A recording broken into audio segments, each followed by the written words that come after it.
Into the night. Michelle Cohen, welcome to media. Thank you. Yep. What's going on? What's going on? What's going on? Yo, that Just guy we came right chose up to on go me on a live. bike. I wasn't gonna go live tonight, but we He just it was rolled up, but it reminded me of the guy outside the laundry house that came up to me before. It was crazy. Like, I just out here, just posting things, and some people really like get triggered by it and come at you. what is going on out here. And little media like you, they really hate it. Huh? but Susie rolled up on a bike. I was like, oh man, what's going on here? It was the same thing when I was at the laundry house. A couple days before, I was out there at the laundry house handing out flyers and handing them out through the neighborhood of Gabby, of Brian. Where is he? All the neighbors. And next day, I'm just out in front of laundry's house, and this guy, similar to that guy, just rolls up to me and just starts pushing me all over the place. You stepped on my property the other day, blah, blah, blah, blah, blah, blah. I'm like, dude, where are you coming in? He did it all on national TV. And then he said all these threats to me and everything like that. So I'm just documenting it. And then he rocked off. And I called the police, and they went up to his house and took him in cuffs. And he got arrested. He got convicted of it too. He actually got a deferred judgment, or deferred prosecution. He had to do 6 months probation. He wrote me an apology letter. He actually wrote me. What's going on? Live stream. What's good? What's good? What's good? Had to pay like $1,000 fine and had to go through 15 God! hours in anger management. His name was Angelo. Because that guy just reminded me of that guy. Okay, so in JLR just came across somebody, and the guy was threatening. And I don't know. It was actually super sus because 3 dudes ran up on him. If you guys are watching, y'all are fucking pussies. Straight up. Y'all are clown ass little bitches. They ran up on JLR and was like cussing him out and talking crazy shit. Mar R fake. Oh my god. See, even this guy over here is saying to the police, I told JLR, hey, look, man, it ain't nothing. I can fly out. You know what I mean? Told him if you need a hand. Florida ain't that far, really. The men were angry. Rock chalk. It's crazy because they found a body. So, all right. Very strange day. They found a body on this property he's at over here. And he was searching the property yesterday. And he could smell like the scent. He said he could smell something nasty. And I was wondering, I'm starting to think, where was he at when he smelled that shit? Was it a body? Right? Was it? To a scene. It's a medical. Somebody said it's a medical examiner. Some forensics sometimes are the medical examiner in different communities. This is Hillsborough, though. It's pretty. Yes, sometimes. Yes, for sure. Going on. Welcome. So shout out to everybody in the chat. Shout out to everybody in the chat. I appreciate you guys coming by. Matt Pride, Shanny T, Maxine Brock. Oh my God, look who I caught live. I wasn't even gonna go live, and I had to go wash my hands and shit like that. We've been on the car working out on vehicles and shit, but or actually our car. I'm trying to see what's up though. Hold up. Tell me this dude ain't sus. Let's get back to it. Where was this? When did this encounter happen? Right? This encounter happened. Kick rocks, dude. Right here. Post a picture of my wife and it had your name on it. Okay, so I posted a picture on internet. So what? What's your point? Do you understand? Sus or not? Let me know. They find a body, right? They find a body, and JLR gets rushed with this right here. I've missed 3 days of work because of ignorant people like you post stuff that isn't even true. What is your point, dude? I don't want a provocation. Okay, then civilly do something. You probably have nothing is the issue. Okay, have a great day. I'm not concerned. I'm not here for you. Dude. Okay, thank you. Because what you're doing, I have a 19. I don't want provocation. I don't want provocation. That's what I'd be doing to that dude. Listen, if you don't like it, I don't like it. Then contact Twitter. Like, why are you being a jackass? What do you mean? You're not doing anything. This is what I said on Twitter. This is exactly what I said on Twitter. I said on.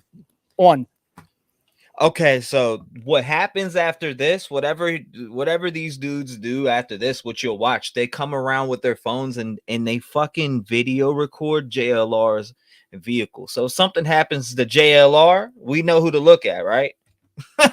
April 10th, in the morning of April 10th, Sarah Dreyer, who went missing, filed some sort of injunction in the court against an individual. While Listen, you're on there with the cops, sir, when you file an injunction, how through the So you're- courts, when do you notify the person that they're filing the injunction against? You don't.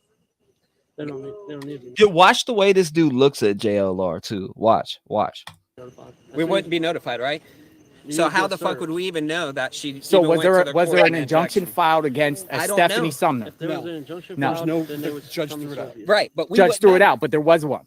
No, we don't know that. You don't know that. Right. We heard that the judge Okay. threw it out and there was nothing ever done. So The judge threw it So- out, but there was something filed with the courts, we correct? don't know that. I'll be honest, Okay, but I'm there just giving them ammo at this point. Yeah. So I'll just leave it. Same guy who drove by and said, "Get a real job." Might be. I mean, I he's would. a douchebag that's causing problems. Okay, have a great day. And I'm not saying What Have a great day. problem? Have a great. Causing a I'm not problem saying with I'm it. sitting here minding my business. No, You're you're causing not. a problem with me. You're You're making coming to me. accusations. You're stupid. You're coming to me. You're being stupid about Okay, it. you're coming And to you're me. actually causing You- problems with the neighborhood. Okay, So please, Wait, in just your leave mind. the neighborhood. What problems is he causing with the neighborhood? He's out there searching for a missing woman. You fucking. I hope you see this video. You dirty gray mustache holding fucking wannabe Adam Sandler looking cocksucker. Get the fuck out of here! I'm here documenting I what's don't going give on. a shit what you're doing. Okay, but I'm I not don't want going you in our anywhere. I have the neighborhood. right to be here. We don't want you in our neighborhood. But I have the right to be here. We understand that. But you're Okay, have a causing great day. problems with the Thank you. neighborhood. Making money off. I'd be getting put in handcuffs. Dude, that dude would not be coming up talking to me like that. JLR, you are a better man than me.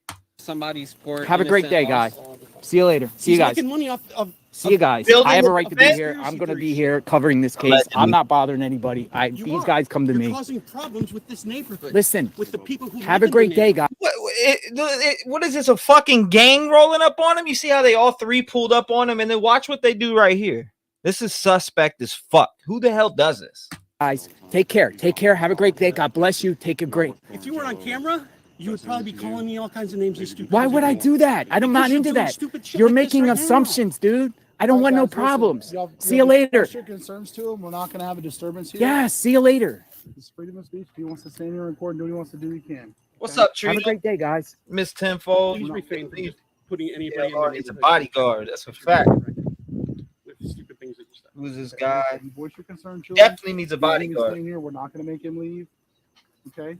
So we're not going to have a complaint. We don't want you guys down here rolling in the dirt over this. All right? He's in I public. understand your frustration. I'm not trying to invalidate that, but at the same time, I'm not going to tread on his rights. It's freedom of speech. He's here documenting how he sees fit. We're about to have all kinds of media and everybody else coming up here. Man, I want to okay? punch that dude in his face. I'm talking about the media. Shout out to the cop though. He handled it right. He handled it right. You don't fight with shit with violence. But I'm saying that would have snapped on that dude. Like honestly, why is he even coming? Like, why is he so upset? So what JLR posted on Twitter ain't even bad. There's going to be all kinds of media and everything else coming. That's why we push the line back to give them room to set up. Okay. I understand you guys are frustrated. I do get that. I really do. Exactly. I can't impede on his rights. Oh, I'm good. I'm I'm breathing. just telling you. He's walking all Breathing over well. I listen. our lives right now. I understand that, but I'm just telling you legally we can't make this guy leave. I get that. I tried to appeal to his good side and not actually put people under the bus. But what he's doing is They jeopardizing found my a family. body. They found a body. It's okay. He He's not jeopardizes dropping my dimes. family. He's dropping manhole covers. It's possibly He's not Sarah dropping dimes. Dreyer's He's dropping body. manhole covers on this place. I understand. I don't know the backstory of that. Okay. Right now, my main concern right now is scene Yeah. safety. No confirmation. I'm- JLR's on the scene. Shout out to I'm- JLR. And heard the Scene dealing safety with for this. everyone who's behind him. Okay, Right, that's I what get I'm here for. Something you laying up. I do. So I can't have And anybody. that's why we actually didn't leave when I wanted to address him, saying, look, please stop posting stupid stuff on the internet. That's not true. And I get it. You express your concerns. Okay. I just don't want you guys to get heated and it turn into something that doesn't need to. That's all I'm asking for. Okay. Right? Ain't gonna do. What's up, Karen? Well, I mean, these are the assholes on YouTube that need to be deleted. It's just You hear this dude? He's making sure that the whole entire stream hears this JLR stream. He's an asshole. Make sure it's something. I mean, I'll delete it. Like, what? I get freedom of speech, and I'm in favor of it. I fought for it. It's just stupidity. And Exactly. That's why I went back and played this because I want their These identity guys captured. attempted to come down to try to intimidate me or try to, because they're mad that I Facts. posted something on Twitter saying, well, on the morning of April 10th, On the morning of April 10th, 2023, Watch this part though. before Sarah Dreyer went missing, there was a court injunction filed with the courts between Sarah Dreyer and a Stephanie Sumner. And these guys don't like that. But guess what? It's true. It's true. Exactly. And Watch I this never part. said anything about, oh, she was involved with a murder or anything like that. I stated that. That's it. So if they don't like it, then do something about it. Sue me. But they're behind me like, Sue me. Like, what, we're the dope up this guy. We're the dope up this guy. And we don't want him in the neighborhood, whatever, like that. Well, tough. Tough. Public records. Court records. It's court records. So he just recited facts. And I'm not even there. These people, who cares about them? I'm not even here for them. I'm here for this.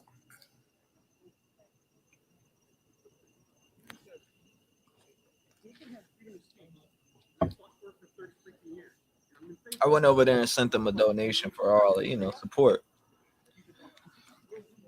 Shout out to JLR, man. Definitely need to be careful of those three dudes, though. Watch what they do to his vehicle right here. Ready? It's coming up. Here they come. Watch. Watch this. Look at this. Sussy. Sussy.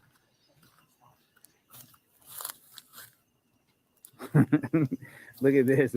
He's taking my license. Suspect. Because I want to post you on the lab net. Okay, have a great day, guys. See you later. Have a great day, guy. Conspiracy You too. theories? Take care. God bless you. Is that what he just said? Hold on. I need to hear that again.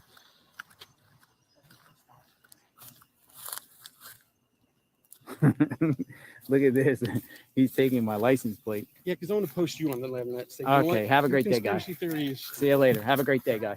Conspiracy You too. theory. Take care. God bless you. My God. That was just the weirdest thing I've ever encountered. Literally.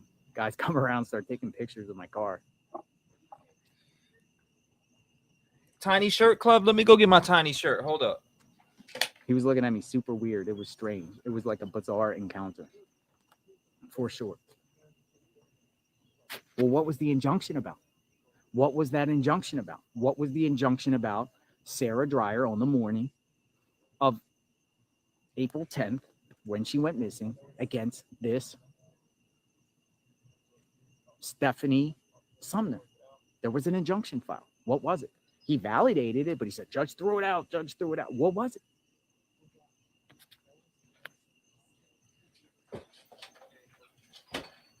Tiny shirt gang in the building, you know? They were going to come down and say, do not confront and say this. Tiny shirt gang in the building.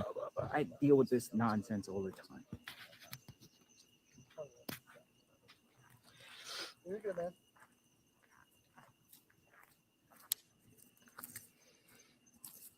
Oh my God, I love this guy. All right, so they actually have the tape up as a No, just play. crime scene. 3 men walking. All right, let's pull up now. Hold on. Let's get up fresh because I want to see what we're missing. Here we go. Bank, and the vultures completely cleaned that thing within 3 days. Amazing. An alligator, Amazing. thick skin, That's everything. right. You know, so vultures here. But how did the authorities just miss this? Because the other neighbor told me too. She's like, they were out here, everything. I think people It said stayed they on the main trails and did get off. They So didn't they get off. scoured into the every brush. inch of this place, but evidently not. I got an Athena shirt on. You Well, there? the weird thing is, if no one could find her on the regular trails, it's going to be interesting to say where they did find her. Now, she was in the water. A gator could have taken her further in to where nobody could find Yeah, her. anybody. If a Right. coyote could have moved her. Make sure you guys go over to JLR stream or his channel. He does great. Boots on ground. Make sure you show some support, man. It's some real shit. But he definitely needs a right hand man. That's right. I think he He hit has the to be pole, running up right? on him and shit. He hit the pole. Oh, that sucks. Yeah, she hit something. So 2 miles from here, would that be up by I mean, hit the pole. No, 2 miles. Somebody's exaggerating on that because it's less than 2 miles from here to Boyette. Okay. It's about a Thank mile, you, a Jan. I mile and a appreciate half. that. And going this way, it's 2 miles to McMullen. Yeah. So it is 2 miles that way, but it's only about a mile this way or less. And then, but actually, right here to the right is Yeah. Boyette Springs. Yeah.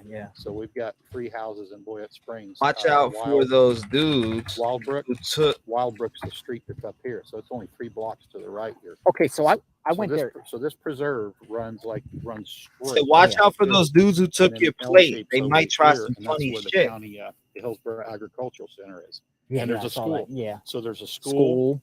agricultural Yeah. center, and then this L goes here, and that's the way Donnie Moore goes in, curves around, goes straight out that way on the left side of the preserve.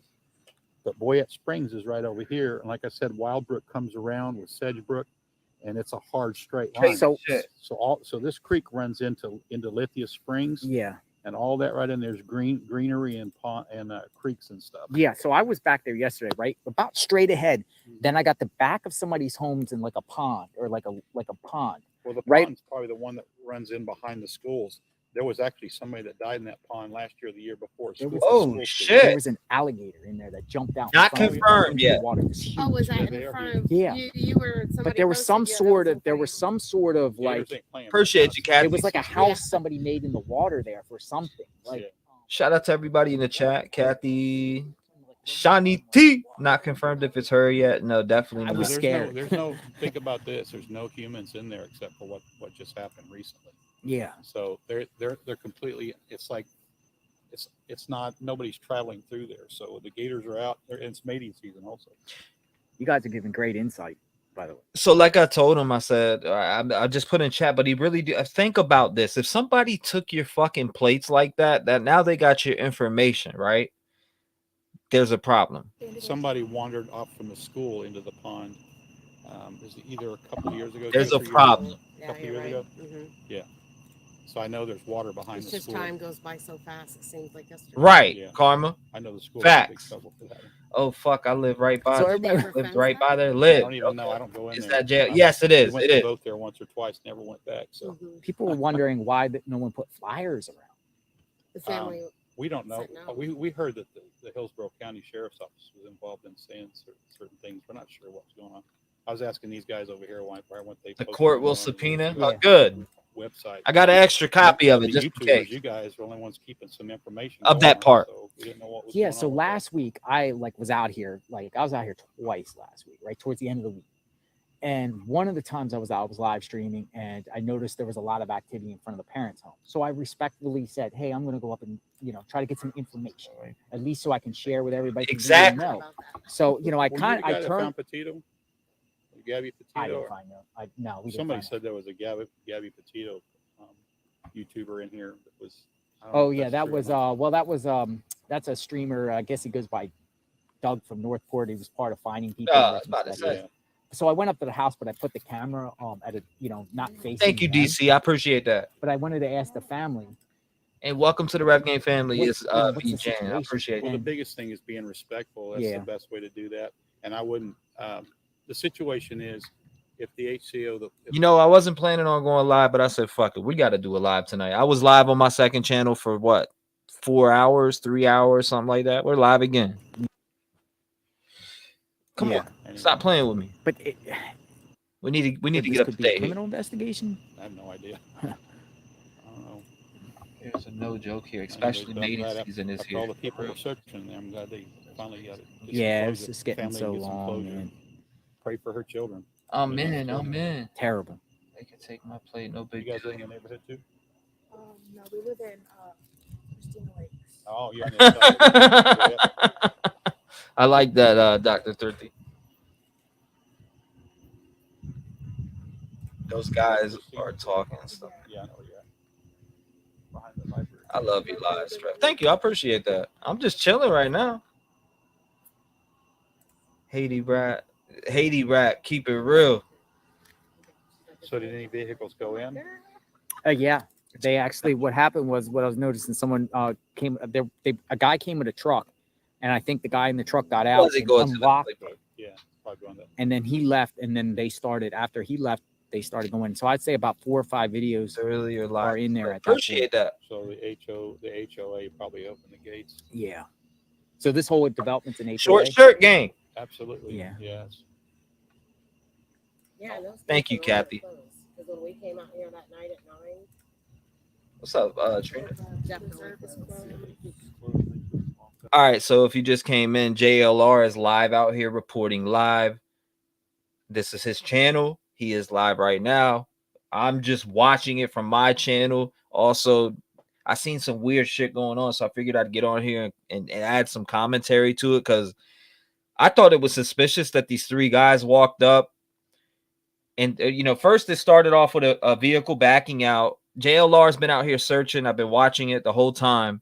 But for the fact that they found a body now, this guy backed out and was like, get a real job. One. I was like, okay, that. And then you had 3, one guy came up on a bike, started talking shit to him. And then a group of 3 came up and started talking shit. So I was like, what? They were like harassing him for reporting on shit, which, fuck them. I would have snapped on that dude. And lifesaver right over there.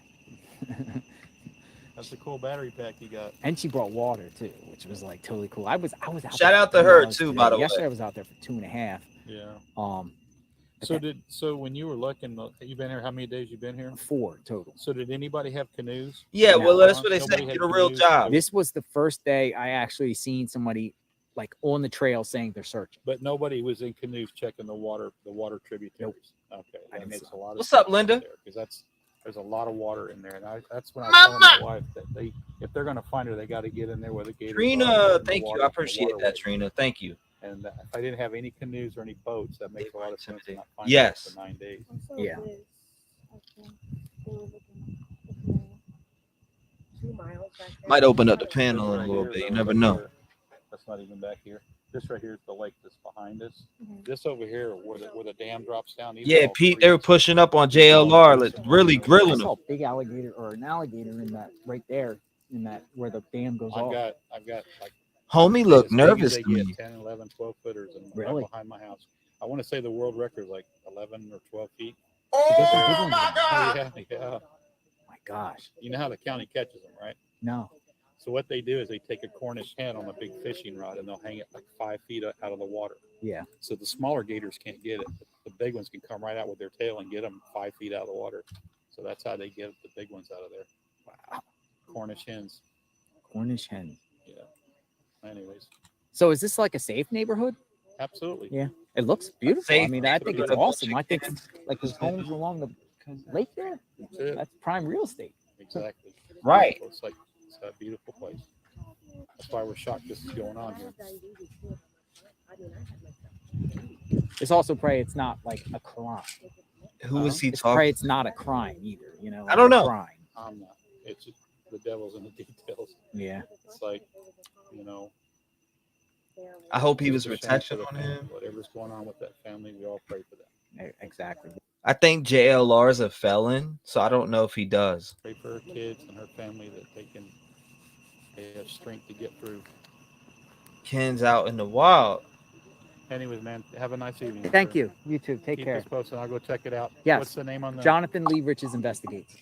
Jonathan? Lee Riches Investigates. Okay. Yeah. Yeah. Or just put her name in the Google or in the YouTube search. And listen. I appreciate it. No, I appreciate your insight. Thank you. Have a nice evening. You too. Take care, sir. Take care, man. Exactly. Very informative. Always good to get some good, informative information from the neighbors. Hold on, let me see something.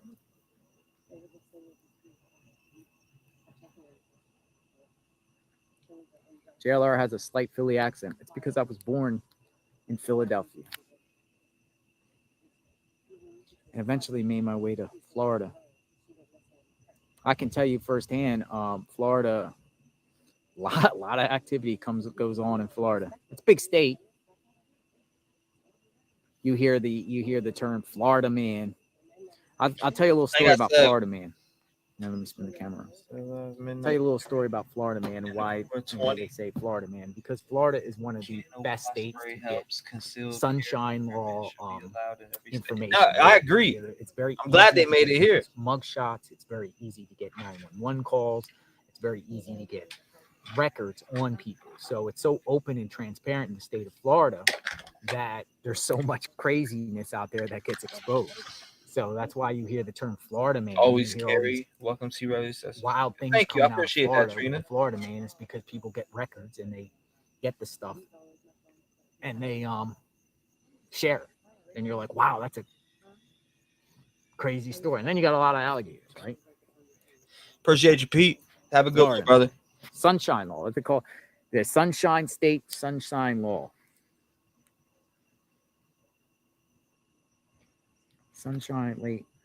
State Sunshine Law. They found a body.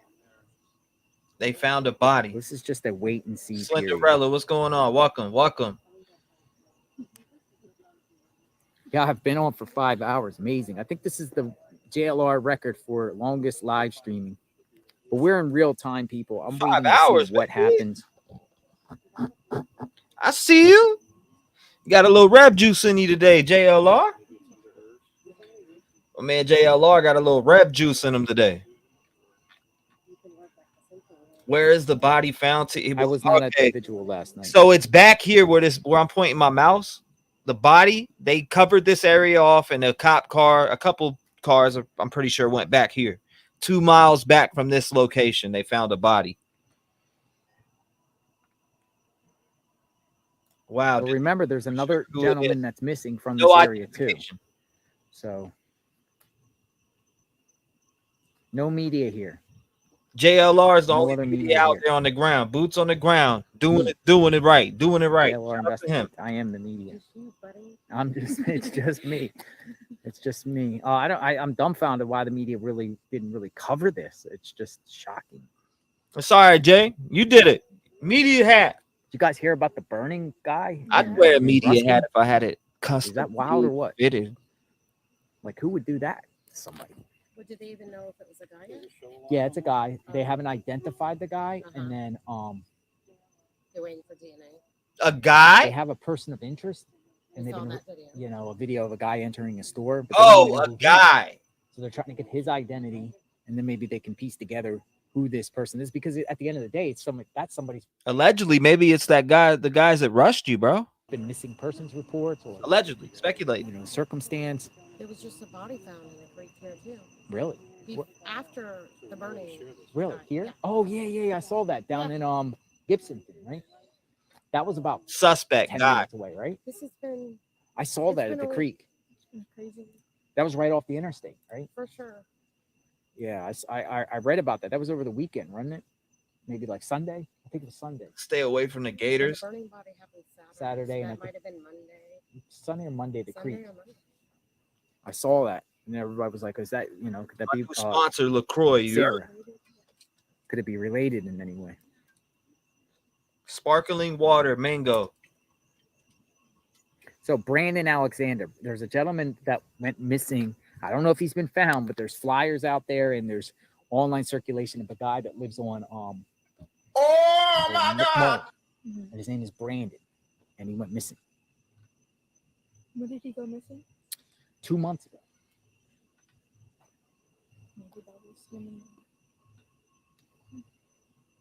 I gotta have it fitted though. You know what I mean? I need a flat. You good, or you want a flat brim? Can't be. Let me go. Yeah, I might be wrapping this down. There's no other action. Well, shout out to that, JLR. You're good. I'm gonna wrap down. No politics. You're right. Here, you want me to help you carry that to your car? You sure? Thank you so much. Thank you for the support. And thank you for the water. Thank you. God bless you. You have a very good day. She was a lifesaver.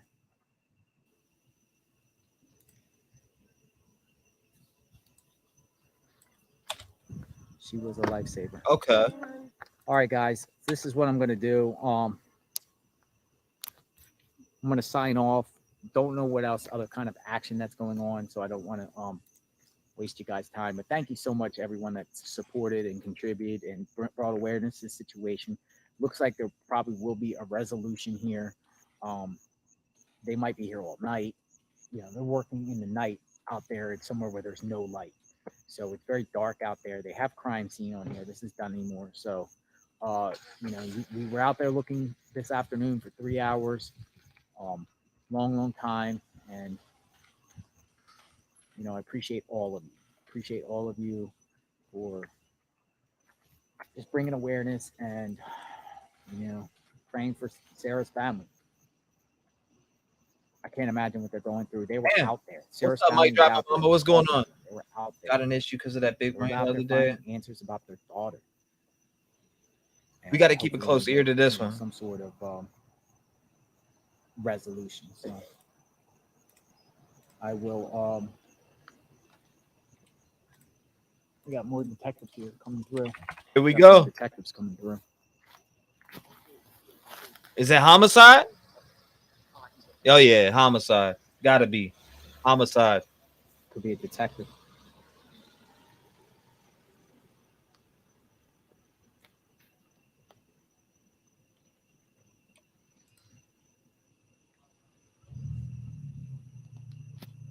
All right, guys.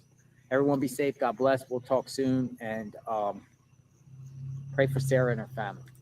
Thanks for coming on. It's been a long day. Well, shout out to that. Shout out to JLR on covering that. Now we have some breaking news. There's been 3 arrested. We got breaking news. There's been 3 people arrested on the murders, on the Alabama murders. I know there. I heard breaking news when we were changing the brakes, when I was working on the vehicle in the back earlier. Breaking news: 3rd person arrested in connection with the murders at the Sweet 16 party.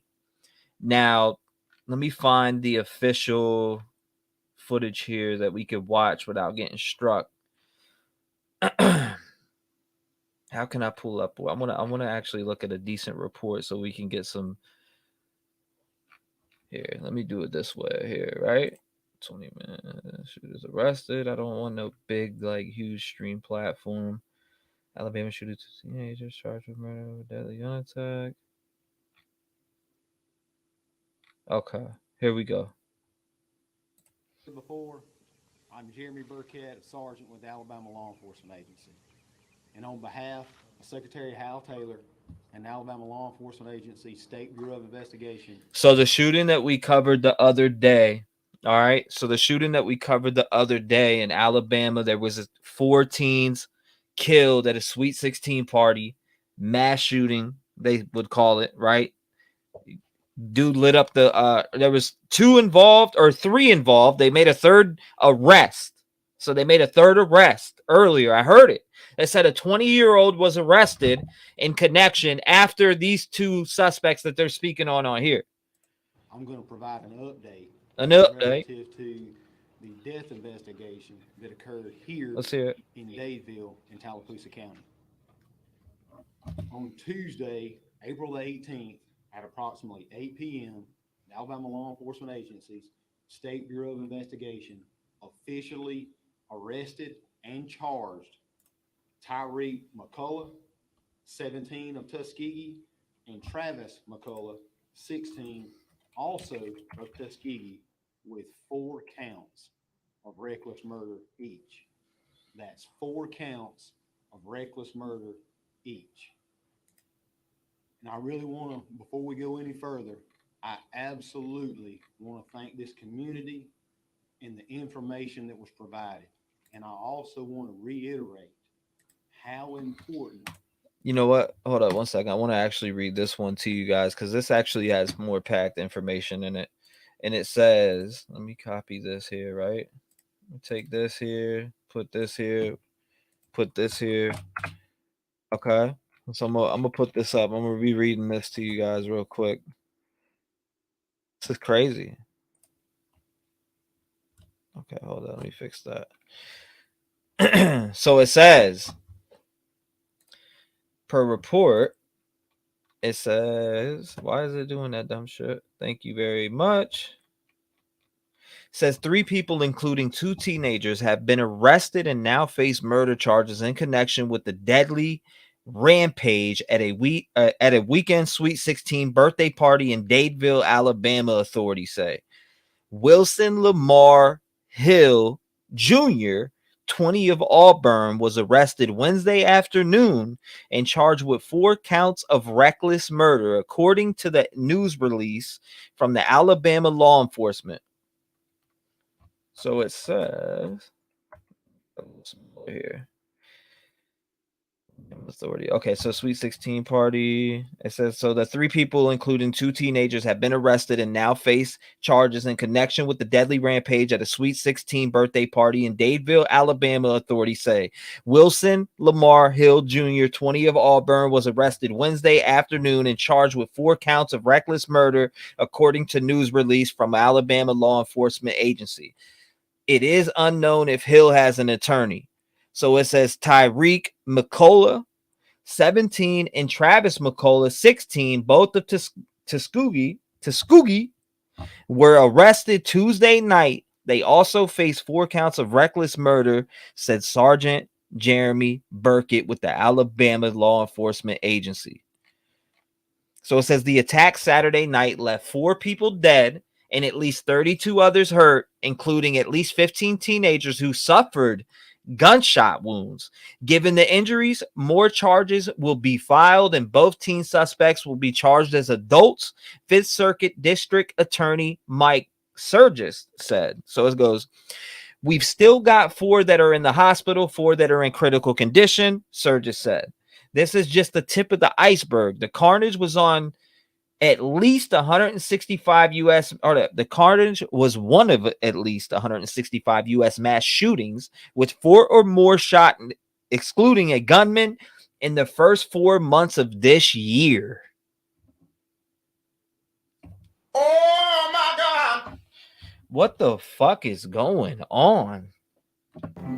Excuse me. The fuck did you just say? That's crazy.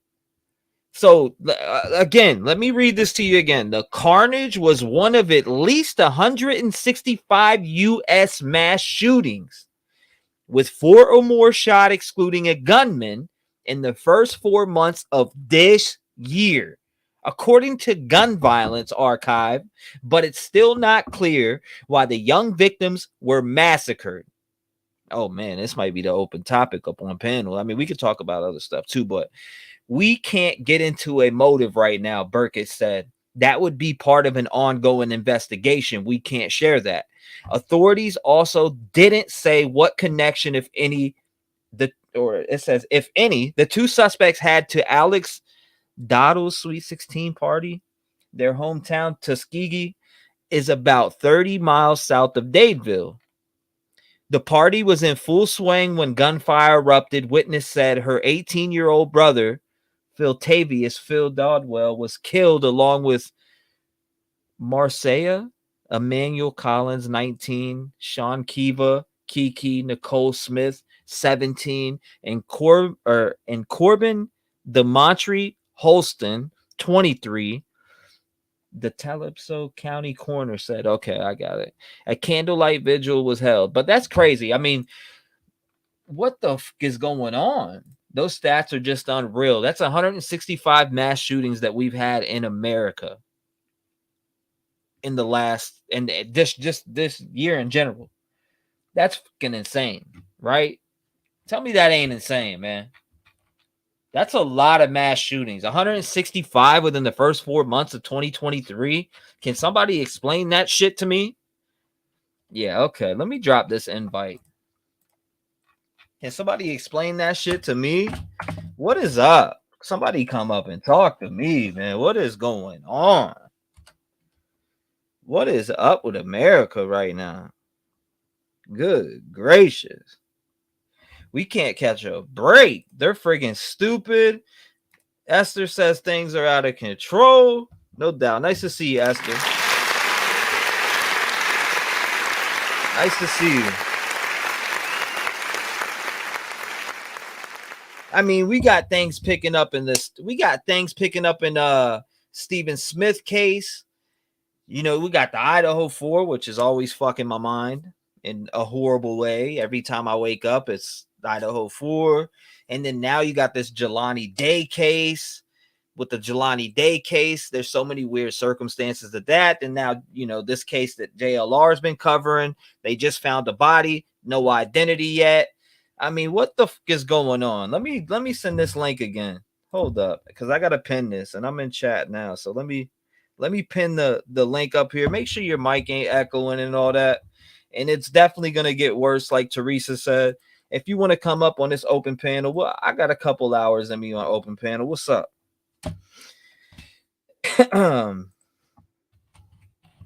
Open panel true crime discussion. What's up? Wasn't even gonna do it tonight, right? But I was like, you know what? Open panel.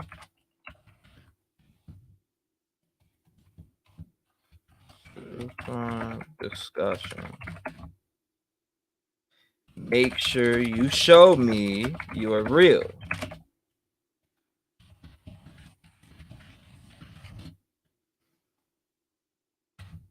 Bing bong. All right, I'll pin that at the top. Let me pin this bad boy real quick. Pin message. All right, there we are. Try to think. Some think it's not cool to mention, but to answer the question, it's pretty much all in the Bible as what the hell is going on.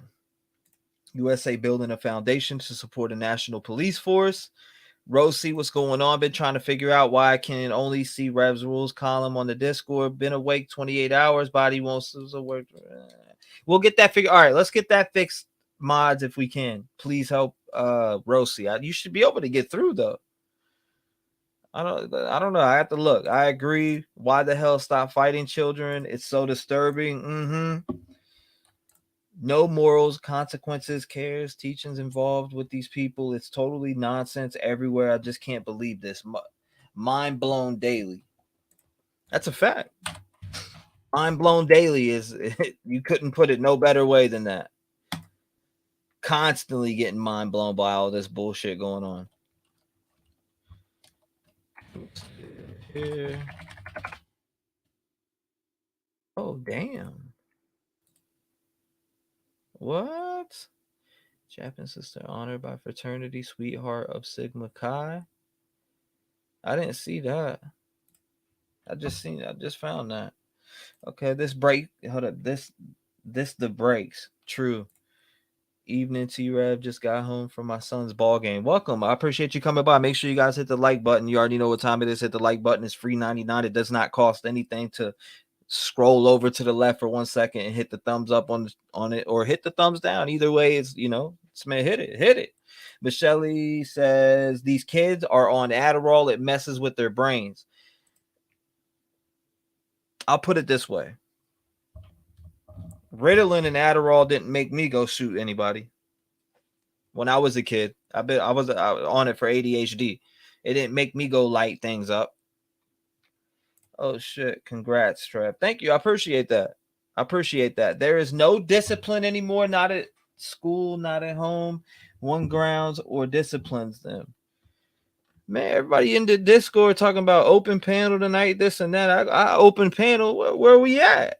Where's everybody at? Detective Juan. Where's Detective John at? Detective John in the chat? What's he talking about? If Detective John's in here, get your ass up here. Criminal versus cop. Let's get it. I got some shit to say to you, man. I'm just playing. Susie, don't stay where you are. Don't stay where you are. Even Travis. Okay, I did see that already. Respect. My brother did a lot of bad stuff on Adderall. Hold on a little bit. You know what? I haven't opened this in a minute either. Was falling asleep? I didn't see this. I want to see this real quick. The school year is winding down in Moscow, Idaho, pretty much like everywhere else. And that means the long months of shock and fear and grief after the King Road murders may be giving way. Oh, let me see what this person's talking about.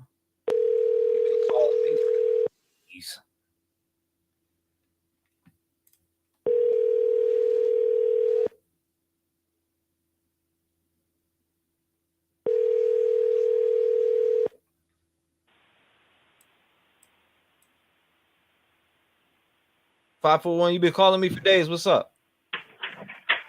Yo, Shaggy B here. What's up, Shaggy B? What's the word? How we doing? T? Hanging in there, bro. What's going on? I see you, Karma. I I'm gonna pull you up after the.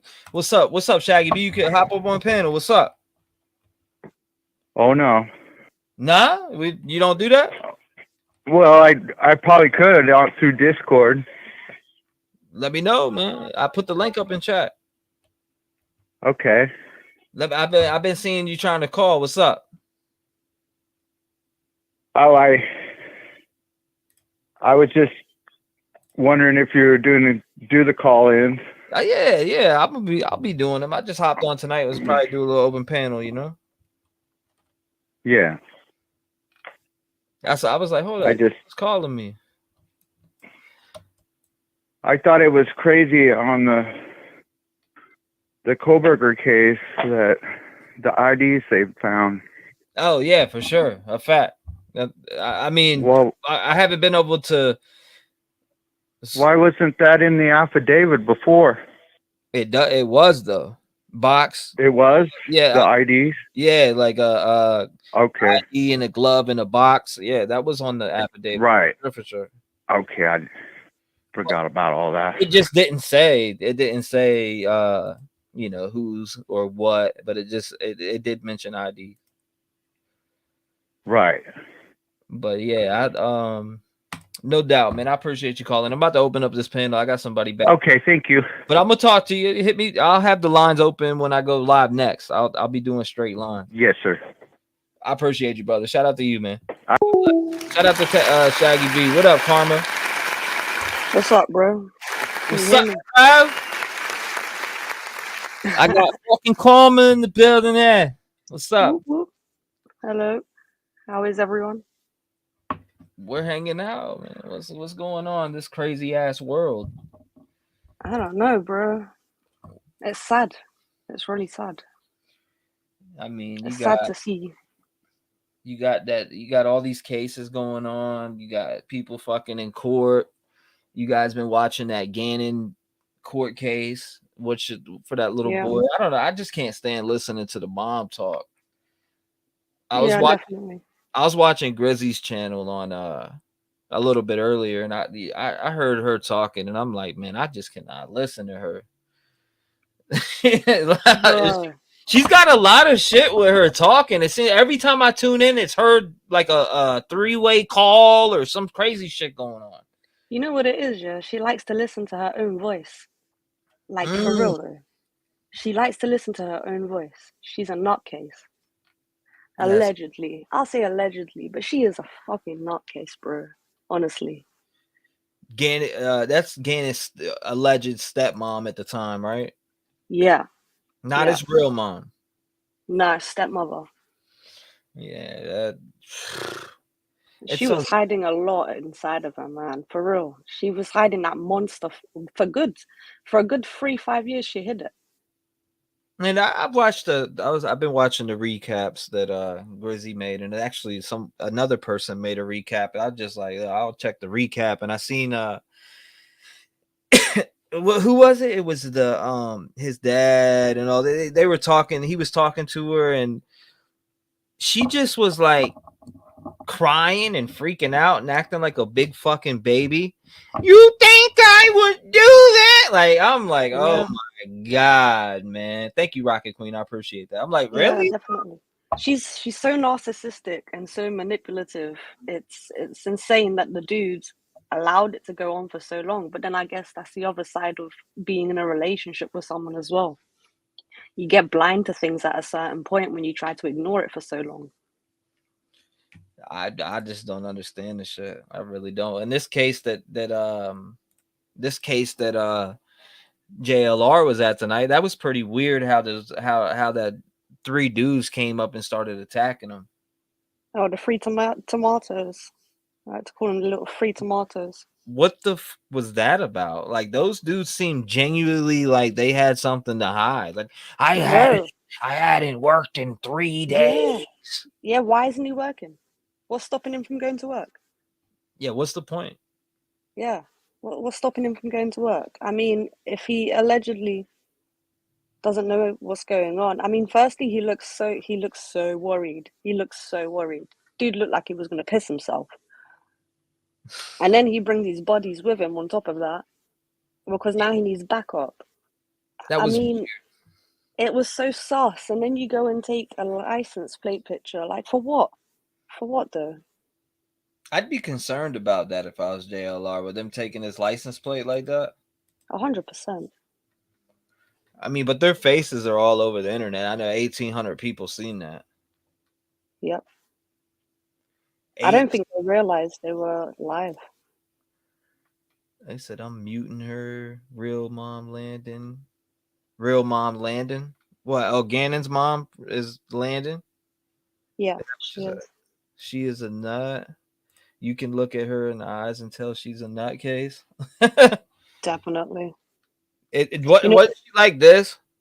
Yeah. She was giving the judge the finger. She gave the family the finger. She made devil horn signs with her fingers at the jurors as well.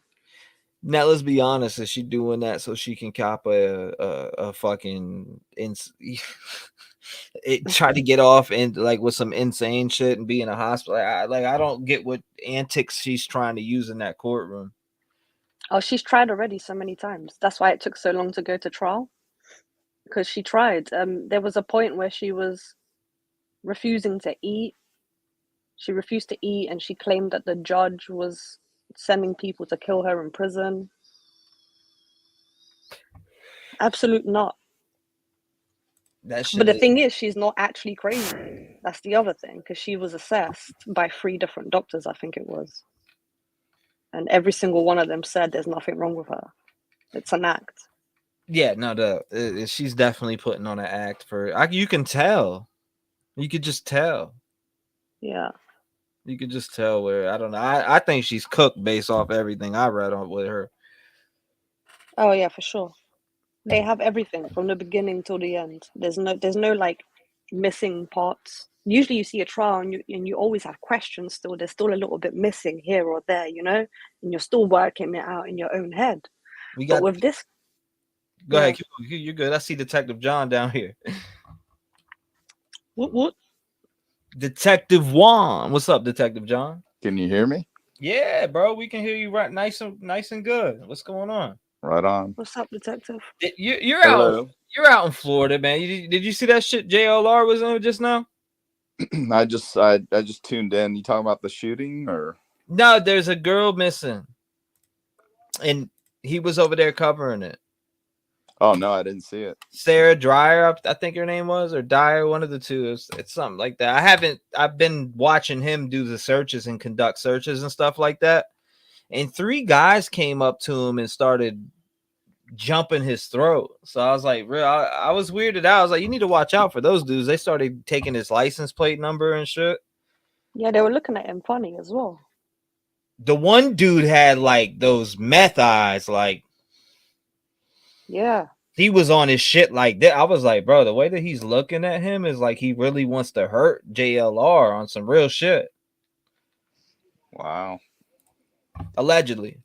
We just had, we've had a school teacher that's been missing for 2 years. They just found him. He was one of my daughter's teachers, and they just found him in a canal about 2 miles from my house last week.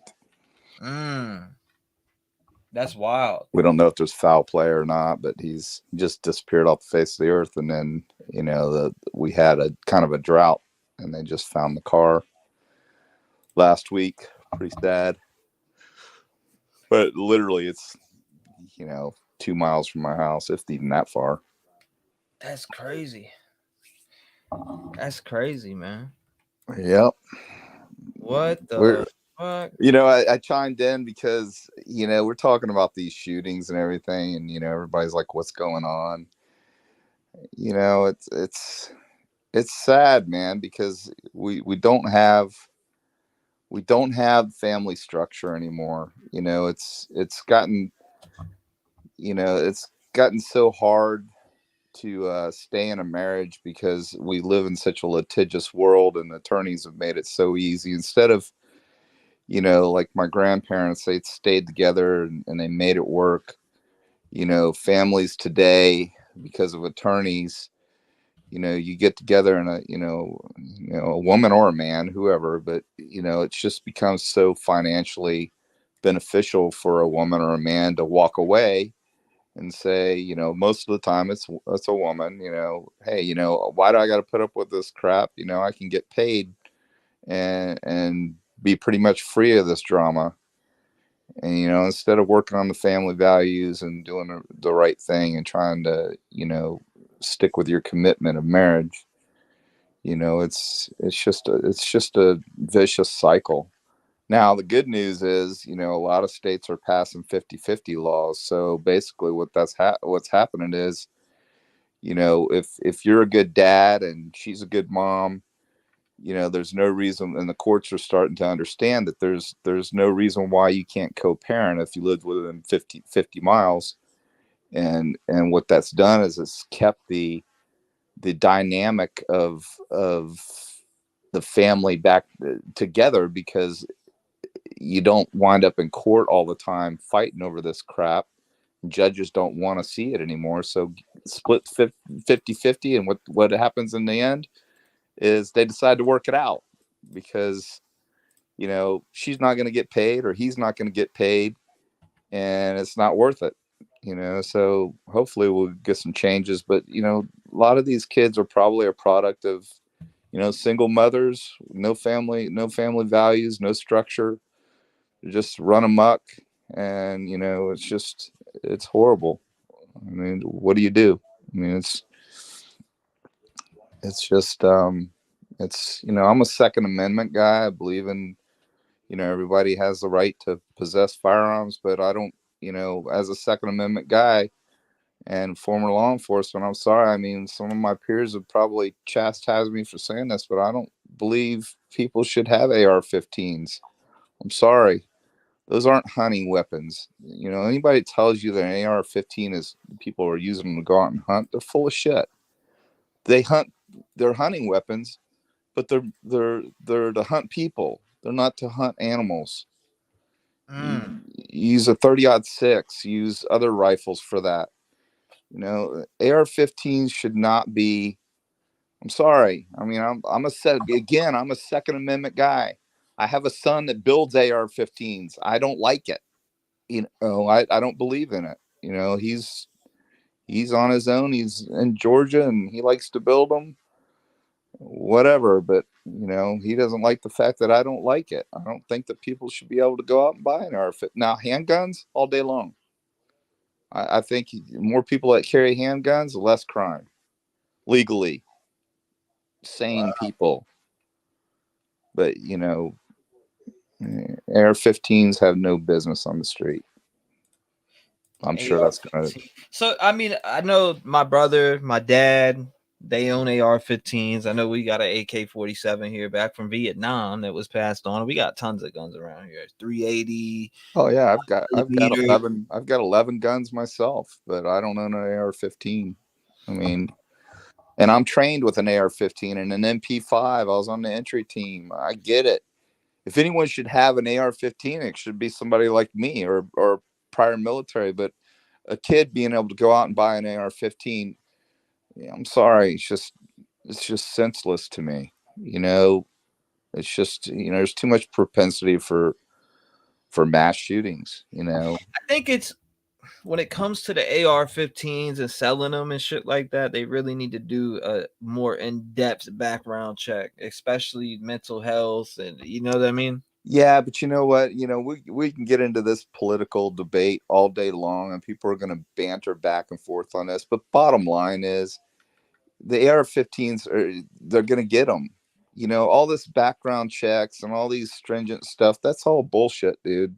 That's all bullshit. These kids are going to get AR-15s. They're the only thing that you can do is stop the manufacture of AR-15s for the general public. Stop being able to purchase them. That's the only thing that they can do. I'm a staunch Republican, dude. So don't. I mean, this could get political, but I am on, the side of those who believe that they should not be sold. I'm sorry, man. I'm all about handguns. Hell yeah, man. We've Florida just, our governor just signed the the constitutional carry law. So we're all going to be carrying guns, just like Texas here pretty soon. And you know, it's proven fact. Crime goes down.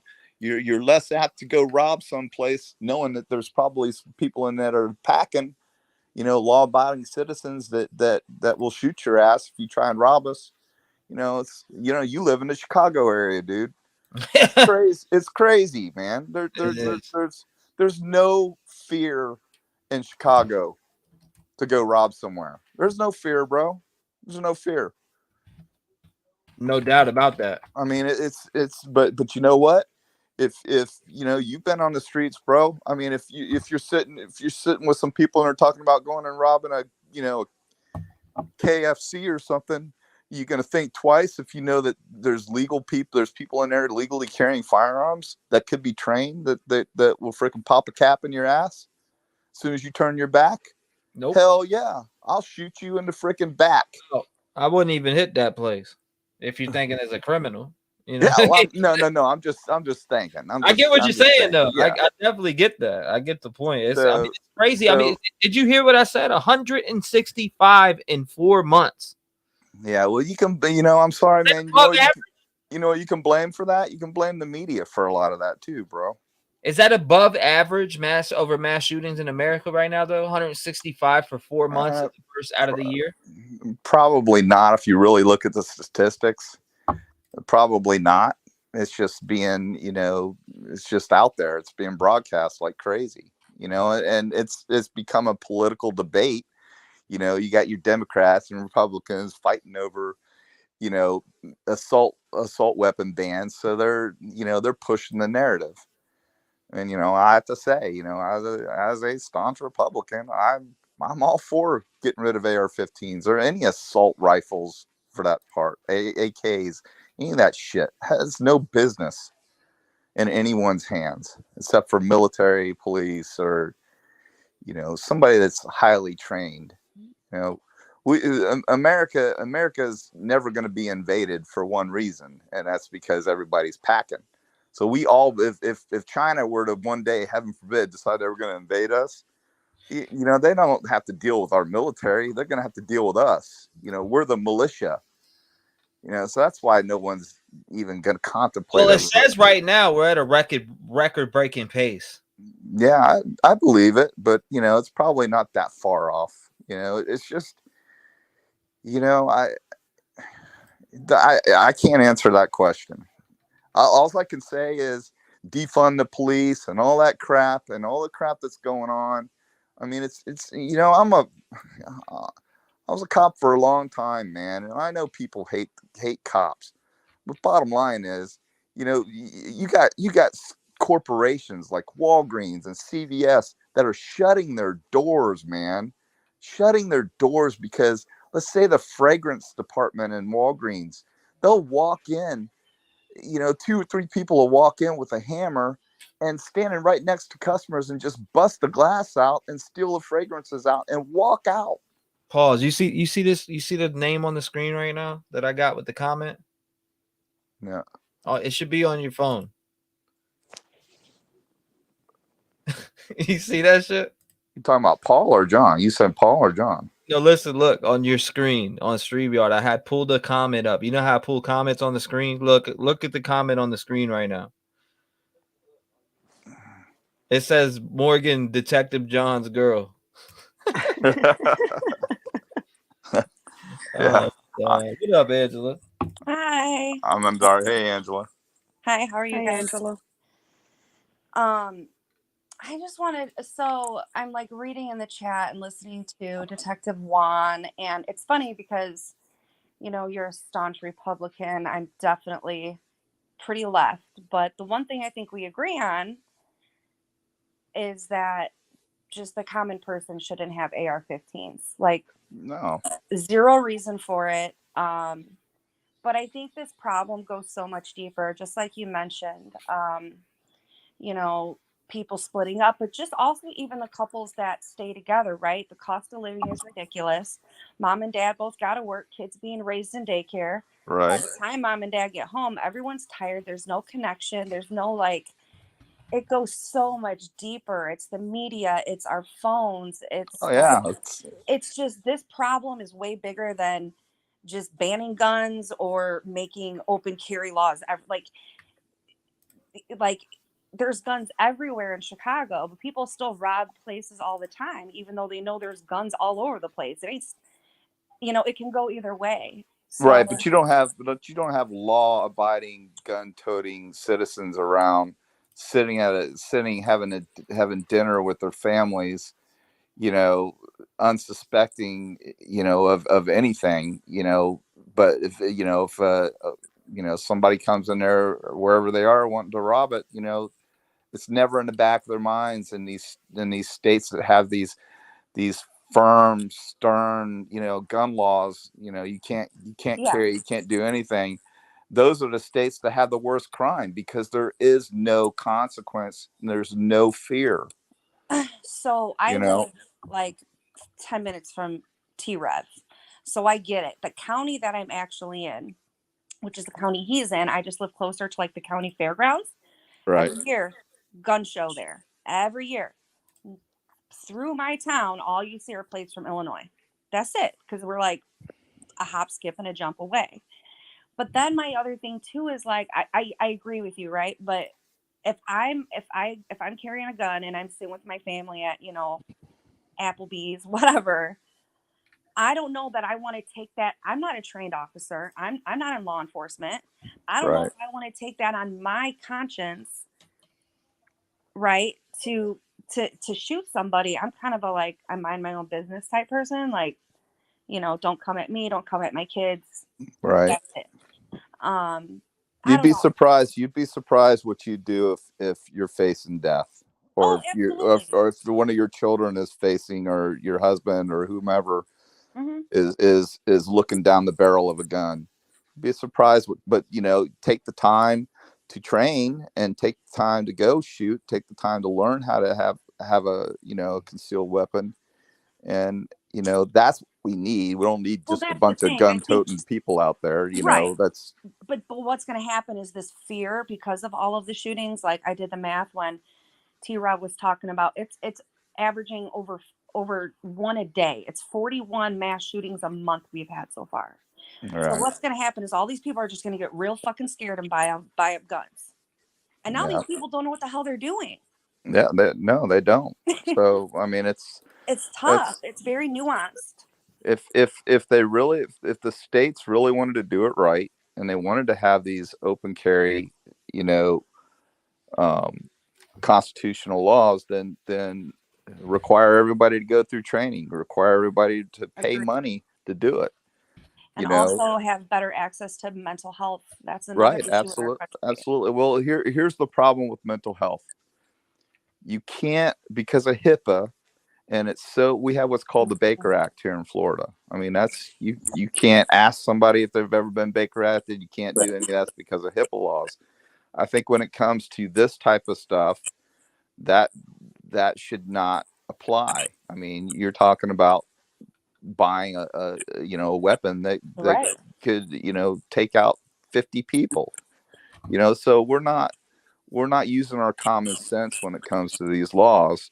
We're so worried about violating someone's privacy, rather than using our common sense. If we used our common sense, okay, here's the box. This guy's been Baker Acted, so that box gets checked at the hospital when he's Baker Acted. So it's attached to a social security number. Bam.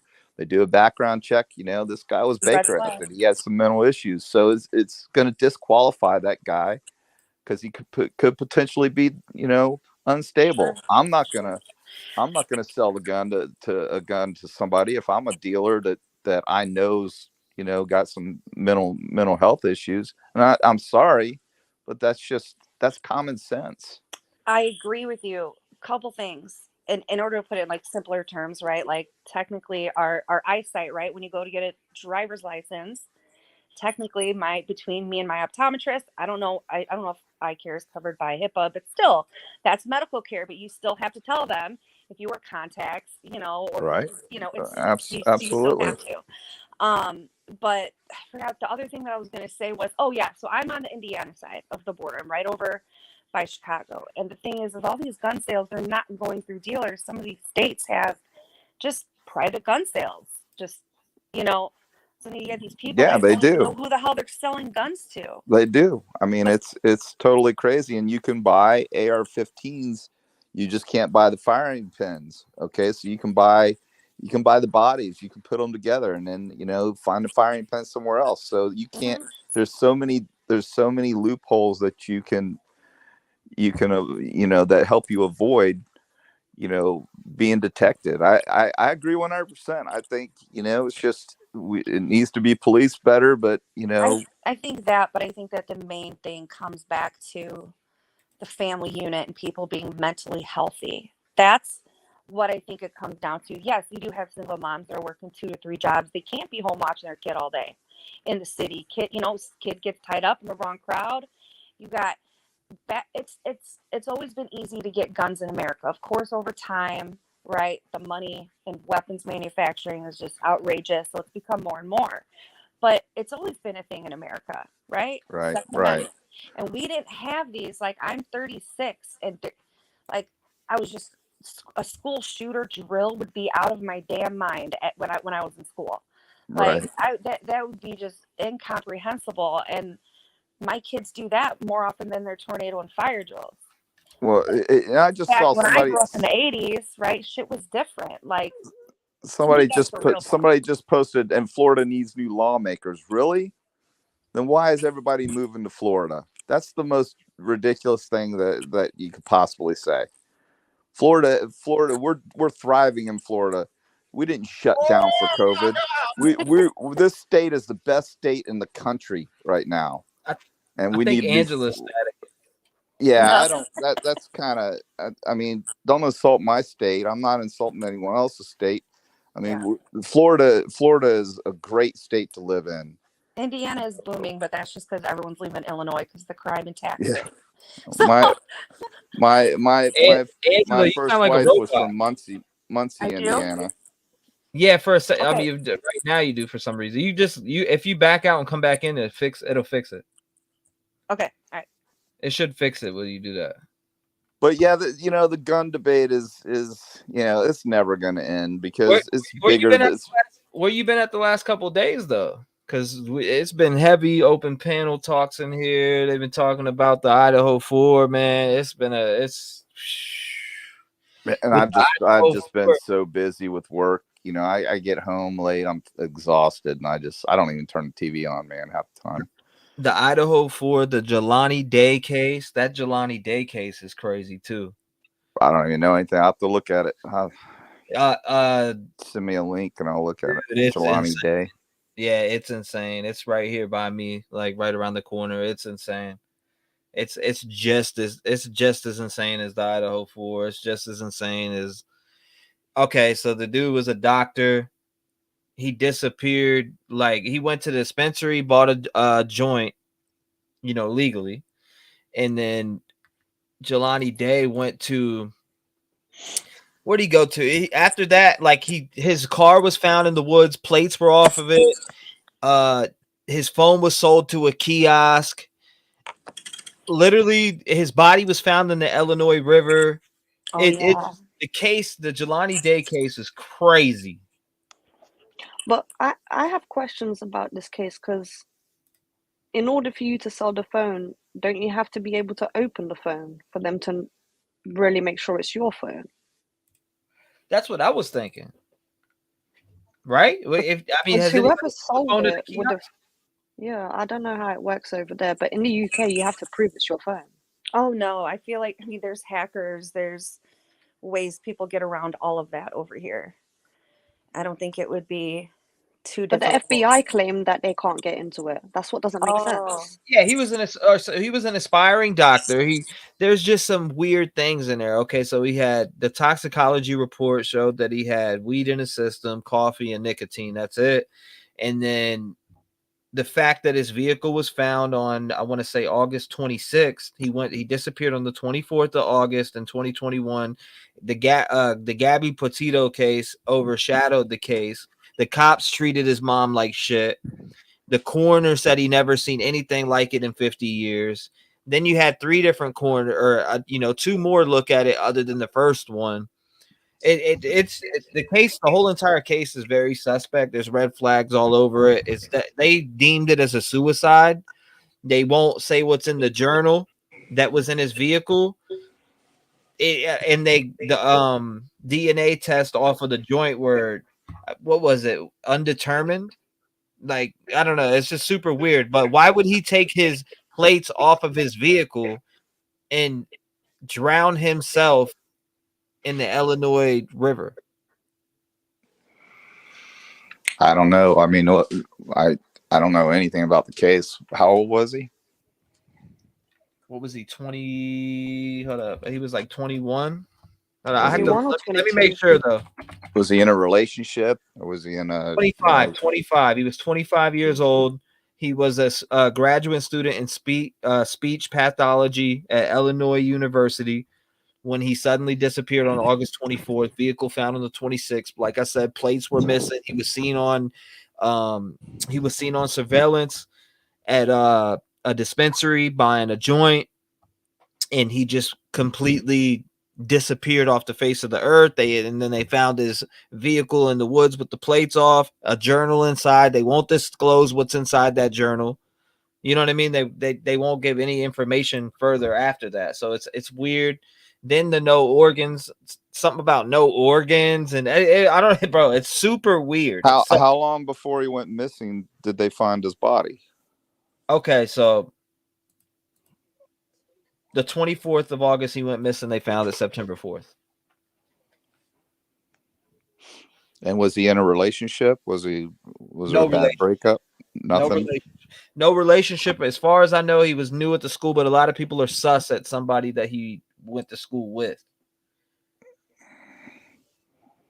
Who I'm trying to remember who it was. I can't remember the name off top of who they were sus of, but a lot of speculations were flying, but nothing has been done. The cops treated the mom like pure shit. What's it listed as right now? A suicide or a suspicious death? All right, suspicious death. All right, so that's good. I mean, she can't say that the door's been shut on the investigation if it's not been ruled a suicide. The case remains open and under investigation. So the Jelani Day bill has passed the Illinois State Senate, named for ISU student who wasn't identified for weeks after he went missing in Springfield, Illinois. So they named a bill after him now too. But it's still the fact. And what was the reason for the bill? I'm not sure. I didn't look up too deep behind the reason they passed or what the bill was about. I mean, usually when they pass a bill, it's because of something seriously wrong with the system that would make them pass a bill. So now, there had to be something that. Okay, so the LaSalle County coroner ruled Day's death a drowning, but his family believes someone killed him. But and I had to agree with the circumstances of where the car was parked. Why would he remove his plates? Why would he park it in the middle of the fucking woods, remove his plates, and drown himself? That just doesn't make any sense. No, it doesn't. Wouldn't you deem that suspicious? Yeah. Yeah. I mean, it would be suspicious. The plates being removed is kind of highly sus to me too. I mean, I don't understand that. Usually these recovery diver recovery guys will remove a plate, when they see a vehicle just to confirm it. So we're sure that didn't happen. No, his car wasn't found in the water. Yeah, it wasn't found in the water at all.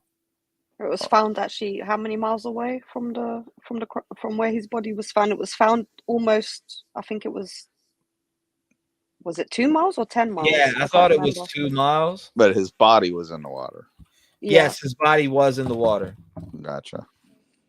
But the mom had said that she went down there to check the water and it only came up to just under your knee. So she doesn't understand how her son drowned himself in that water. Trev, I thought you lived in VA. Born and raised in Virginia. What do you mean? People move, you know. I moved. I've been moved, but I'm born and raised in Virginia. Virginia Beach, Virginia, Norfolk, VA. That's where I was born and raised at. So I mean, you know that his body was found with no eyeballs, yeah? How insane is no, his that? body was found. His eyeballs were gouged out. And listen to this, Detective John. In fact, you know how Kylie Rodney allegedly her body was in there water for how long now? 3 weeks. Well, his body was further damaged, more damaged than Kylie Rodney's. Well, yeah, different bodies of water have different types of, you know, predators and fish and things like that. But one of the first things that, unfortunately, I don't want to be gruesome, but one of the first things that will be eaten by, you know, fish and crabs and things like that will be the eyeballs, because it's soft tissue. They go for that. They go into the mouth. They do, you know, I've seen many bodies that didn't have eyes that were recovered out of bodies. So and also when the bodies float. Sorry. Can Go I ahead. ask you, would it be normal for you to find a body with no front teeth, top and bottom? It depends on how long the body was in the water. Did he not have any teeth, front and bottom? Yeah, he was found with no teeth, front and bottom. Yeah, that'd be something it'd be very interesting to see the autopsy report, because he can determine whether teeth were knocked out or they were picked out by, a predator or water, any kind of, crabs are very strong, and crabs, we have a lot of crabs down here, and a lot of your rivers have crabs, and they will pick apart, areas like the mouth. They'll go after the mouth right away, and they'll eat, the tongue would be eaten, they would pick apart things, gum tissue, things like that. I don't know. I'm just speculating. I'm just saying that there's a possibility that somebody could have knocked them out, of course. But, it's a suspicious death at this point. They haven't released any autopsy findings, or they have? Nah, with the autopsy findings, Jelani Day autopsy findings. I'll pull it up right now. Yo, what's going on, everybody? What's going on, T-REV? What's going on, brother? How's it going, man? Found with his organs missing, including his teeth, eyeballs, and spleen. His jawbone was sawed out. Well, that's that's a homicide. That's not a freaking suspicious death.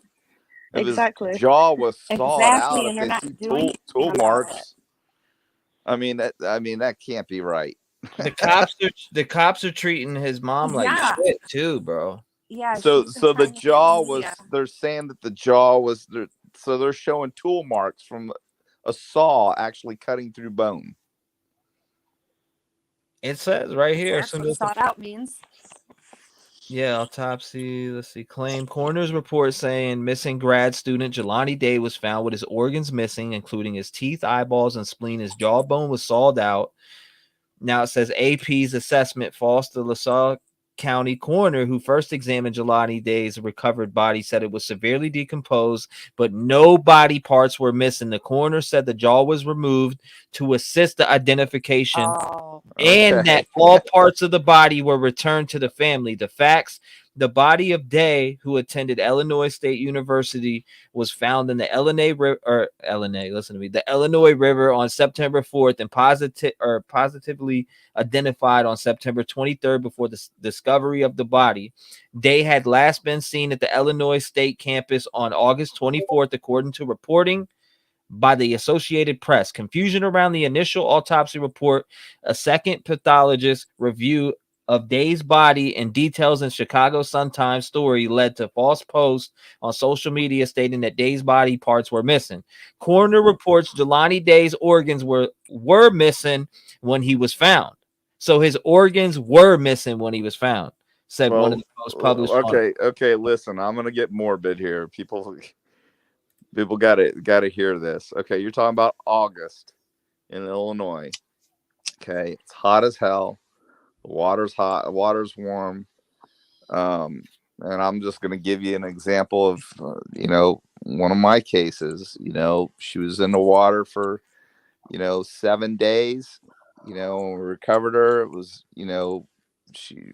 she was in what's called the Tomoka River when we recovered the body.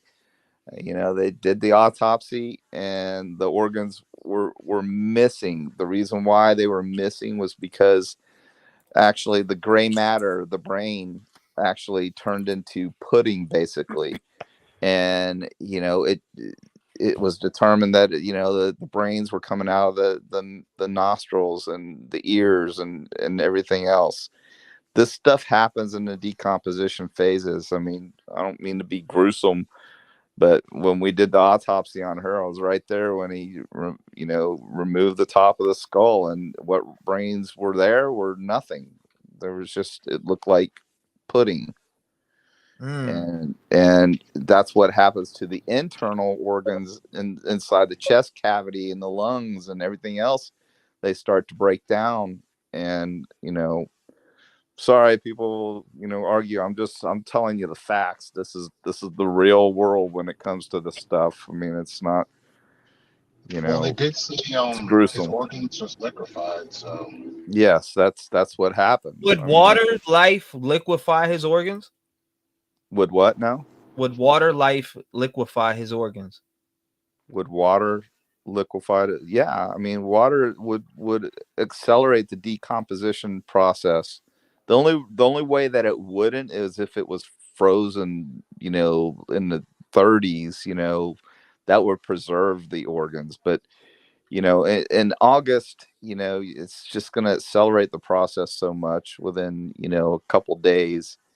The body's going to bloat first. It's going to bloat like crazy. When it bloats, all the tissues expand, and then it deflates. And it's just a process, man. It's getting morbid, but I'm just telling you that's what happens. So that's not unusual. Let's speculate here. What his organs were missing, right? What the fuck? Who's doing what with his organs? Why was his organs missing, and who's doing what with his organs? His organs were, and I'm speculating, but this is what I'm trying to explain: is his organs were missing because they basically liquefied, and they dissolved within the body cavities, and they were gone. They would be gone. That's just part. It's part of the decomposition process. That's what's going to happen, especially in August. Okay. I mean, how long was he gone before they found him? 2 August. weeks? So you say August 24th, and then September 4th they found him. Yeah. Now, I mean, another that third autopsy, he said he was the worst autopsy he ever seen. He couldn't recognize what race he was either, and he said it was the worst autopsy, or the worst in 50 years. Right. I mean, and that's because underwater, when you bloat, what happens is if you drown. Let's use mafia hits back in the the 40s and 50s. They would weigh the bodies down. Why do you weigh a body down when it drowns? Well, because the gases that are created by decomposition causes a bloating, and you basically become a balloon, and you will float right. You'll sink to the bottom like an anchor, but in a matter of hours, you'll start to bloat up, and then you'll start to kind of hover back up to the surface. And if I don't know what the weather was like, I don't know what the currents were like. There are all kinds of things he could have. If he was underwater and the current carried him to some debris in the bottom of the river, and he was wedged there with current flowing through him, that would help break down his tissues. I mean, it's not that difficult to understand if you kind of think about it a little bit, and not jump to conclusions. I'm not saying anyone is. I'm just saying his body organs were missing. How could that possibly happen? Well, there's an explanation there. I mean, it's the probability that what I'm saying is pretty true is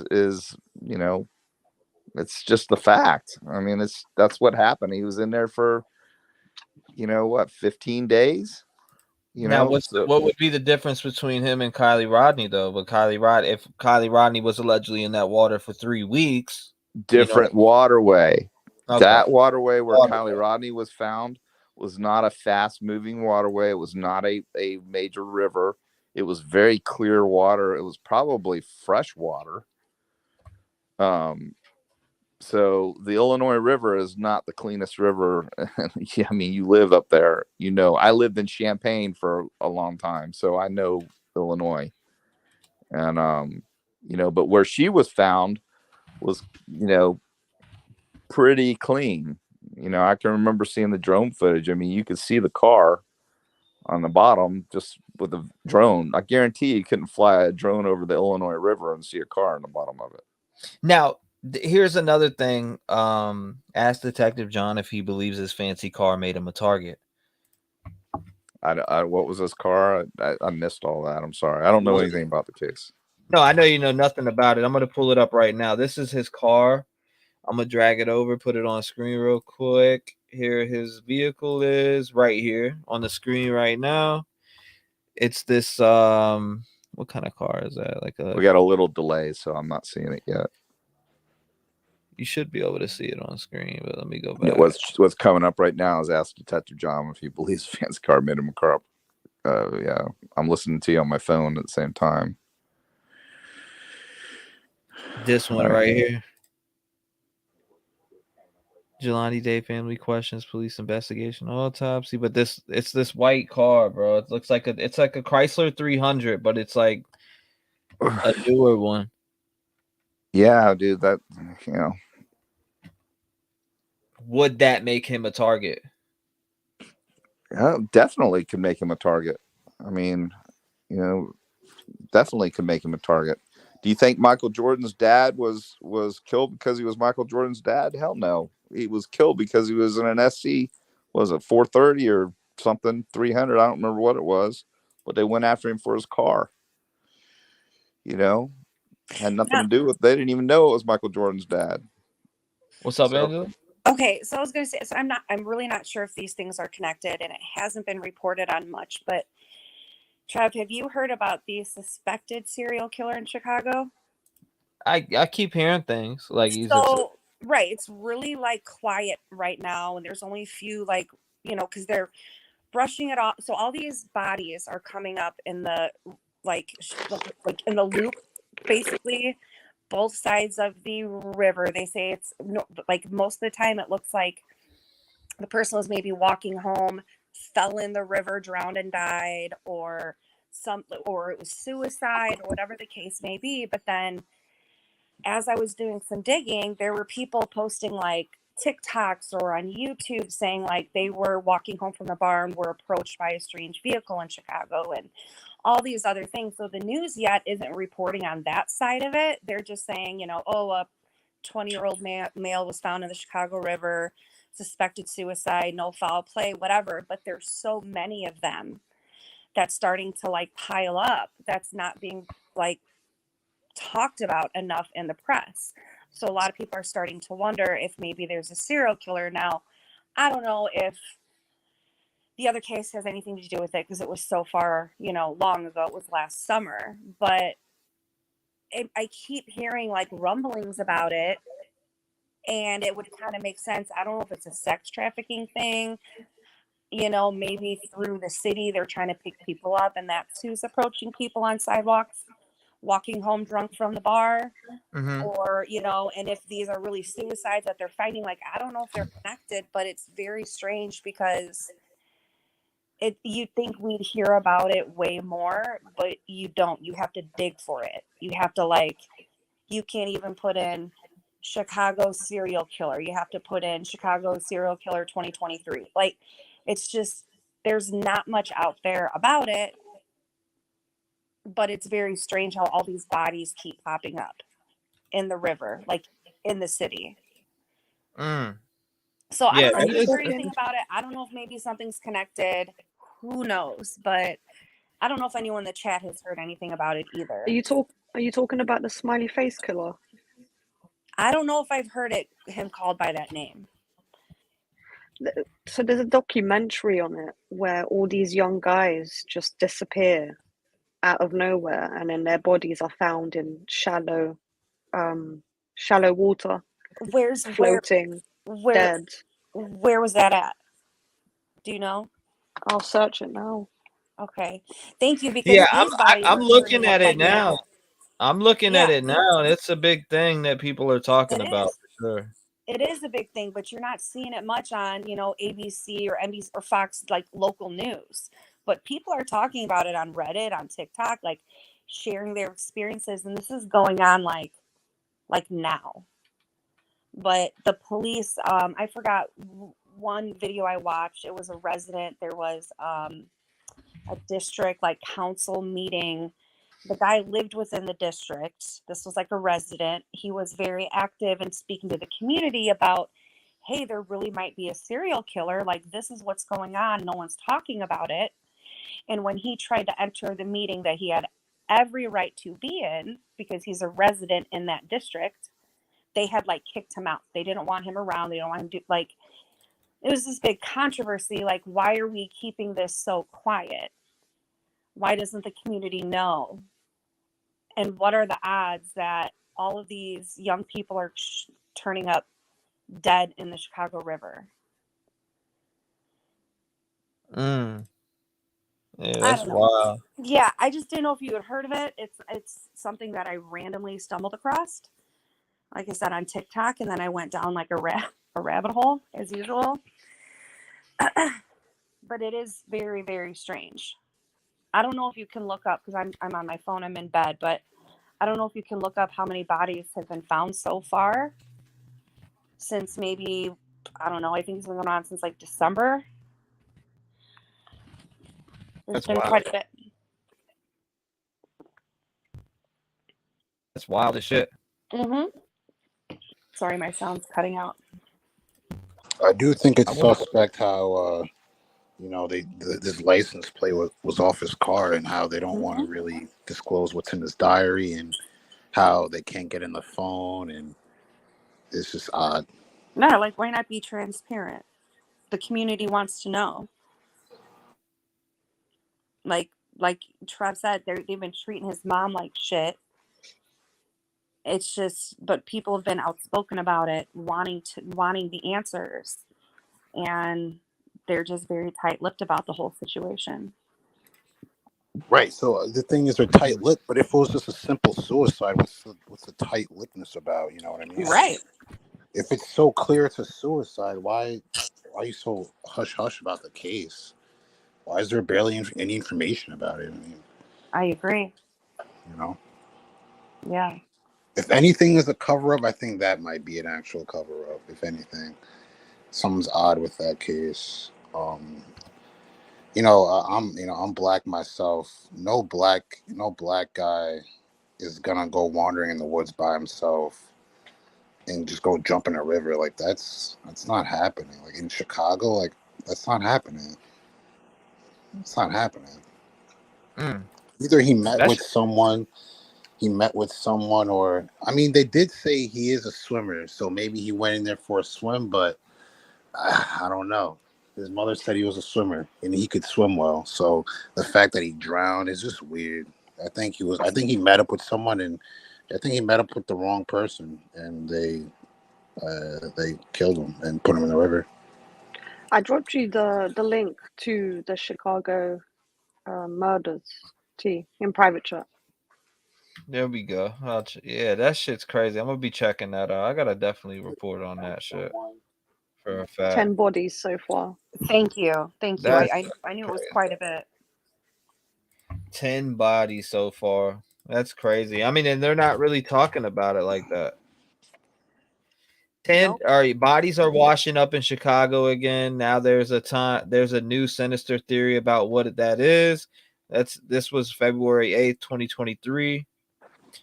Bodies washing up on shores of Lake Michigan and rivers around Chicago last year that had folks thinking maybe there was a killer on the loose, which there definitely is. If there's bodies washing up on shore, I'm sorry, there's definitely somebody out there committing murders. Yep. I mean, yeah, definitely. they're just swimming and dying. So we 10 think that 10 of 10 them? people, 10 people went swimming and they all died, and you know. And who's going From swimming in Chicago in the wintertime? Like nobody.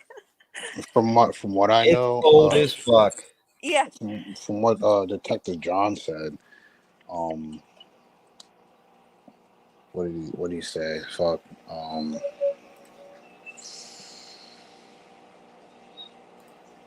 There was 2 in Ohio. I'm back on. I lost you. Can you guys hear me?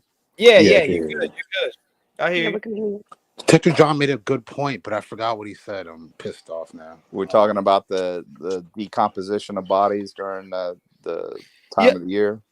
Is that what you were probably going to allude to? Hey, Detective John, Something like that, yeah. If you look at your phone, can you see this? What I have posted up on it? If you like, because you're in StreamYard right now, you should be able to see what I have posted up on the screen. Yeah, I see it. You see him looking up at the camera. Don't you think that's odd to me? I mean, that's odd to me. You walk in, you look up at the camera, like maybe somebody's in his car holding him against his will. He's trying to leave a sign. He's looking to the left too. You know what I mean? Like, I don't know, something. His eyeball, he's looking to the left. I seen this actual footage, and I picked up on. That's the first thing that struck me is a red. Something warned me with that when he walked in and looked up like that. Yeah, what comes to That my car, mind by the way, is is designed to look like a Bentley. I don't know if people realize that, but oh, okay. A lot of people will associate that with a Bentley, which would associate. I mean, people that own Bentleys are pretty loaded, but I think it's actually a 300, isn't it? Made to look like a Bentley. Yeah. Yeah, it's a Chrysler 300. Yeah, but that pull up a Bentley, it looks just like a Bentley. What person would? Based on this picture, when I saw this picture, the first thing that came to my mind was somebody following him, because when he walked into that store, he looked straight at the CCTV. I wonder if there's a TV with the live feed so that he could see who was behind him. Well, those CCTV cameras are actually, they're manipulated to make you look at them because they flash. A lot of times they're flashing a red light, so they want to draw your attention, because if you come in the store and you steal, they've got you on CCTV and they got a good video, so it's not uncommon for him to look at that, for anyone to look at those cameras. Oh yeah, Detective John, I remember the point I was going to bring up. So just how you mentioned like the liquefaction of the organs and how organs could go missing, and how it seems like when bodies are found in water, it seems to be like a trend of the case coming out as being undetermined or being a drowning. Right. So I was going to ask: is there a way to determine a murder? Has there been ways to determine a murder? Like, say someone was asphyxiated or choked out and then threw in the water. Is there a way to determine that, or is it if a body's in the water for so long, the decomposition just makes it undetermined? Yeah, that's exactly right. I mean, the body, you're not going to see ligature marks anymore, which is indicative of strangulation. The peaky eye in the eyes, if the eyeballs are gone, you're not going to see that, because what happens with strangulations is it busts the blood vessels in your eyeballs. That's the first thing you look at if you have a pristine body. And one of the first things that during an autopsy that he'll look at is he'll pull the eyelids open to check the eyes out to make sure there's no pupil, and then they'll look for ligature, and he'll start with the exterior of the body before he cracks the body open, just looking for obvious things. Right. And, but all that stuff goes away with water decomposition. It's very, now you can still get toxicology, but that's, again, it's really hard when you have a decomposed body like that, because toxicology is going to tell you drugs, but it's not going to tell you whether he actually drowned, because there's no way to tell that, whether the lungs, whether he inhaled water or he was put there after death, because there's a way to tell that if you were physically drowned and you inhaled water, they would know. But if it was mortem, you're putting a body in the water after death, then you're going to know that that person didn't drown if there's not much decomposition. Mm. You know, forensics. I mean, it's amazing. I loved, I mean, I didn't love attending autopsies, but we had an ME here that would actually allow me. He would hand me, the scalpel. He would let me do the Y incision. He would let me do all kinds of stuff, and I was very, very intrigued with that stuff because it's you're trying to solve a homicide, but there's got to be more. I mean, it's still an open case, so you can't get any case file information, of course, right? T-REV, so that doesn't exist. You can only get you could get stuff, but I'm sure you're only going to be able to get what exactly his mom has, and his mom is still crying out for answers to this day. A lot of people are saying black market organs, if dumped in water after they taken out or not, it's big business. What? People are been talking about like the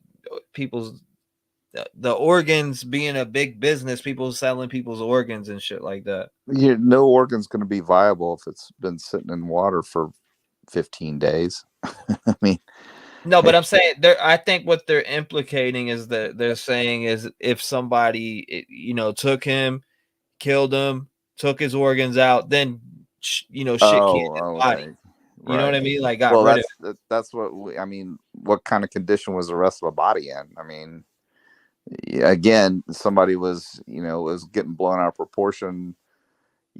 Somebody said that the jaw was cut off. No, the jaw was removed, possibly cut off, in the morgue, during a procedure for dental, for dental records to ID the body.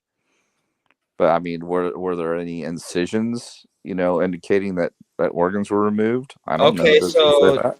They did find Sarah Dreyer. They're saying that body identified. Is that I'm seeing that? Is that what I'm seeing in chat, guys? Body identified where JLR was searching at? Is that what I'm seeing in chat here? I thought I just seen that. Dr. Thrifty, is that what you're saying? Yes, it's true. It's her. They found her. Yes. Okay, they did find her. So JLR, man, he was just over there and 3 people pulled up on him. Now I'm just getting information that the people that pulled up on him, one of them is the wife of the person accused to have a beef with her. She was found in the woods, allegedly, or on a property, dead. So these 3 people rolled up on JLR, they took phones out. They got video of his car, his license plate, and the dude was looking at him with like this deathly stare. You just see one of those stares where people hate you. Dude rolled up on him and was like, this guy right here, and we started cussing him out pretty much, and like, you're no good, get a real job. People were just talking crazy. Where was he at when this happened? Well, JLR was at the scene where they found the body, but he has previously been searching that property. JLR is very determined. Yeah, I hold respect for that because he was out there searching where gators were at and shit like that. He goes hard on the searches, man. I remember when he was pulling up to the Idaho house and everything. Like, he goes very hard. That's the dude that always wears the hat, right? Yeah, JLR, but he's really out there, boots on ground. He's pulling up to these places, bro. He's pulling up to all these different, crime scenes, locations. One day he's in Indiana covering the Richard Allen case. The next he's in Idaho driving around showing you Kohlberger's house where the DoorDash came from. Yeah, I mean, he's on the shit. You got to give it to him. Is that the guy that got jammed up over the alleged, ring bell recording or whatever it was from the Idaho case? Who? Didn't he do? Is he the one that did that? The alleged scream thing and all that stuff. Absolutely not. Hell no. Who was the guy that did that? There was some weirdo Morris dude. Oh, okay. The dude was like that weirdo. He was like, oh fuck it. Yeah, that was the guy. That dude was pathetic. Donna, I see you, Donna. Yeah, I don't follow anybody else but you, T-REV, so I don't even know these freaking people. I might see it occasionally. Man, Idaho 4 is a hot topic. I'll tell you that much. That's still the hottest topic out there. And now, the speculation is a lot. I wanted to bring this to your attention. I was going to call you the other day, and I forgot. I ended up getting busy, but I wanted to ask you this because I came up with this speculation myself when it comes to the Idaho 4 case. Okay, so you know how they come out, News Nation, and they report, oh, well, ID found from one of the victims in Brian Kohlberger's possession, right? Okay. You get how that is. All right, so that's being put out there. And then all of a sudden the guests on there are Jennifer Coffendorfer and another lawyer. But what strikes me is that I went back and looked at those search warrants, right? The people who conducted the search warrants for Brian Kohlberger were the feds, the FBI. So what I did was I went and looked at Jennifer Coffendorfer. You know what I mean? I went and looked at her resume, and she has a very extensive, long FBI resume, and over 20 years. What's to say she hasn't got a hold of anybody that is in the ongoing investigation, being she's been in the field that long?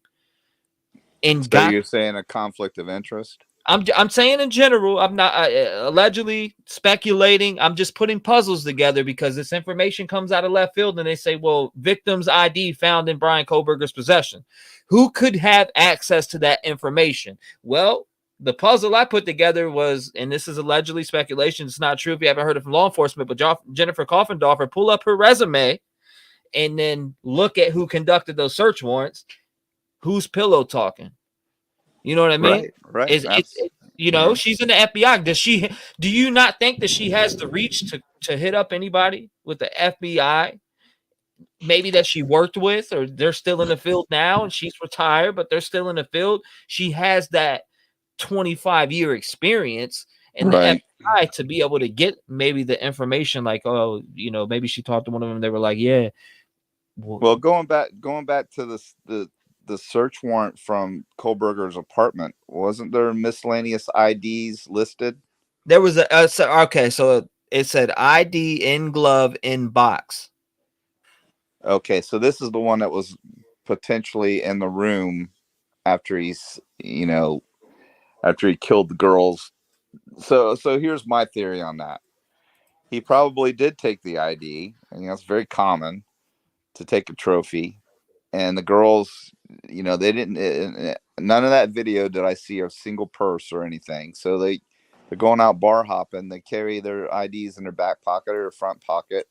They get back to the house. They undress. First thing they do is take their ID out, put it on the dresser. That's a very common thing to do. He probably saw that after he was done and grabbed it, because he's infatuated with. We don't know which girl yet. I mean, we're just speculating that's Kaylee. But, he's infatuated with that girl, and that's his trophy. One of the items also found listed was a pillow with a red stain on it. That could have been either like a previous trophy from a previous murder, or it could be like a pillow from the scene, or it could be a pillow he used to, put over their faces. Or it could be a pillow from his own bed because, I guarantee you 90% of us that have fell asleep, popped a zit or had some kind of a, something on our face, and you had blood stains on pillows. I mean, I do my linens at least once a week, and I often, because, I'll be outside doing something and I might, I'm just saying there's all kinds of explanations for that. You could be right. We just don't know. But they're going to retrieve any of that stuff. I mean, if he had a speck of blood on any of his linens, they're going to retrieve it. I agree. I think he could have cut himself shaving. He could have had injuries from the actual crime. It could be from anything. Yeah. I mean, it really matters how big. If it's a huge stain, then But yeah, it definitely got to see what it looks like. The biggest thing that kind of intrigues me about that whole the evidence retrieved from the search warrant was the number one item they listed was knife with no description. I find that just unbelievable. So in executing a search warrant, you know, you have to lay out for a judge the things that you're going to try to retrieve. You know, the number one thing that they're looking for is what? The murder weapon. So the murder weapon is going to link him to the crime. So for them to retrieve this knife, just knife, listed as the number one item with no description, tells volumes to me. I mean, it's just like that blows me away. But then down a little ways, they've got a small, probably pocket knife. What kind of knife was it? T-REV? I can't remember, but they described it. So the number one item retrieved was a knife, listed number one. Right. I am highly suspicious of them not describing that knife, because that is the K-bar 9-inch knife that they were looking for. That's what my thoughts are on it. I could be wrong, but why even list a knife and not describe it? Makes no sense to me. So I think the bombshells are going to start dropping in the next proceeding, and you know, we're going to find out a lot more. I think You'd be beyond stupid to not get rid of that weapon. No, you got to consider the type of person he was. He didn't believe he was going to be caught. Right. This guy's a narcissist. He's a sociopath and a psychopath. He can be both.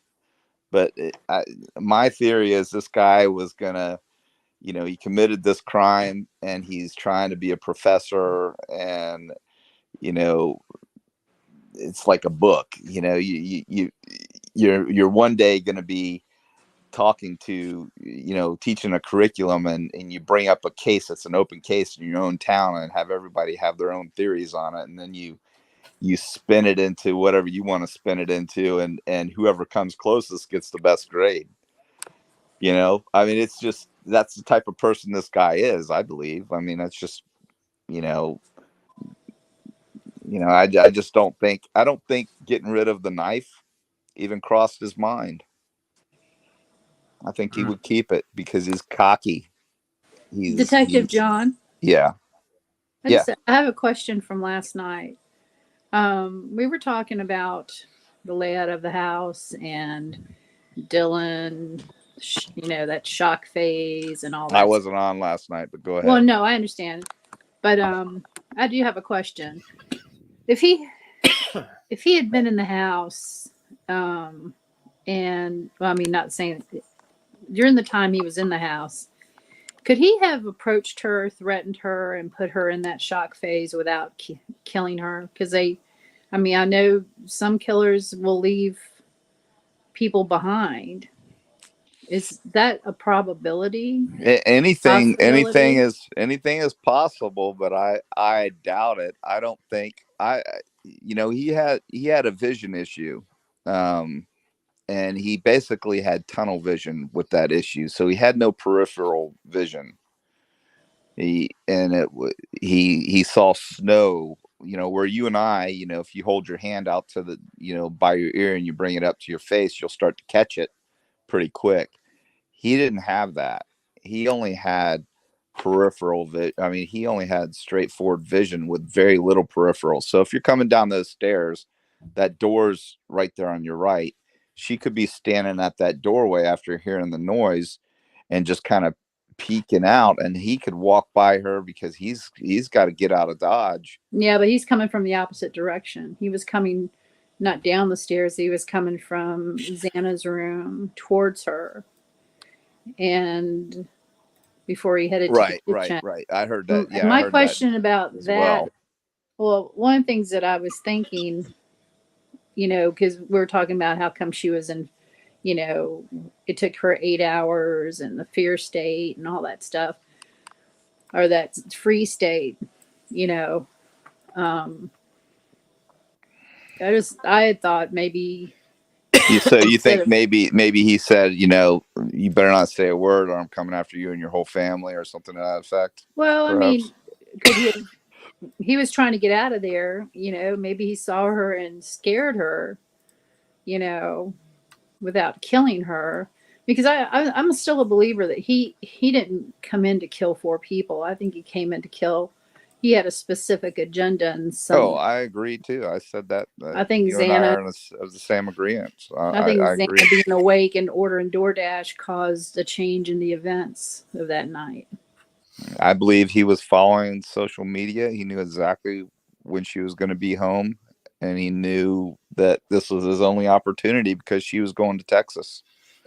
My biggest problem is what I Dylan's believe. the 8 hours in the gap, and I talked about it last night on stream, and I can't get over that 8-hour period where you see this guy walk in, you hear whimpers, but not only that, the thing that bothers me the most is that the alleged Ring camera next door picked up a dog barking, whimpering, and things like that. So if that camera picked that up, what did Dylan hear? You know what I mean? True. And, but also what was she incapacitated in any way? Was she out partying that night? Was she drunk? Was she?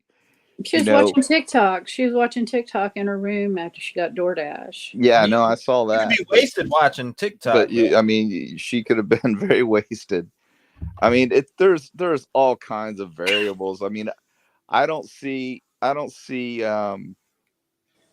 any point in questioning her, and why she did the things she did, because we just don't know. I mean, it's kind of a moot point to me, because people react differently to different things. So we all want to people want to crucify her for not calling the police right away.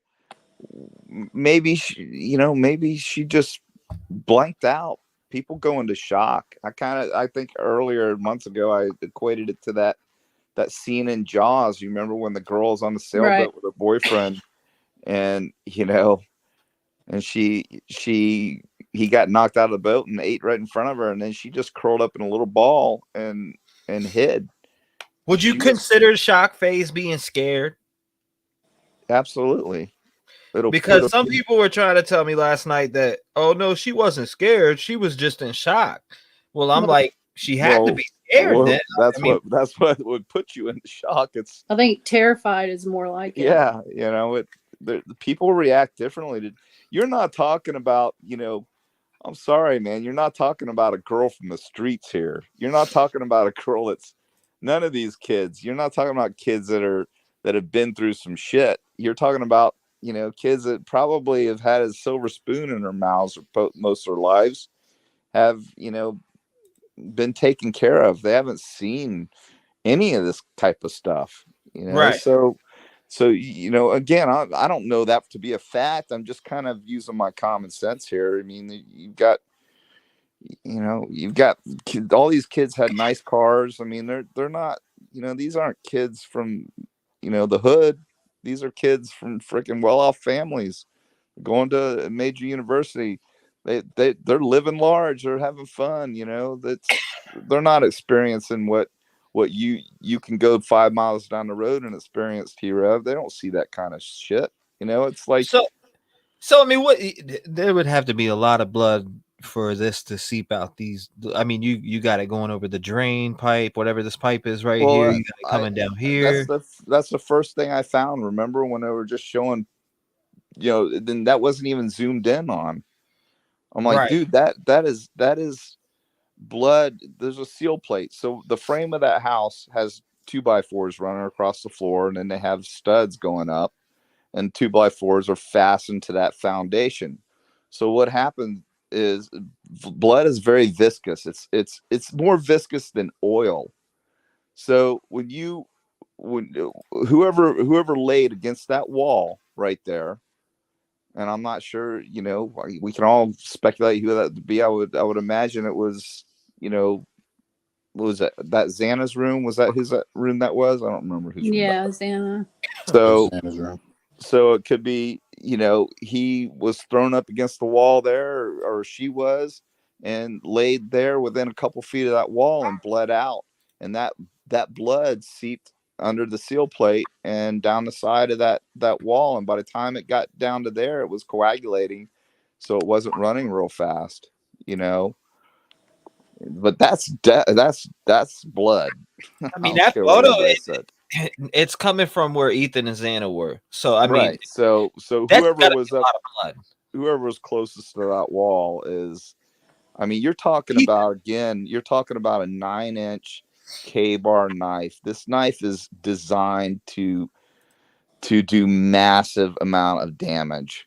You know, when you plunge, when he plunged, and again, everybody's like, "Oh my God, he couldn't have done it," you know, by himself.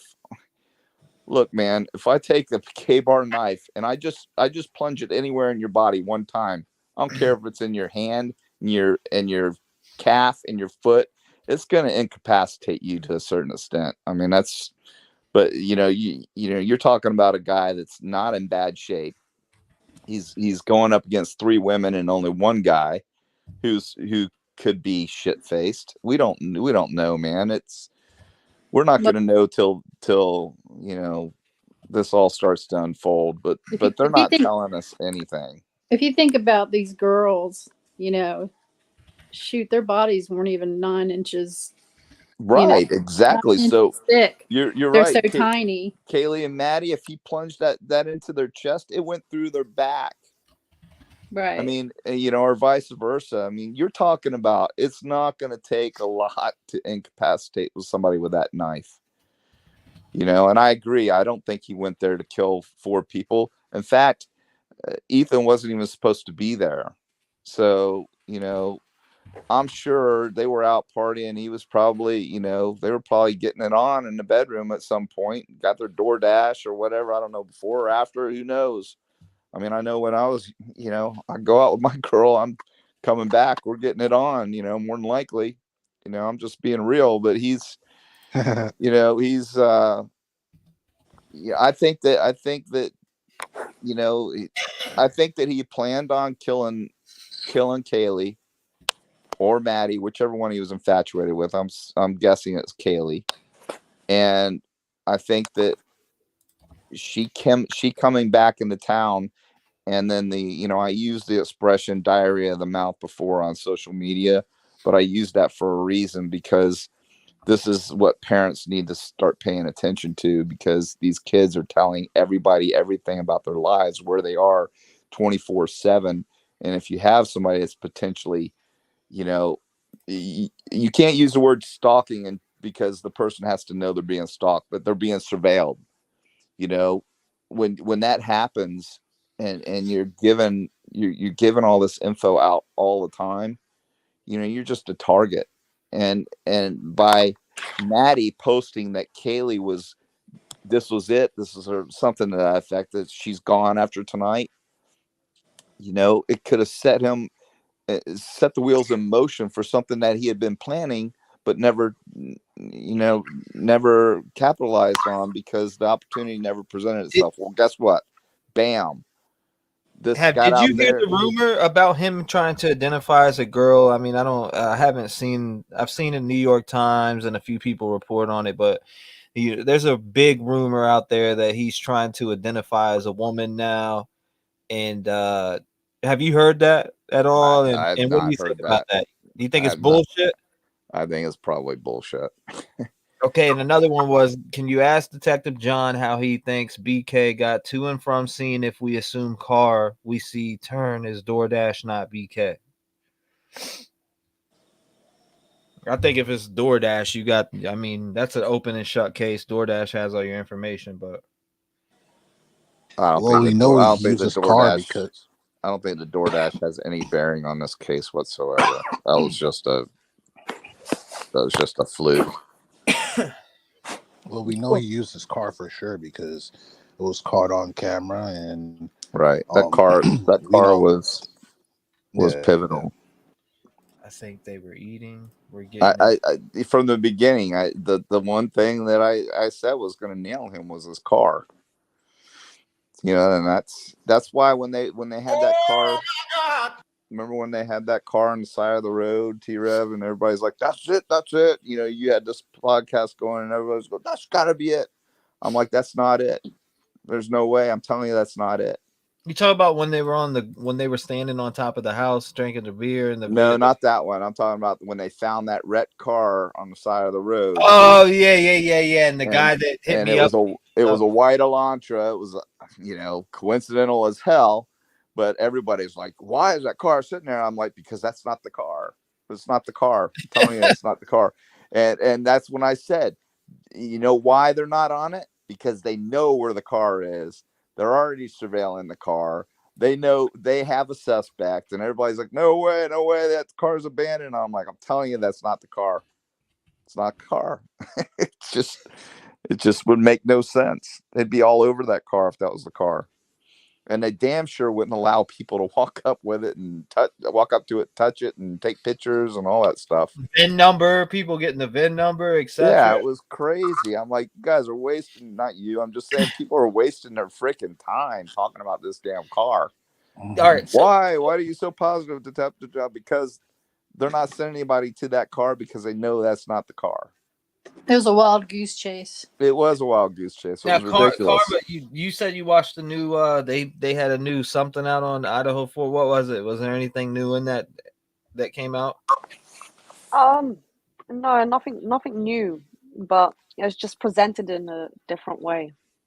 I mean, one thing it reminded me of was that, people are questioning whether or not it was Brian that was driving past or if it was the DoorDash. But this documentary that we watched today just reminded me that he drove past the house 4 times. Right. He was surveilling, and they have him on CCTV. So I don't know why people are still questioning it. There is video footage of him driving past the house 4 times, up and down, until he goes in. That was highlighted in the documentary? Yeah. I'm going to quote Plato here. Wise men speak because they have something to say. Fools speak because they have to say something. And fools are talking about a lot of this stuff because it's just ridiculous. Some of the theories that are out there. I'm sorry. What about the Ethan? I've been getting in this claim a lot. Somebody hit me up about it, and now it's echoing, and I'm getting emails, and people are coming at my neck because one of my mods said Ethan's birth certificate or Ethan's death certificate doesn't even exist. So what? You know what I mean? Like, bro, yeah. I don't know. It just gets monotonous. I mean, there's like, I'm as intrigued with this case as everyone else, but I'm telling you, Kohlberger is your man. This is there's so much more than what was in the PCA. There's so much more. I mean, I disagree. What? I don't want to say I disagree, but I don't think it's a slam dunk as some people think it is. Like, we need way more Turn the heat up. Let's hear it. Until proven that if all we got is a PCA, then that shit will not stand. I think no, that's not all we have is a PCA. What I'm saying is that PCA was all they needed. I understand what a PCA is needed for. I'm not like lost on that. I understand that you only need like more probable than not. It's 51%, right? Like I understand that. But I don't think that. I think that they kind of pinned it on him. I think they kind of rushed things. I just don't think it's a slam dunk case as everyone says it is. I can come up with 1,000 defenses of why the cell phone pings and the touch DNA at the house and his car driving by, or I think there's drugs involved somewhere. I think this shit goes way, way, way deeper. I think there's crooked ass cops out there, crooked prosecute. I think okay, let me ask you this. Why would there be crooked ass cops involved in this? Do you know how many deaths there have been, suspicious deaths there have been around, in and around those 2 college campuses in the past year? Because people don't want murders and deaths in their college towns that bring millions of dollars to their communities. So you're there's not crooked cops, there's inept cops. So you're talking about a department that I think had 50 something sworn personnel altogether, if that, or was it 28? I can't remember, all together is going to conspire to cover up and hide a homicide at University of Idaho. I think that it's the because good of old boys, revenue. the good old boys stuff. I think that you don't see shit, you don't say shit, whatever your captain's doing. I mean, I'm not saying this is for sure what's going on, but that happens in towns all across America. Across America. They might not conspire, they might not be part of it, but they're sure as staying they're gonna stay away from it.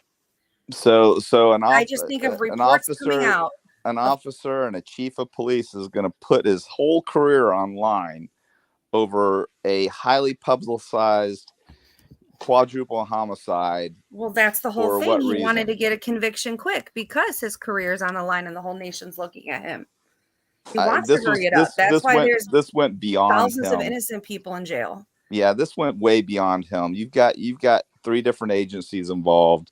It's there's so much media coverage. You had so many political polls being made here. I mean, it's and in my opinion, all politicians are crooks and shitty anyway. I don't trust them. well, most are. I just don't. concur. Just like Yeah. attorneys, but 100%. I mean, You look at I just don't. I respectfully disagree that it's you know, a bunch of crooked cops that they're I'm trying not saying to push that a that is for conviction. sure what it is. I am just saying that I do not believe that it is a slam dunk. I think that there are 1,000 other things that could be going on. I think I have way too many questions. I can think right now. Well, what's your question? What's your question, and how are the pings invalid? How are the pings invalid? Because where they triangulate them and where since the locations are so close together, it's not as accurate. It can be a miles off here or there. What if he was just buying drugs? What if he was running drugs to and from the house? Well, okay, so we'll hit the pings. But the sheath is in there with his DNA on it, so okay, he could have buying been drugs. If he's buying drugs, right? Why is he cutting up there? And you know what? They're cutting up that cocaine with that K-bar knife. Okay, we could go off that, but in general, though, I see people's boots get smoked for pangs and shit like that all the time. Oh, and for sure, but it's not pings. But pings are that's circumstantial evidence. Okay, well let's go to the you need a lot of circumstantial. I know. Okay, so Angela, before Detective John says what he's going to say, I want to say this to you. I'm expecting there to be blood in his vehicle. If he went in there with a K-bar knife, I'm expecting him to transfer blood from what he committed in that house into his vehicle. If he went in there and did what he did, I'm expecting that. I'm expecting them to walk into that fucking courtroom with his car broke down and basically bringing the whole entire car in there. You know what? And if that's the case, I'm with you. I just think at this point, as a public, everybody is hanging it on this is for sure the guy. And my thing is, as the public, what have you seen that for sure tells you he is the guy? There could be, there will be more in the case that would then be seen in the probable cause. But what is that more going to be? There's many things. There's the pings. There's there's him pinging before the murders, and there's him pinging the morning of the murders. He's pinging there the morning of the murders. The knife sheath that is found under a murdered victim has his DNA there. That means he was at the scene. Okay. That means he was at the location. That means he's in the house. If the knife sheath was in there, what was used to kill the victims? It was a K-bar knife. Okay. And they found a K-bar knife sheath with his DNA on it that excludes everyone essentially in the world. So I don't see how. I'm just going to say this, playing devil's advocate as a defense attorney. He was over there the night before partying with the girls. Yeah. I'm just painting a narrative for you. No. He's up in their room. They're doing drugs. He left his K-bar knife. That's what they were chopping up their drugs with, doing lines, whatever. He accidentally left the sheath there. That was a reach. That's a reach. If anyone says that in court, how is that a reach? That is a perfect. If you've been in a college, I'd say that's a reach because it's party where are you house? getting that information from? What drugs? So you've seen somebody cut up drugs around that house. Well, let me What stop you. proof So is you've that? seen What is no somebody evidence of that? People that live there, people that live on campus have made statements about that it is a known party drug house. Now, what if I they mean, don't have at cocaine any in their house, system? there's going to be drugs there, though. It's a college. Correct. So it wouldn't be unsurprising that there's drugs in the house and he was doing drugs with them. What if there's drugs in their system when they do the you got to think toxicology about it. report? Brian Kohlberger, you got to think about it. Brian Kohlberger, they wouldn't need Brian Kohlberger to supply them drugs at a university college. It's everywhere. Drugs are everywhere in high school. You wouldn't need Brian Kohlberger to be your drug pusher in Maybe college. he was the drug pusher there. He's older. Maybe he had other connections being in Pennsylvania. We don't know. My point is, we haven't seen enough. And every storyline you can come up with to say, I am not pro Kohlberger. I am pro getting the right fucking person. And what I'm trying to tell you is there's thousands of people that are innocent in jail because the public jumps to conclusions off of a few pieces of evidence. And that's why court is so important, because the prosecution is paint a narrative and the defense is going to paint a narrative as well. There are two sides to every story, but these little pieces of circumstantial evidence can be explained multiple ways. That's all I'm saying. So what makes someone guilty to you? What makes someone guilty?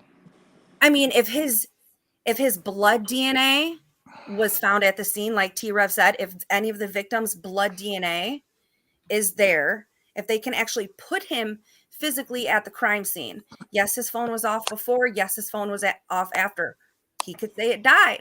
He would, whatever. He didn't have his phone charger with him. But unless his phone was actually in that house at that time, there's multiple things that go together. But it's either a lot of circumstantial evidence, or B, very solid, like DNA evidence. Right. His DNA is going to be found within these victims. His DNA is going to be found, within these victims somehow. Girl, if it is, I'm with you 100%. I wish they would have put more of that in the PCA. But, they're building a case. They really can't do that. I mean, usually there's not even that much. Well, it's going to come out in discovery anyway. If they have DNA, his DNA in the victims, and they're putting out the arrest affidavit, all that stuff's going to come out in discovery anyway. It's not like it's going to come out. There'd be no. I mean, they're going to be able to tell you who was killed first. They were going to be able to tell you a lot of that stuff, but it's hard to believe that in all of this, everybody's saying, "Oh, there was so much that could have been screaming and fighting and all this stuff going on." And I think Dylan has something to do with it. I think this was a blitz attack. I don't think they saw it coming a couple hours after they got home. I think they may have been sleeping, personally. This is my opinion, except for Xana. And Dylan, obviously. And, well, Dylan was being, if you've lived in a house with roommates, you hear things. You peek out your door to see what's going on. They may have come home and she opened the door and said, "Hey, what's up? Did you have a good time? Blah, blah, blah." Sure, but she did went say back she to bed. was in a frozen shock phase. So something Well, that was after her. That was after it happened. You're talking, they came home right before 2:00 in the morning. There was 2 hours there. She could have walked out. She could have gone to their room. She could have talked to them. Who knows what she did? But, everybody went back to their rooms and did whatever in 2 hours. So think about what you do in 2 hours when you get home from Let me interject something here. Okay, so here's where we are today, and convicting someone. So basically, your contention is he can't be convicted unless there's absolute 100% DNA. Okay, well, what have we done? I didn't say that. I didn't say that. What have well? I didn't say that. Well, you said you wanted DNA in the interview. You wanted blood DNA. I said either a lot of circumstantial evidence, which right now we do not have, or B, solid DNA evidence. One of those two would make me believe beyond a reasonable doubt. So here's the problem today is we've become so dependent upon DNA. Okay, so is it possible that he went in there, gloved up, masked up, took all the precautions he could, not to considering that he is a criminologist, basically. He's taken every precaution that he could to not leave DNA, except that he made the mistake of not gloving up before he grabbed that knife sheath and he wielded it in his hand along with the knife instead of attaching it to his belt. and made that mistake. So there is a possibility that he got out of there without leaving any of his DNA other than the touch DNA that was on that. It is possible. It's 100% possible. But also, you know, you can't, I don't care what anybody says. I've got one phrase: beyond a reasonable doubt. You present that knife sheath to a jury, if it's admitted into evidence, which it will be, and it's got his touch DNA on the snap of that knife sheath, along with the other DNA that they're going to pull off of that knife sheath.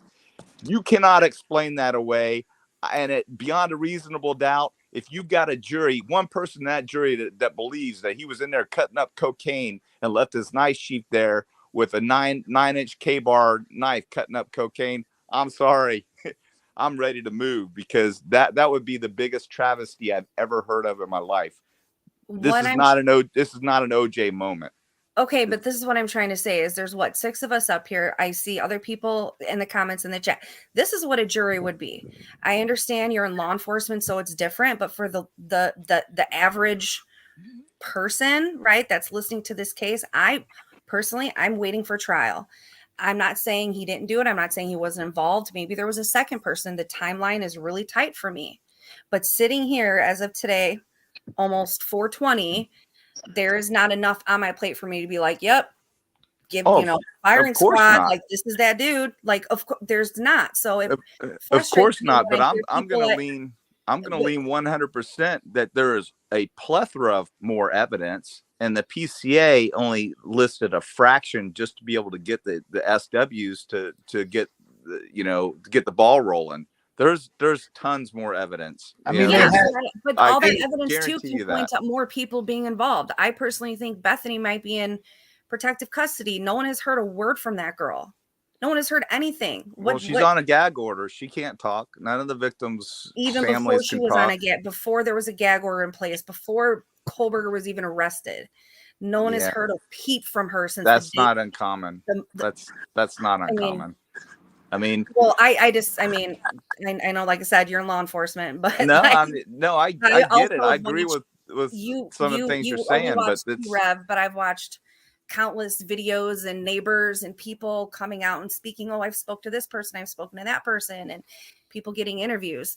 She has said nothing. And wasn't there something in the last motion file that spoke about someone in protective custody and how there were certain things they couldn't speak on in the motion? I forgot the exact verbiage of it, but that if they divulged certain things, it would bring, this wasn't about the search warrants. This was something else. Well, let's run this one by you. Who else didn't say anything that we're getting just bashed on here? Both the Jacks. Did you hear a peep out of them? Did you hear a single word out of them? No, because their parents. So what's the difference? What's the difference? There is no difference. There's shit they know, but my thing is Bethany lived there. She lives there. The Jacks don't live there. What does Bethany know? What did Bethany see? Bethany was involved somehow. Bethany is their number one witness. She is the number one witness. Dylan is the only witness. Dylan is not Bethany. I mean, I'm sorry, Dylan.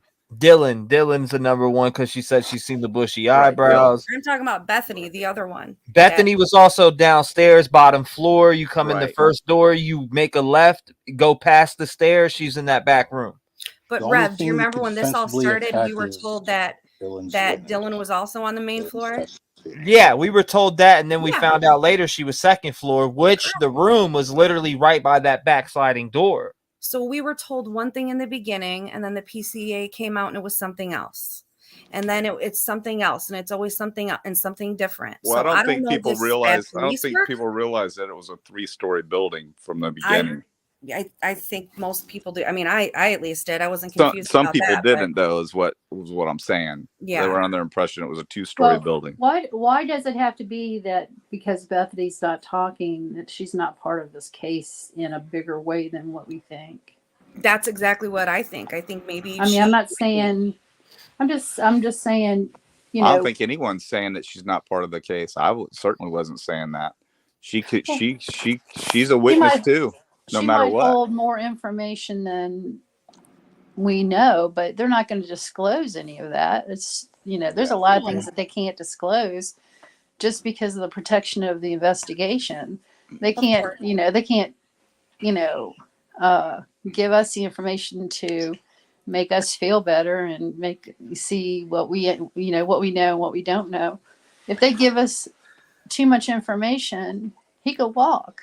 No, I listen, I totally agree. But this all points to my main point is that there's way more to this, and it's unfair and it is rushing to judgment to say, well, only the prosecution has way more that they haven't told us yet. He's for sure the guy. We don't know what the So defense. what's We don't know who way else more is. to it though? What's way more to it though? What do you think is going on? Okay, so what if it comes out in court that there's not blood evidence in his car? What if it comes out in court there is blood evidence in his car? That's what I'm saying. Right now, what we know right now, if I was sitting on a jury, I absolutely would not be comfortable sending someone to death on the evidence that we have. On some cell phone pings, a very tight timeline window. So what the PCA And with the trace information you have DNA now? on the button of a sheath. They're like saying that there's no DNA evidence in that house. Like right now, what the PCA gave us is not enough. I'll tell you what. I'll tell you what. I'm going the to touch say it. is DNA evidence. I'll tell you. I'm going to say it right now. And this doesn't come from it. If I was just a normal guy, that DNA on that sheath under that body is enough for me to sentence him to death right there. I don't care. I'm telling you. I'm a normal guy. Explain that. Explain that. Explain it. I mean, you can't. I've explained it. Maybe he's partying over there. Maybe he just left the sheath and he was laying on one of the girls' beds. Doesn't necessarily mean he was the one that took the knife out and killed them. Maybe someone took it out of his fucking car. Maybe he was touching up on that, then there should be, if to say that is the case, right, then there should be other evidence that's unrecognizable, DNA on that sheath. Exactly. Sure. That sheath, this shot, not just There the could snap be. was the easy. The snap was the easiest place to pull DNA from right away from.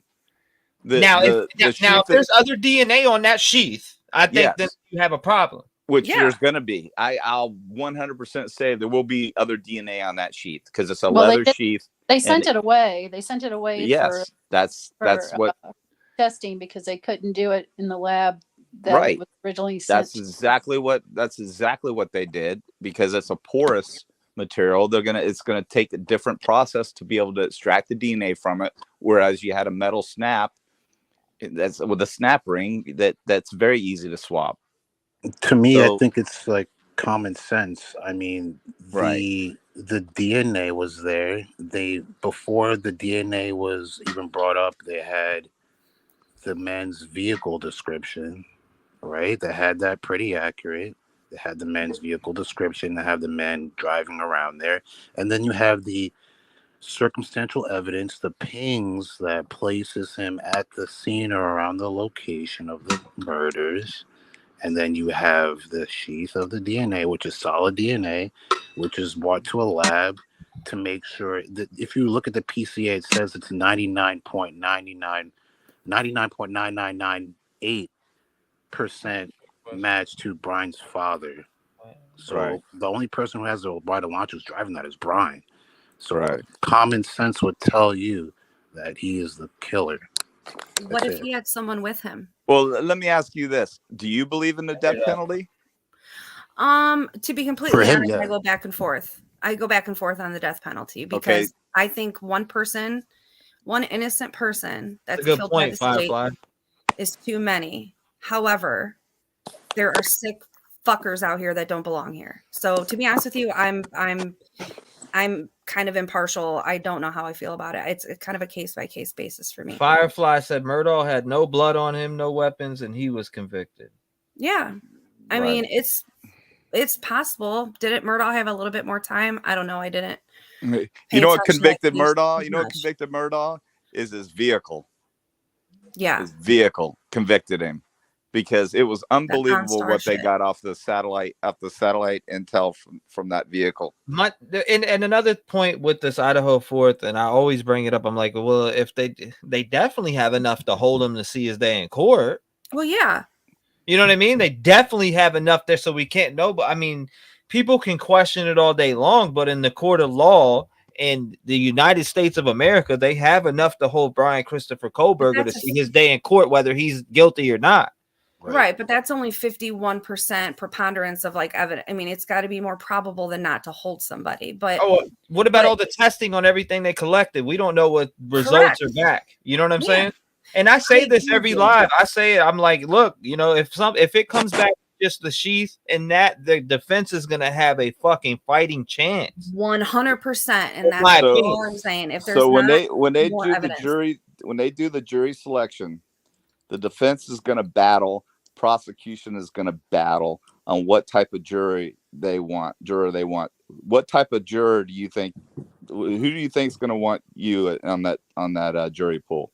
Well, of course the defense will, but someone on the prosecution is going to want someone that's for the death penalty. I mean, it's going to be an epic battle. I'm more interested to see that. I'm more interested to see that than a lot of the stuff, because that's going to be the epic battle. That's why this trial is going to take so long. I agree with you, and that is why I'm just little thing about me. Okay, I can sit and watch trials all day long. When I'm at work, I listen to different criminal trials literally all day long. I hear arguments lawyers make in court all day long. Some of the shit don't make sense, but based on the state and the jurisdiction, that's what flies and that's what's allowed. And I'm just not one to sit in this echo chamber like, oh, I'm going to get on this panel. Like, yeah, it's him. We all fucking know it's him. Like, I just want to think about it a little bit more, because there's shit there's shit that comes out in trial. I was like, damn, I never would have thought. Like, I would have never. I agree 100%. And that's why we live here, because we can have these conversations. Hey, detective. And, I agree. So I have a question though. Say for instance, just hypothetically, this is all we have, which I know is not the case, but just say it is. Okay. Now, it's always been my understanding that DNA is circumstantial, regardless what they find. It's a circumstantial evidence. Is that correct? Or am I wrong there? No, that's not correct. Okay. There may be. I thought touch DNA can be, because it's. Well, I read that DNA is, even though DNA is a science, that it's always looked upon as circumstantial evidence. It's recognized by the court as a viable, form of evidence. So it's not circumstantial. There's case law. There's federal case law. There's all kinds of case law backing DNA. That's why it's admitted. If it was not that case, then it wouldn't be admitted into evidence. You follow me? That would make no sense. I do. To me. I mean, I just happened to. I mean, I even saw it. I even looked it up on. I just Googled it one day, and there's probably circumstances surrounding the truth to what you're saying, which would probably be the way that DNA is extracted, or something like that. But touch DNA is very viable evidence.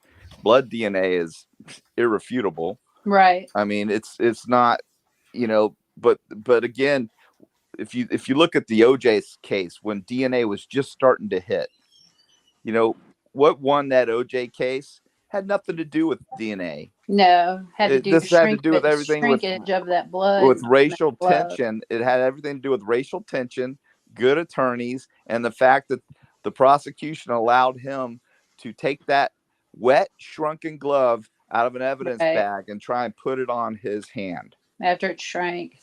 If it doesn't fit, you must have quit. Right. But today, in today's, crime scene, everything that's pulled from a crime scene today and DNA, OJ would be rotting behind bars. Absolutely. Detective John. Yeah. Just quick question, just to kind of help people understand, the reality of knife stabbings. How many people did it take? I'll just ask it better like this. Did Danny Rawlings or Ted Bundy need any help? Did they do it alone, or were they with other people? They did it alone. Exactly. And that's literally, those two are literally copycat murders from this murder. It's like so similar. But the thing is Ted Bundy Humphreys virtually decapitated his. Right. Ted Bundy left people alive. Yeah. Right. You know. So I mean, one person can in fact go into a house and murder multiple people. It's nothing out of the imaginary. It can happen. It happened many times. Yeah. Danny Rollins used the same knife. Here's the problem with society, though. It's we have different classes, unfortunately, of people and the way that they were brought up and what they've seen in life. So they don't taste things the way we taste them or other people taste them. They taste them totally differently.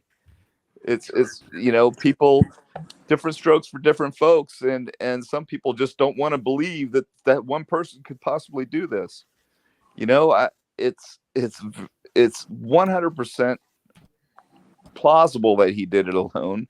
Could there have been somebody else involved? Yeah, there could have been somebody else involved. 100% plausible. That could be the case If too. someone else was involved, that whole house would have been cleared out. It could be, but I'm just saying, anybody can throw anything out there, and it could have been, but I doubt it.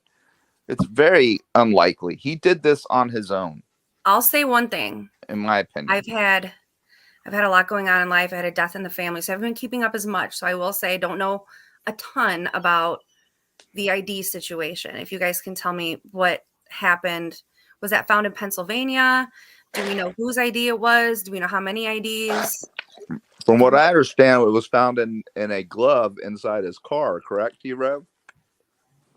See, I heard it was found in a glove in a box, which got people confused with a glove box. But was that from the search warrant in Pennsylvania or the search warrant? I don't know. That's what I asked a while ago, and I didn't get an answer. I think that's from his apartment. They found it in his apartment in a glove inside a box. I could see what they. And we don't know whose ID it was or how many IDs or anything like that. Right, and they were very vague on some of Who this do you stuff. think it was at the beginning? We speculated like crazy. It was Jack D, Jack A. Could have been the Dave guy that called the show that defended himself because everybody thought he was the gay lover or some crap. I don't remember. We got that phone call, but guess what? That guy had the balls to call the show and say, "Hey, this wasn't me, dude. You need to freaking knock it off." That was a classic moment right there. That was awesome. Yeah. I thank the guy for calling it, but hey, we speculated on everybody, but all we had to work on was what we knew. Just we just knew what we knew, and then everybody's like, well, why did he do it? Well, okay, here's his motive. This guy had a motive. Everybody had a potential motive. And I'll tell you, that's exactly why I'm questioning not only everybody but myself, because I was also on the Jack train and and I was effing certain of it. And then it came out to be someone totally different.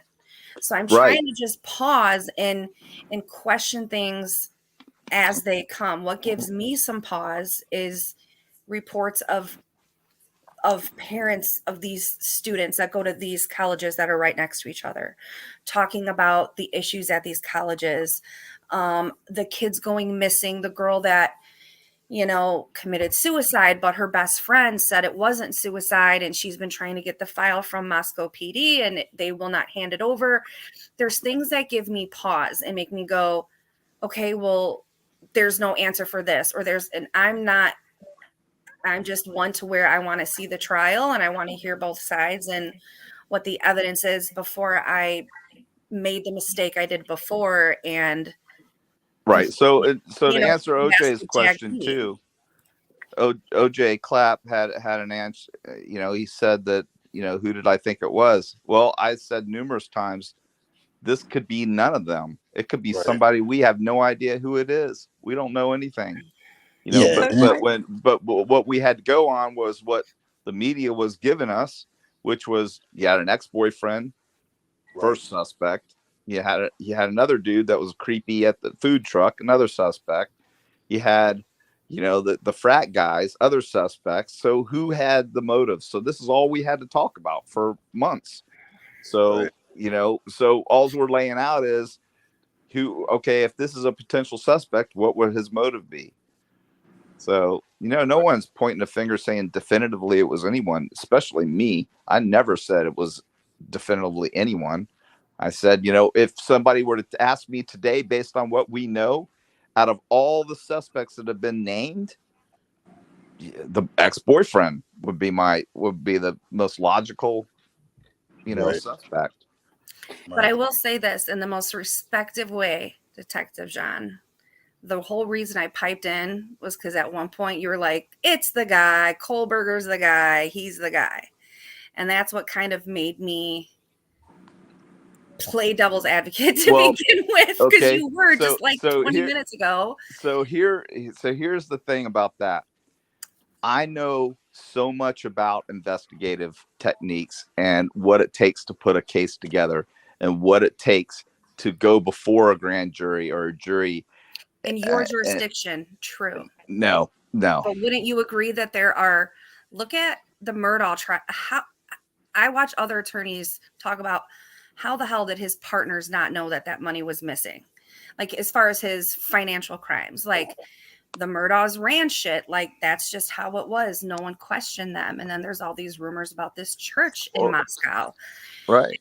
I'm not discrediting your work, but I think that not all law enforcement is created equal. There's parts of the country where they don't. Do you remember?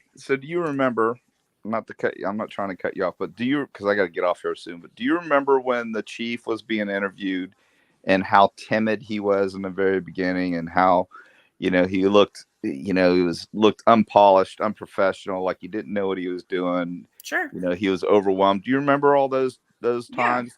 Do you remember when all of a sudden he had this press conference and he had this pep in his step, he had this smirk on his face, and I told T-REV right then, I said, T-REV, he knows who it is.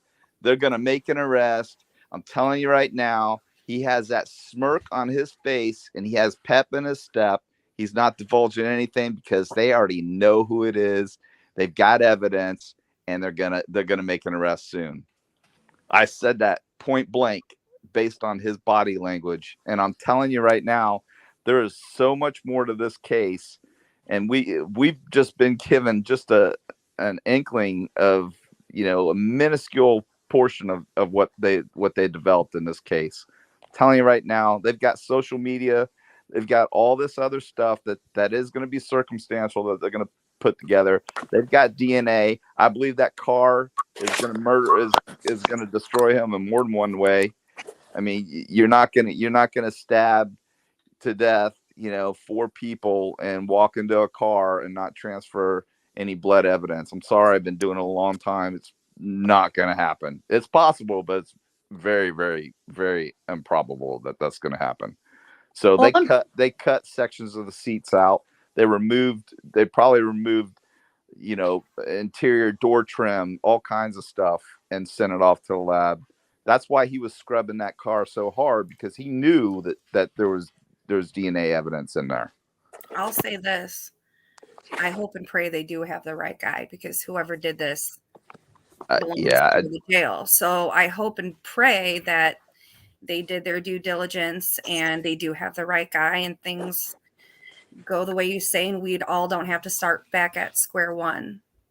Well, I believe in the system. I believe that they did everything that he had that department, although he had that press conferences saying that, we are in charge of this investigation. He's full of crap. He was not in charge of that investigation.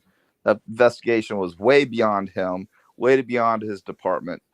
The feds had that investigation. The state police had that investigation. What we would have the equivalent to FDLE had that investigation. I mean, it went way beyond him. He had plenty of support, and I'm telling you, the things that are going to come out are going to be mind blowing for all of us. There's going to be things that I didn't even know existed that are going to come out in this case. I can guarantee you, it's Well, going to be awesome. The thing is, too, okay, if he isn't guilty, say hypothetically here that, you know, because I believe he is, but why all the secrecy of sneaking out of his parents' house in the middle of the night, going to the neighbor's house and getting rid of, you know, any normal person would get up in the morning and take their trash out to their trash can. You know, what's the secret? You know, what's the reason to be in the dark or no one can see you? Where they actually had I actually saw something where they had a plane flying overhead over his parents' house. So do you think him being pulled over twice within 10 minutes within the same county in the same state did not have him freaking out? That was those were both orchestrated by a sheriff. Well, He got pulled over by a according to the sheriff. FBI, it was coincidence. So Well, I don't way. know what There's to no believe. way. about that, by a sheriff. the thing that got me about that is, and I apologize for talking over y'all. Whenever you've got, you know, I don't. Everybody's some point in their life probably gotten pulled over by the police. First thing they ask is for your license and registration. You know, I don't care what you're doing, Right. broken tail light, whatever. You know, They didn't do that. once asked for that. Neither No, one. because they were feeling him out. And, you know, I think if it was me sitting in that driver's seat and they didn't ask for that, I would be worried because of you know, if I was in his shoes, because that's the norm. I mean, I think we're all trained as drivers to have your license, registration, insurance all ready in the event you get pulled by the police officer, by a police officer. Yeah, but And he must have known that because when he got home with his dad, he started cleaning out the car and they were observing him clean out the car. So Right. He was under must have known. surveillance. Well, Yeah, right. exactly. They had I think they had some kind of heat sensing equipment in a plane overhead at one point, is what I've read. Right. Well, And, either that or you know, helicopters, you know, have yeah, infrared, they, you know. They even said that once one was had to go back in, another one took its place. And during that 24-hour period or whatever, that they were constantly surveilling. Well, to answer the question that was asked, why would he be wearing gloves separating his trash from the families in the kitchen? Who does that? Belladonna says, and I agree with that. I think that's fucking weird. Somebody told me people do that all the time. I've been in several different households and never seen people do that. I'm talking people that aren't my family. I lived with a lot of different people. I've never seen nobody put gloves on and separate their trash. No, I've never seen that either. Me either. but they are out there. There's extremely OCD people, and he was OCD from what witnesses say. So I don't know, you know, but I don't believe that's why. I just believe that, you know, he was. I think to answer the question that was asked, the reason why he behaved the way he behaved because he knew those traffic stops. They were freaking him out. He knew what was going on. He just, you know, so he was freaking out. He was in a paranoid state. He was like Goodfellas, what's his face, running around in the house, you know, thinking that, you know, planes are watching him, which they really were. If you look at the second video of those stops, not so much, I'm not sure if it's first one or the second one where his dad brings up the shooting in Washington. Yeah, I guess that would be Brent. Right. His facial expressions when his father said that was like, "What are you doing? Shut up! Shut the hell up!" Yeah, you could see his brow. You could see a change from the demeanor from the first stop. I think it was the second stop that came up. But and you know why his dad did that? Because his dad knew he did it. In my opinion, I think so too. How could you be that obtuse and see all this stuff going on the media and a white Elantra and your kid's not acting right? You know what? He wanted to drive back with his son to have those final moments with him with windshield time. And even though he probably never asked the question, I think his dad, you know, any prudent person, even your father would believe that, man, this isn't looking good. So I would have loved to have been a fly on the headliner of that car, because maybe he did ask, but I don't believe he did. But I think that his dad deep down knew. I think that his mom knew. I think that's why his mom potentially sent the dad out there to get him. Well, I read there's- in some of the readings that I did find something that he had a fear of flying, and they Yes, they drove him out there the first time, I guess, to look at the school. They Right. drove out there, and that's where all these other cases are.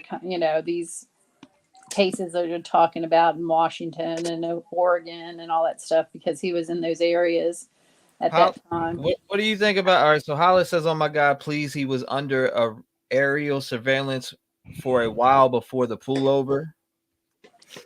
What do you guys think about that? You think that he was under that aerial surveillance before the pullover? Sure. Why are they saying they lost him in Colorado? I didn't read anything about that. I know that they went to Colorado, and Well, that's possible because it's a very mountainous area and he's going through windy roads, so it'd be hard to surveil him from. But there was a connection between. There was a connection, and I can't remember what it was. If anybody can remember, but there was a connection to the part of Colorado that they went to that was related to.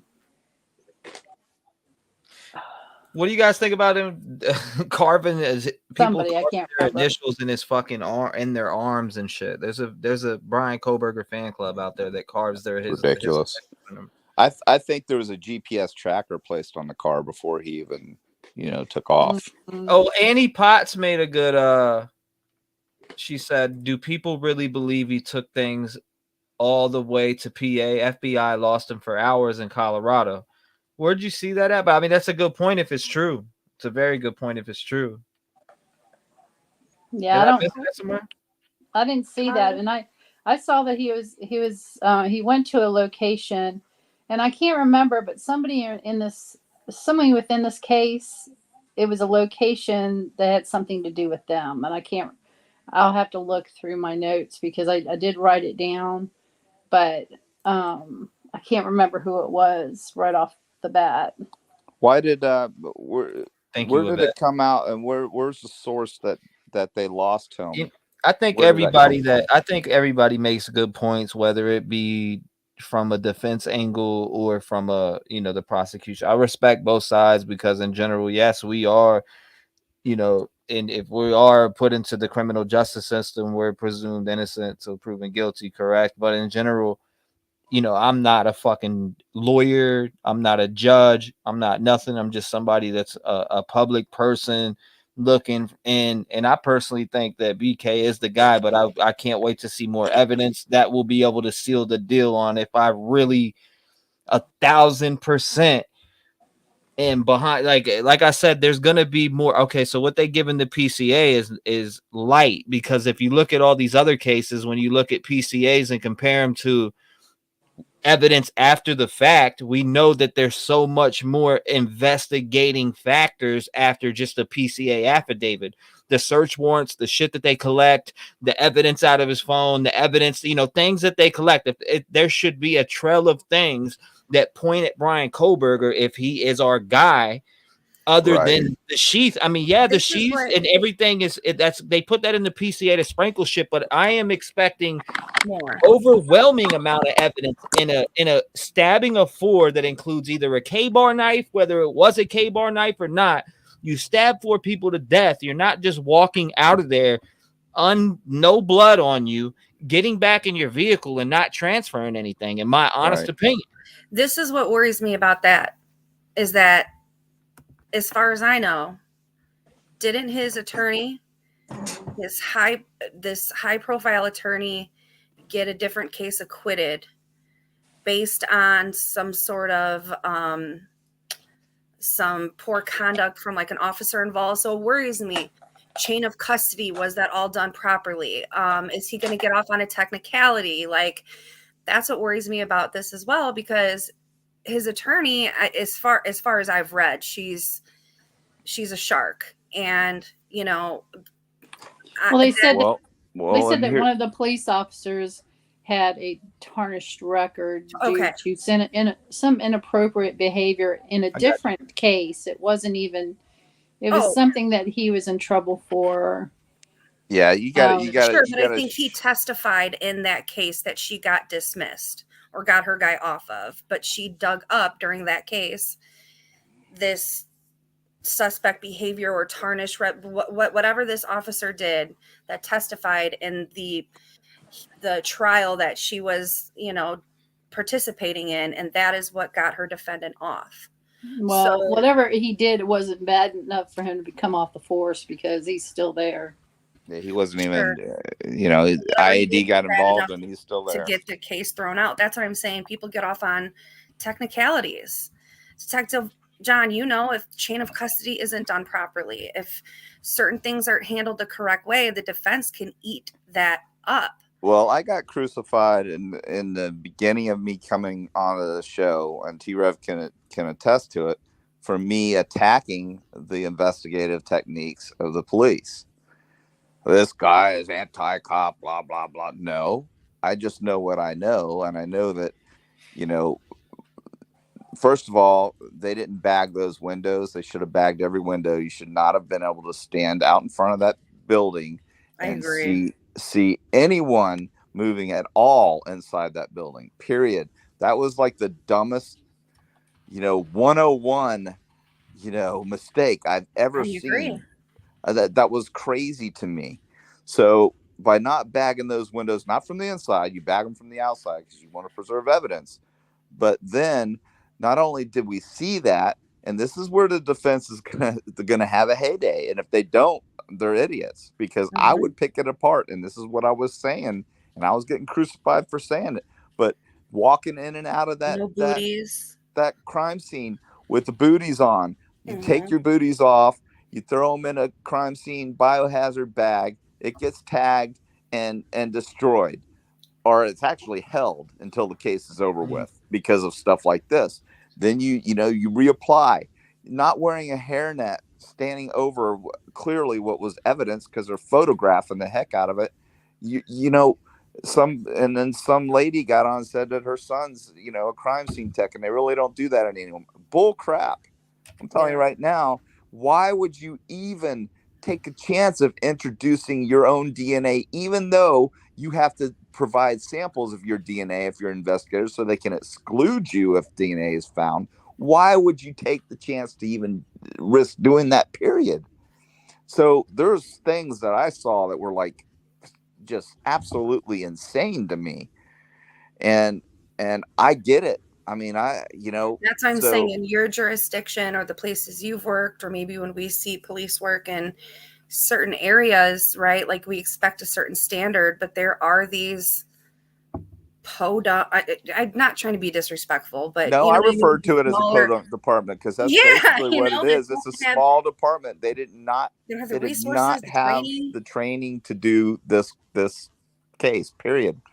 That's why he immediately brought the state police in, and then followed by the FBI, because they were in way over their heads, way over their heads. I mean, it was, just a no-brainer to bring the state police in, which is, we have what's called FDLE here, which is Florida Department of Law Enforcement. So that's our state police. They come to crime scenes all the time to assist. Somebody wanted to ask you this in chat. Diamond Girl says, I have never seen a professional detective smirk like that. Can you tell us why he would react that way, Detective John? You're talking about the chief. I think maybe Chief Fry. Right. The chief, that's what I picked up on, because we kept seeing these limited press conferences, and he was not given much because he didn't know much. And, he looked like he was deflated. He was frustrated, and then bam, he has this press conference, and he's just got, a totally different attitude, and then at the same time, he's purporting that this is our case, no matter what anybody says. And I honestly think they were trolling your show, because I said the day before, this is not their case. This is way beyond them. The state's got this case and the feds got this case. They do not have this case. And then he comes out with a press conference the next day saying, oh, contrary to what everybody believes. He was all cocky. I didn't like it at all. I thought it was very unprofessional for him to do that. He was tooting his horn, and and then soon thereafter is when he had that cocky look on his face and that smirk. And I said, T-REV, I sent you a message. I'm like, dude, did you watch it? I'm telling you, they got their man. They already know who it is. They're gonna make an arrest soon. They're probably surveilling him and then now. remember, not after that, I called you later on that night, and I was like, "Yo, Ethan's brother's posting on Reddit that they got breaking news." So I'm like, "Yeah, there's definitely something." I called you later on that night, the same day you said that. So yeah, I remember that shit. So Diamond Girl, she obviously remembers that too. And to answer your question, it was very unprofessional. I was appalled by what he did. I mean, you don't do that. There was no reason for him to get on there and toot his horn, like he did. But to have that smirk on his face, I knew then that they already had their man. That's why that car that was on the side of the road meant nothing, because, like I said, that wasn't the car. They already knew who. That's why they didn't even send anybody, because I already knew. They knew within a couple days of who it was, if not sooner. Hey, Detective John. Hey. Yeah, I just have one question. I'm gonna go back to where we were talking about. He may have talked to his dad on the way home to Pennsylvania. Right. Well, if that's the case, would his father not have been arrested for some kind of, I don't even know what he would have been arrested for, but knowing, being told that a crime had been committed by his son and not do anything? Well, we don't know that's. I'm speculating. Well, no, I'm just saying. I think common sense for him was starting to weigh heavy on him and the mother.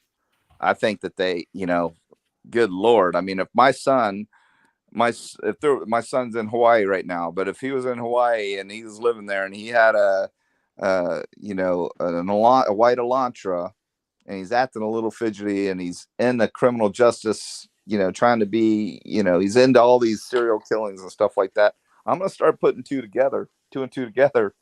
And, unfortunately, I'm going to start thinking my son is a suspect, and I'm going to do everything I can to spend some time with him and try and figure out whether, there's any validity to my suspicions. But say if he told him and he did nothing. If he told him and he did nothing, that would just depend on the state attorney. I mean, if they want to bring charges on him for that, they would probably lose, because you're talking about duress. You're talking about severe duress. That's why a husband can't be compelled to testify against his wife, or vice versa. Mm-hmm. It kind of works the same way with a father son. I mean, they could do it. They could bring charges. So why would they collect? And this is something that's on my mind. Why would they collect the letter that he wrote to his dad in evidence? Because I believe that probably has maybe a confession in it. Because in cases like this, aren't they trying to kill? In murder cases, they like to connect things and collect things that are relevant, going to be used in a case more than likely, or there's something they're testing. Correct. Right. I mean, there could have been something in that letter that was compelling. Okay. He could have been talking about his psyche at the time, feelings he was having. He obviously had a close relationship with his dad. So he might have confided in his dad about feelings he was having as as he grew older, and he was having these issues with his sight and I think he was slowly going insane. And, again, it's all speculation, but I just think that a lot, the PCA, remember when I said, don't be too overly excited about the PCA, because it's probably not going to have a whole lot in it. Well, I was wrong, because that PCA had a ton of stuff in it, which is very, very, very uncommon, by the way. PCAs generally don't have much in them at all, just enough to get a judge to sign an arrest warrant because they don't want to tip their cap of anything. But that PCA was very, very detailed and had a lot in it. So that tells me there's way more, because, you know, it's just very unusual for a PCA to be that in depth. Can we talk about Jelani a little bit, if y'all don't mind? Sure. Yeah, You don't mind, Ryan? one thing before you get into that, I just wanted to say, according to like the Daily Mail, they they're gonna flip his car. His car is, obviously in evidence, and they found 2 IDs. According to Cuomo, I think he's got an insider. These guys obviously have insiders, and I think that was a leak. And I think they do have those 2 IDs. I think that's real, and I think that's going to be part of the evidence. I just want to say that. I agree. And I believe that item number 1 may very possibly be the knife. That'd be crazy. Because, why list it? Why list it? Why list it as the number 1 item, too? It just makes no sense to me. Why list it as just a knife, and why is it the number 1 thing listed? I can tell you what I think may be true is there's a supplemental to that report that they didn't want to release. So it's a supplemental that goes into great description on every one of those items. And that knife, if it is the K-bar knife, will be very telling, because it'll indicate, it had blood stains on it, sent to, the lab for DNA testing, and, then the results from that will be part of that supplemental report, and that will all come out in discovery, as was discussed, which then the battle really takes its full-blown nasty craziness, is getting the evidence thrown out in suppression hearings, because they're going to have suppression hearings to try and throw every piece of evidence out. If they don't, they're not doing their jobs, and he can file for an appeal based on that. So they're going to try and suppress every little piece of evidence. So it's going to be epic. I'm telling you right now. If it goes to trial, we're all thinking it's going to trial, but he's got nothing to lose. But he may very well confess. Who knows? He may try to escape the death penalty, but I don't think they're going to allow it. Why would you allow, if you've got a compelling case and it's under such scrutiny and everybody's watching it and everybody wants this guy to fry? Why would you allow him to plea? There is no way, as a prosecutor, I would ever allow him to plea. No way. I'd say, screw you. We're going to trial. That's a fact. That's a fact. Maybe it was Brent's knife. A lot of people think Brent Kopeka is involved. Seriously. Yeah, no, I heard it. Yeah, I don't know. Everything's possible when everybody's has a theory, and T-REV, you allow everyone to have a theory. Well, we all also have the ability to respectfully disagree, and we all have our own theories. My theory is he's 150,000% guilty. My theory And that's is just I have no theory. Based on I really don't. I think it can. I'm not saying I think it can go either way, but the Brent thing, like, we don't know what the defense is going to bring. We don't know what the prosecution's going to bring. We don't know how tight their case is. Yeah, but a dead man can't talk. So that Brent Kopeka shit is out the window. Dead men can't talk. I know. Yeah, I think there's got to be some solid evidence to, tie him to it. Connect them. Yeah, that's what I need to connect them, like solid, like something. Yeah. Maybe I communication, agree. like social media communication or some type, like. Because something. Brian did say when he first got arrested, he did ask, has anyone else been arrested? Yeah, exactly. And then on the traffic stops, they brought up Brent. His dad did. Mm-hmm. Yeah, well, I think wasn't that after the SW was executed at his parents' house and they raided it? Wasn't he asking then? Was anybody else arrested? Probably alluding to his dad or his mom. I think I it mean, was literally the night that he got arrested. I remember that right. he was breaking. So I Yeah, don't think the search warrants. yeah, I don't think that that's like unusual for him to ask that, because because hey, maybe here's the deal. Maybe he's thinking, he's in his paranoid state, that maybe they bugged his car. Maybe he did have a conversation with his dad, like somewhat. I think it was you who were alluding to the fact that his dad may have known, and now Brian's like, holy cow, they got me. They know this much. So who knows? When the officer went up to the car, he could have very well been, planning some kind of a listening device. It's very easy to do. Yeah. You can reach in and his hands went above the window. He could have dropped something in there. I mean, you're talking about, tiny, tiny microphones they have today. That James Bond stuff. It's crazy. Detective, don't you think if they found a knife, it would have been leaked by now? No, because the reason why I say that is because I believe there's so much more evidence that hasn't been leaked, because we'd be talking about it right now. There's tight lips, because loose lips sink ships, and they're doing a great job. I guarantee you this, every shred of paper, every keystroke made is being monitored. I mean, every time somebody goes in and looks at this case within the department, they know. I mean, they do anyway, but now it's just, I mean, from all sides. But am I to believe that they're going to keep this gag order and it's going to work? I highly doubt it for as long as this trial goes on, because there's always somebody that goes home and chats with his wife, oh, come on, honey, you could tell me type stuff. And then it gets out. That's how stuff gets out all the time.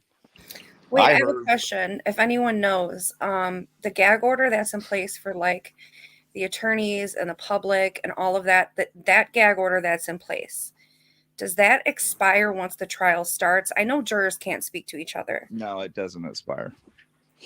So even when the trial starts, so does that mean we're not going to have video in court? It depends on what the judge says. But that's what I'm saying. Like, I understand not releasing information before trial. That I understand, and a gag order for that. You don't want attorneys or parties to the case, witnesses and other parties to the case speaking. But once the trial actually starts, will attorneys be able to? Well, I guess they don't really do that anyway. They don't really. No, they can't, because they're compelled not to speak during the process outside of the you're right, outside of the courtroom. But you can't put a gag order on the public. I mean, it's the gag orders. Everybody keeps asking that question. I'm not saying you don't know, because you obviously do, but the gag order doesn't apply to the public. It applies to law enforcement, anybody involved in an investigation, witnesses, crime scene techs, anybody that's involved in this case that is going to be compelled to testify has a gag order. So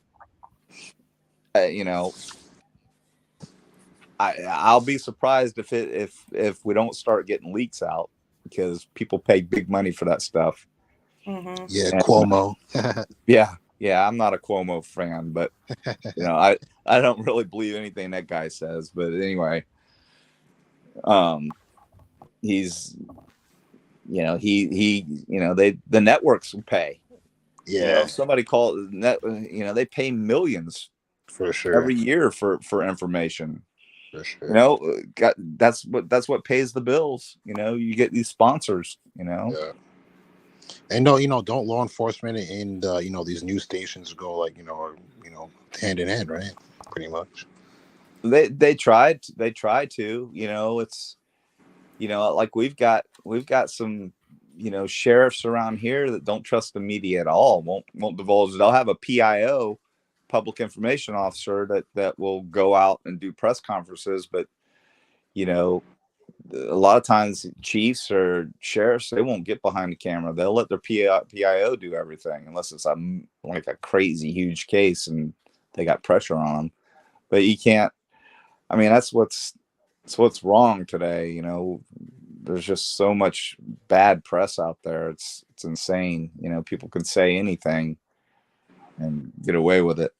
But you know, I mean, it's going to be. I think this case is going to be OJ like when it comes down to it. I hope to God there's cameras. Oh, I don't see how they can avoid that. I really don't. I mean, the judge is going to be under so much pressure, and the networks are going to be putting so much pressure on anybody in politics surrounding this case. I mean, they're gonna make that happen. If it's not, I'm going to be really surprised. It's not the same judge that's doing the Daybell case, right? Because that's also in Idaho. And they're not. Now, I don't know how close in Idaho they are. I have no idea. But I know that the Daybell they're gonna be moving the venue. There's no way that the venue is going to be in that district. County. But it has whatever DCA. They're going to move it. I mean, Idaho's right. I mean, it's not real. I mean, I guess it's a relatively big state, but it's not a very populated state. You know what I mean? So it's possible that he gets the same judge that is seeing the Daybell case, and she only allowed, I don't know, because I'm not watching it. I'm only catching clips, of people talking about the case, but I think they only allow audio in that case, not even courtroom sketches or anything. Wow. I mean, that would suck. I really would. It would suck because it's going to be a media, frenzy.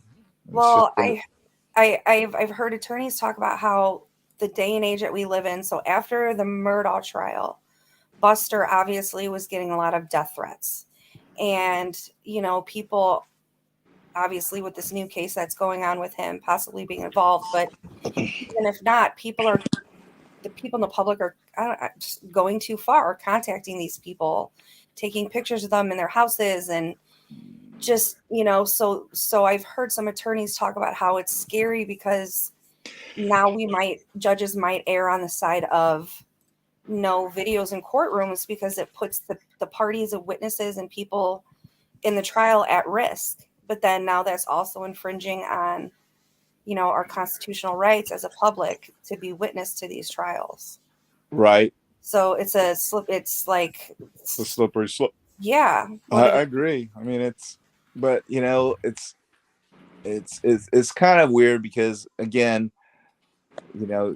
you're talking to a guy that was a cop for a long time. So I've seen both sides, and it's like, I think Arizona just passed a law that, if I'm a cop and I'm doing a traffic stop and you decide you want to just walk up on me and get in my face with a cell phone and start asking me what I'm doing and why I'm pulling somebody over, you shouldn't be allowed to do that. You're impeding in my traffic stop, my investigation.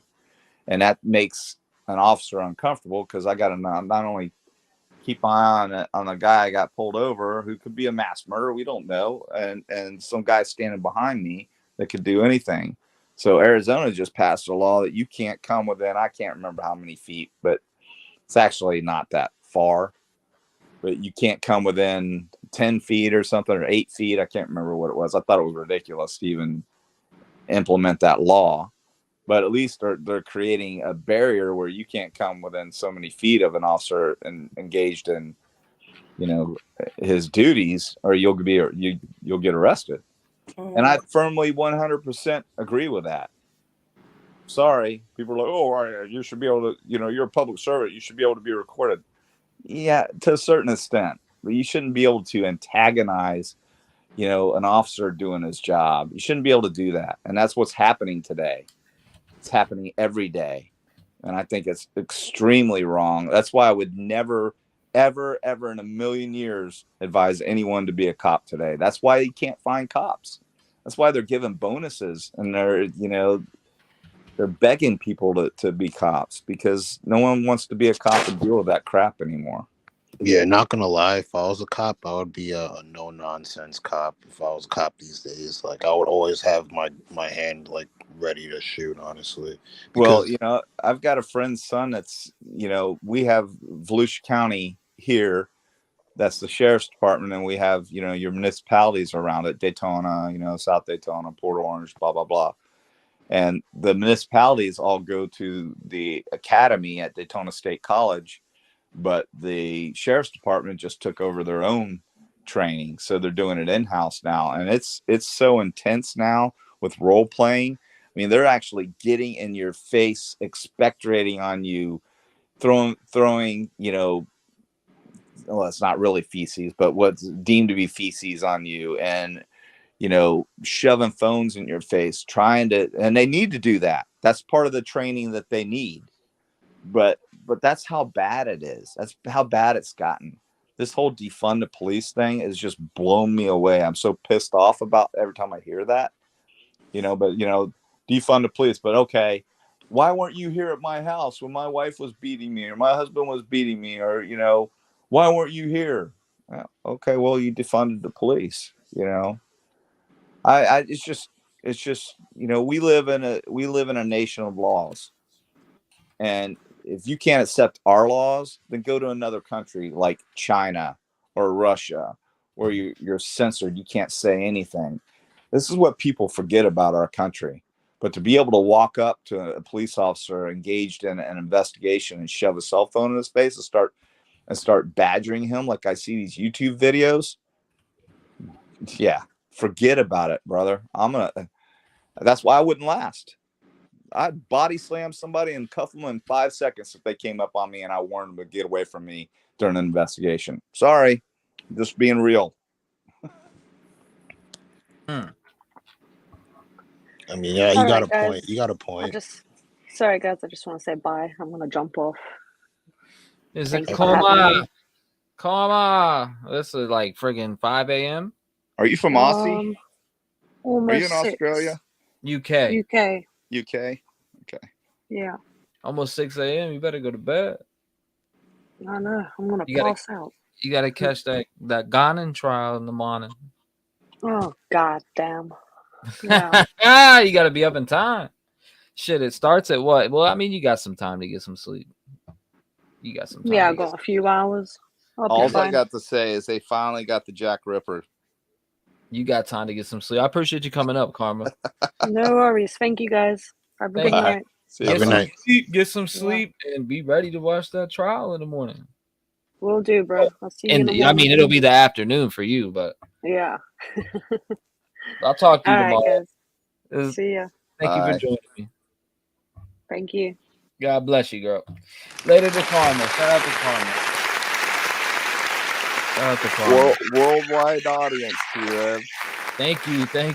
Yeah, that we had remember the person that would call in from Ireland. I don't know if you remember her at all, but yeah, I remember her. Yep. She was up on panel the other night, and I have a bunch of people that tap in with me from different countries that are really into crime here. They send me stuff, and especially, I don't know why Karma didn't touch up on it. Maybe it's because we were touching up on this subject, but I definitely want to, because she was telling me about a lot of or she was talking in general about the crimes in the UK, which, some of them that are crazy.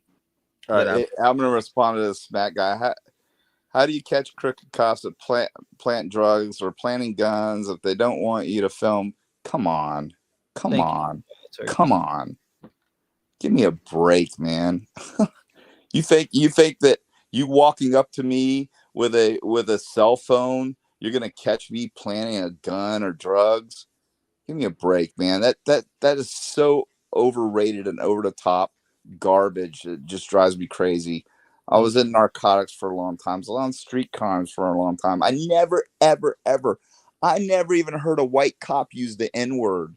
I never heard of anybody planning any dope ever. Have you ever heard of the gun trace task force in Baltimore? What's that? Thank you, Freckles, for the gift. Sorry, I said, have you heard of the gun trace task force in Baltimore back in like probably late 90s, early 2000s?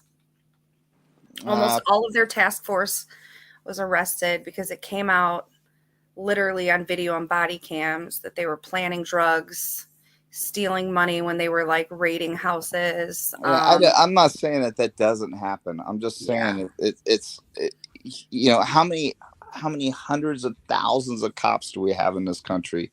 How much crime do we have in this country? And it's just like, you know, someone, you know, let's talk about the facts. Do the statistics on, okay, how many white people get beat up by cops every day that we don't hear about? Why is it always an African American that we talk about that gets beat up by cops? But we don't talk about the white guy that drives down Martin Luther King Jr. Boulevard and South Street in Daytona Beach because he's a white guy getting pulled over in a black neighborhood. We don't ever talk about that shit. That's reality. That's police work. That's common sense. Why is a white boy doing it south of MLK at 2 or 3 o'clock in the morning where they're slinging dope on the corner of the street? Sorry, I'm going to pull you over. I'm going to find a reason to pull you over because my job is to fight crime and get the dopers off the street and get the dope dealers and users and everybody off the street that I can. That's my job. It's my job. I'm passionate about this crap. And when I hear some of this crap, it doesn't mean it doesn't happen, but it's just blown so far out of proportion that it really pisses me off when I start hearing people allege that every cop is that way. It's just insane to me. I mean, it just give me a break, man. Again, no, you're right. You're right. I sure don't think every the cop police is like do that. good, you know, do good things. You know, there's cops that do good things. and there's bad cops too. But that's like saying all bikers are outlaw bikers. Okay, they're called 1%ers for a reason, because it's less than 1% of bikers are outlaw bikers. But you know what? They wear a patch. The outlaw bikers actually, it's so funny to them that they wear a 1%er bike patch on their as part of their colors that they fly. I'm a 1%er. You know, it's, you know, yeah, there are bad cops out there. There are, you know, usually it's greed that gets them because, you know, they're you know, I've pulled over cars that have had, you know, $300,000 cash in them before we seized, you know, and that guy and the person never claimed the money because we'd have the IRS under forfeiture act on them. You know, the IRS would come after them, so they just walk from the money. That shit happens every day. Do I think the cops sometimes steal that money? Absolutely. I know for a fact they do. You know, we used to have a sheriff here that got rich, man. He was doing tons of stops on the interstate. There's all kinds of crap going on. You know, why is he buying brand new big boats and stuff? I don't know. You know, on a cop's salary. Hey, but that's all alleged. We don't know that's fat. They never caught him with anything. He's not here anymore. He retired, but you know, 2020, everybody. But that shit happens. But everyone's to always trying to arbitrarily find a way. Everyone's always trying to find a way. like walk up and do a YouTube video and antagonize police like they're doing now, and these kids are seeing this and they have no respect for any authority, let alone law enforcement today. That doesn't, just because somebody wears a badge does not give them the right to talk to anyone in any condescending manner or disrespect them in any way. But if you watch these videos, almost 100% of the time, the cop is being totally professional. He's being totally antagonized and pushed. And it's wrong. It is wrong that we're allowing this and we're entertaining it. It's wrong, 100%. Sorry, but you know, that's just my take on it as a person that truly cared about helping people and wanted to make a difference for a long time. You know, and you know, I wore a badge for a reason. I coached PAL. I get out in the middle of housing projects with sports equipment and just call out, you know, by the radio, and I get Sandlot football games going with the kids all the time. You know, And you know, that's just the way that I thought a police officer should act. You know, some people look at it as a power struggle, but those days are pretty much gone now. The good old boy cop days, except in your little podunk towns, are pretty much over today. It's not tolerated anymore. You've got, you know, IAD, and you've got, which basically is the HR of the department, you know, looking for reasons to you know, ruin you and fire you. So the good old boy network, I'm not saying in every department doesn't exist, but it's pretty much going away. You know, it's you have to be a professional today. Everybody's got a body camera on. Cars have dash cams. It's just so hard for an officer to misbehave today. That body cam is for their protection and your protection. But a lot of times it exonerates an officer who's been falsely accused of something. So, but you don't ever hear about that stuff. Right. I mean, there's times too where me personally, you know, at times where weed was just super illegal, you had cops just pull me over and say, "Hey, man, just have a good day, man," or just, you know what I mean? So, yeah, dude, I could care less about weed. You know, I had a celebrity during spring break down here that was in a limo. I didn't realize he was in the limo when it was just billowing out, and you know, I had a bunch of people out there. Can't let them do it in front of a bunch of people. So I walked up and I'm like, "Hey, dude, you need to put that out." He rolled up the window on me as I, you know, like totally disrespected me, and started laughing. So I proceeded to open up the car, take him out. He resisted me. I took him out, took his weed, cuffed him up, and I'm not gonna say who it was, but it was a very prominent MTV person at the time, movie star, and he's begging me. He had to do an event during spring break, and I said, "Dude, just do the right thing." He had a bunch of weed, and you know, he had a dime bag on him, and he ate the whole thing in front of me, and I just kind of turned and walked away. I could give a shit about weed. I don't care about weed. You know, it's the hard stuff that I care about. It's the kids that I care about. yeah, fentanyl, man, that thing's another ball game, man. That if there needs to be a war on something, there needs to be a war on that. I mean, I don't know why that's not being. Well, you know, that's China. That's China. That's another country I trying think to destroy us. to be honest with you, when you look at this Jelani Day case, I feel like the cops did something fucked up in that case, to be honest with you. You know, I spent hours looking at that shit the other night, and I feel like if you go through everything and watch, the cops treated mom like shit. They didn't. It was like they didn't even listen. It was bad. It was bad. Did you see? Are you just hearing that, or did you witness something? I seen it. What did you see? Press conference. T-REV, did you see when he went to his university? He showed up for the university in the morning. Yes. And then he left, but they never did tell the mom that he had went to the campus clinic to have that TB shot. They never even told her he showed up there. I seen it. I had a video. It was like 6 minutes and something. I was getting busy with it, and then my computer updated and I lost it. But I'm still gonna create it. But it's crazy. Everything that I found so far is absolutely insane in that case. So let me ask everyone this. So let's say, I'm just not saying that he is. I'm not saying he had mental issues. I'm not saying that he was suicidal. I'm not saying any of that. But let's say, for instance, he was incarcerated and taken into custody under the mental health act at some point, and you know, he was released. He was getting on with his life, but you know, maybe he had a couple incidents. Don't you think? Now he's passed away now, so HIPAA doesn't really apply.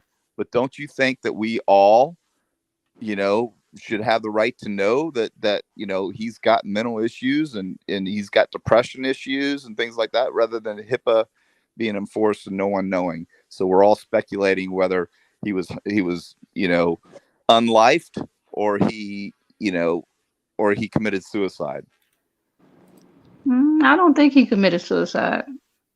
I don't know. You know way more about this case than I do, so I don't know. D's got the ends for you. So D, break it down for him. Break it down. What happened was this young man, he came from Alabama A&M, and he was accepted in this doctorate program for speech pathology. So when I don't know how long he was in Bloomington. He had an off-campus apartment. I don't know how long he was there before, he met his professor. I don't know if they met him when he was in high school. None of it makes sense to how it transpired. And he went to school. He showed up in the morning. His professor called him the night before.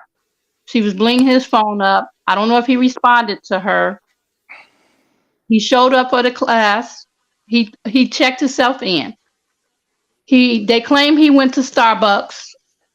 They have footage of him going there. His mom asked the professor if she can get it, and they said the police already got it. She never seen it. He was on his way about the campus Starbucks? Yeah, the campus Starbucks. Okay. He was on his way out, and two people stopped him at the Fairchild building. No one said who the two people were. He was also a bone marrow match for his dad because his dad had cancer.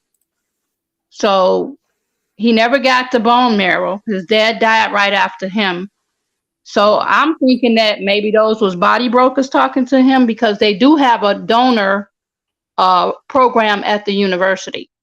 So they said he walked out of there after he talked to them, sat on the bench, and was texting. Now, mind you, he's not going to be smoking weed because he has an appointment to do a TB test to complete his program. Then he has a class. Then he has a patient at 1:00. Now, maybe he gave somebody a ride being nice and they jumped him. He came in that dispensary. He was looking very odd. Yeah, for sure. I picked up on that immediately. He was looking like. So how long was he at the point he started school there? How long had it been? Was he just starting school? So we could do it this way. I feel like we should do it this way, because this video is summarize it up for everybody in chat and Detective John, and it's a quick one.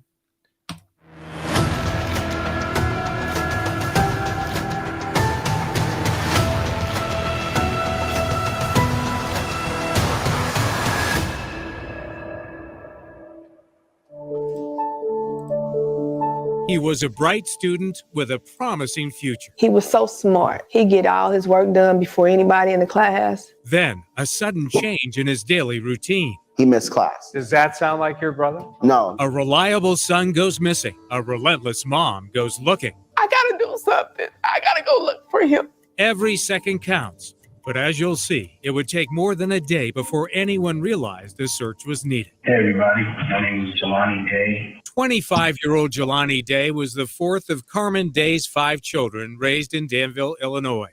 2 girls and 3 boys. In my house, my kids took great pride into their grades. They wanted to see who GPA could be higher than the next one. The kids were close and competitive. His older brothers, Save and DeAndre, admired Jelani and were proud of him. He was very athletic, very smart, had goals. Had countless friends in different programs and organizations he was a part of that he made a difference in. Jelani was an A student at Alabama A&M. He was even chosen to say the prayer at graduation. Made me feel a sense of achievement in our qualification and great excitement about our future. I was like, look at my baby. Look at my baby. Jelani Jesse Javante Day. I'm very proud of him. In August 2021, Jelani was getting his master's degree in the competitive field of speech pathology at Illinois State University in downstate Normal. Why speech pathology? He wanted to help others who didn't have a voice for themselves to be able to speak. He had a friend growing up. His name is Paul, and Paul had a speech impediment. He used to get teased a lot. Jelani got a very early start on the morning of Tuesday, August 24th. He logged into a school computer on campus at 6:20 a.m. Then an hour later at 7:20, got coffee at this Starbucks at the ISU Student Union. That is him on security video, dressed up in black pants and a blue shirt. Take note of his outfit. Carmen says he seemed excited about a clinical session with a patient later that afternoon and called her repeatedly the day before. He was going to go through his homework, and he said, "Okay, Mom, I don't want nothing. I just wanted to hear your voice." And I said, "Okay, babe, I'll talk to you in the morning." Jelani did not call his mom the next day. She assumed he was busy at school. In the week since then, Carmen has carefully watched the college security video from that morning. I see him going in a building where he's approached by two people. It looks like he talks to them and they all go into the building. The building is Fairchild Hall, which houses the speech pathology and audiology department. Carmen says the tape shows him walking out a few minutes later. I see him sit down on a bench and I see him looking at his phone. Like he's reading a text or like he's looking at video or what? It was texting. Then Carmen says he walked back across campus and there's video of his car leaving. His mother says he must have driven to his apartment off campus. She later retraced his steps. When I went there, it was typical Jelani. He'd take his clothes off and leave them in the floor. About 2 hours later, around 9:12 a.m., Jelani was caught on camera again in different clothes, this time wearing shorts and a Jimi Hendrix t-shirt. He was walking into the Beyond Hello marijuana dispensary, 10 minutes from campus in Bloomington. His mother says he bought one joint and left. But Jelani did not go back to campus for his class at 1 o'clock that afternoon, and crucial time would pass before anyone realized something was wrong.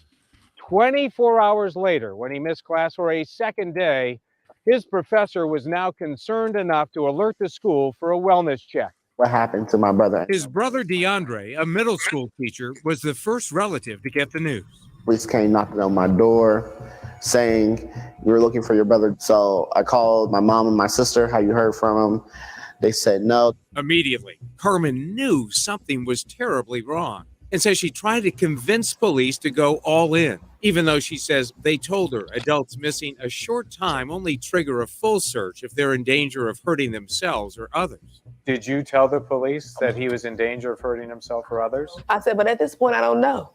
So I'm telling you, if that's what you need me to say to you, I will say anything. And he said,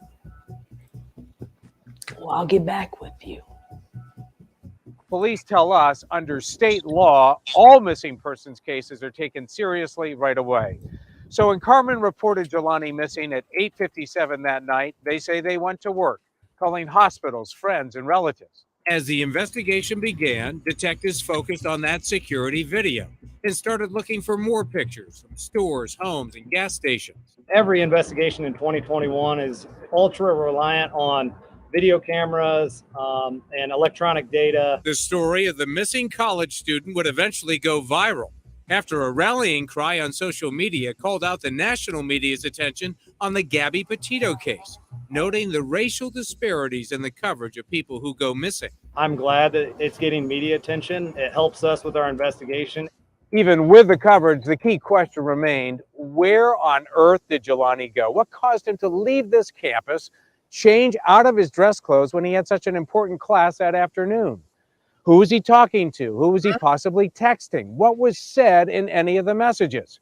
His mother says this clearly goes far beyond the legal purchase of marijuana.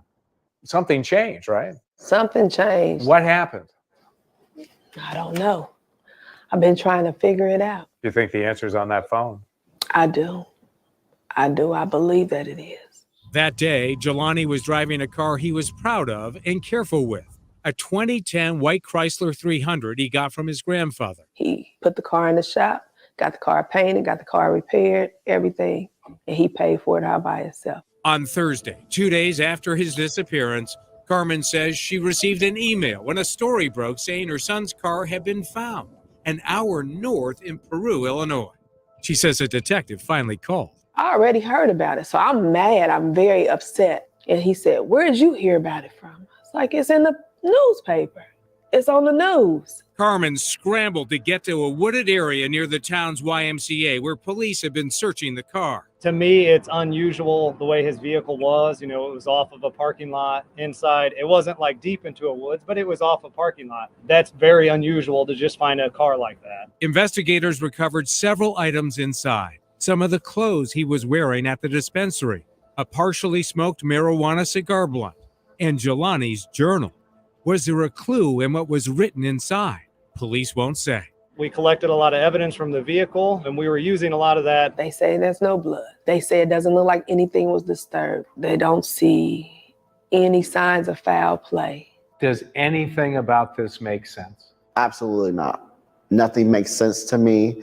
There's nothing about the car being in the wooded area, the city of Peru. I never even heard of the city of Peru until we found the car. Carmen says the car's license plate had been removed. What does that tell you? This is purposeful. And soon there was more. Police conducted an extensive search nearby with dogs, drones, and teams on foot. They found Jelani's wallet a quarter mile from the car in a residential area. Any money in the wallet? There was no money in the wallet. Any of his credit cards or debit cards? Nope. And he had those things, right? Yes, he did. Did you check the debit card and the credit card? Was there any activity between the time he disappeared? No, I'm not seeing any activity. Nothing. Nothing. With no sign of life, the family was frightened and frustrated and tried to find Jelani on their own. I put out this post on Facebook, and I asked anybody who could and will to meet me in Peru. How many people showed up? More people than I expected. They organized a search near the area where the car was found. Volunteers came from as far away as Chicago. Even professional tracking dogs arrived with a handler. They split us up into groups. There was a park across the street from this wooded area. And they found several things, clothes and a gun clip. Carmen called police to process the evidence. And he said to us, they collected that, what we found, but he doesn't think it had anything to do with Jelani. He thinks it was somebody, a homeless person. Then on Saturday, September 4th, a week and a half after Jelani's disappearance, a partially clad, badly decomposed body was found floating face down under a tree that had fallen into the Illinois River in Peru, 3 miles from the car. Carmen raced to the scene, but says police told her she should not view the body. Didn't even get to look at my baby. I didn't see him, and I wish I would have looked at him. I wish I would have. The body had a double-knotted sweatshirt tied around the waist. Jelani's shorts and sneakers were on a riverbank and contained unidentified DNA, raising even more questions. Using dental records and the family's DNA, it would take an excruciating 19 days for authorities to finally make a positive ID of the body. It was Jelani. But the family was stunned by the official cause of death. It wasn't any type of wound or injury as they expected. The medical examiner said Jelani Day had drowned. I will never forget that day. To hear my dad cry like that and to hear my mother in so much pain was horrific. It was really devastating. And to get that explanation that he drowned was a slap in the face. It was an insult to us. But the coroner also wrote drowning is considered a diagnosis of exclusion when a body's found in water with no other obvious injury. Did he know how to swim? Absolutely. He swam in high school. He was an avid swimmer. He swam all the time, working out, always at the pool. So how did he end up in the river? Is there any chance Jelani took his own life? Jelani's never had any kind of any inclination that he wanted to harm himself. Was he on any medication He was for mental not illness, nothing, depression? Nothing. How much did your son have to live for? Everything to live for. He loved life. He loved his family. In fact, she says Jelani had recently volunteered to be the donor for his father, who had leukemia and needed a stem cell transplant. He was the most likely match for his dad. And he wanted to do it. He absolutely, yeah. Sadly, Jelani's father passed away 7 months after he did. Justice for Jelani! Justice for Jelani! Carmen Day has accused the Bloomington police of dragging their feet when she first reported Jelani missing. And she says authorities took far too long to identify his body, and they and the media would have worked much harder and faster if her son wasn't black. Bloomington dropped the ball from the beginning. we won't argue with their emotions. If they feel like we're not doing enough, that's how they feel about it. We can provide some facts on what we're doing, but I'm not going to tell, their family, how they should feel. The family is losing confidence in the local authorities. They want answers. Civil rights attorney Ben Crump and Reverend Jesse Jackson are helping in her fight for answers. Throughout this whole ordeal, I try not to be that angry Black woman or try not to be in their face and telling them what they need to do, because I needed them to look for my child. Bloomington Police and the LaSalle County Coroner both declined our request for an on-camera interview. In a written statement, Bloomington Police told us they would not comment because the case is still an active investigation and the FBI is involved. To the family, it felt like everything was at a standstill. Then, 6 weeks after the body was recovered, a significant clue was found through pure luck.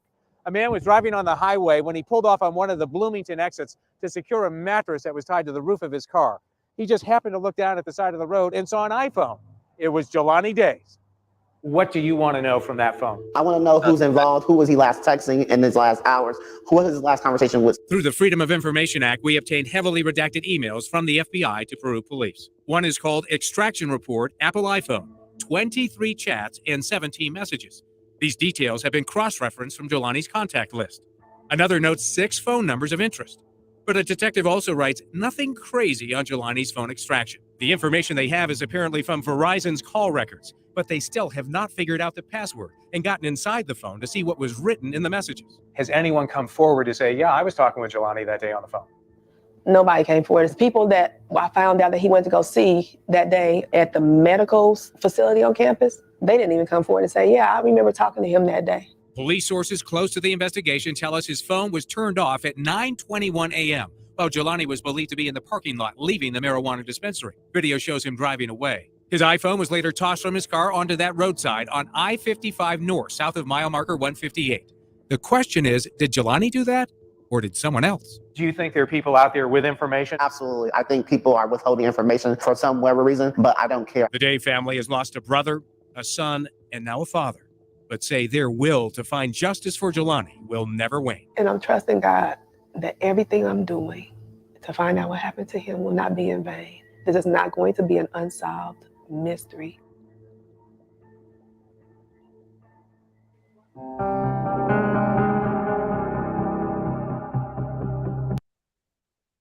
Well, it's unsolved. There you go, right there. So, I mean, what's your thoughts on that, Detective John? I'll be right back. I'll get to the bathroom real quick. But y'all chop it up on that. Okay. Well, first of all, I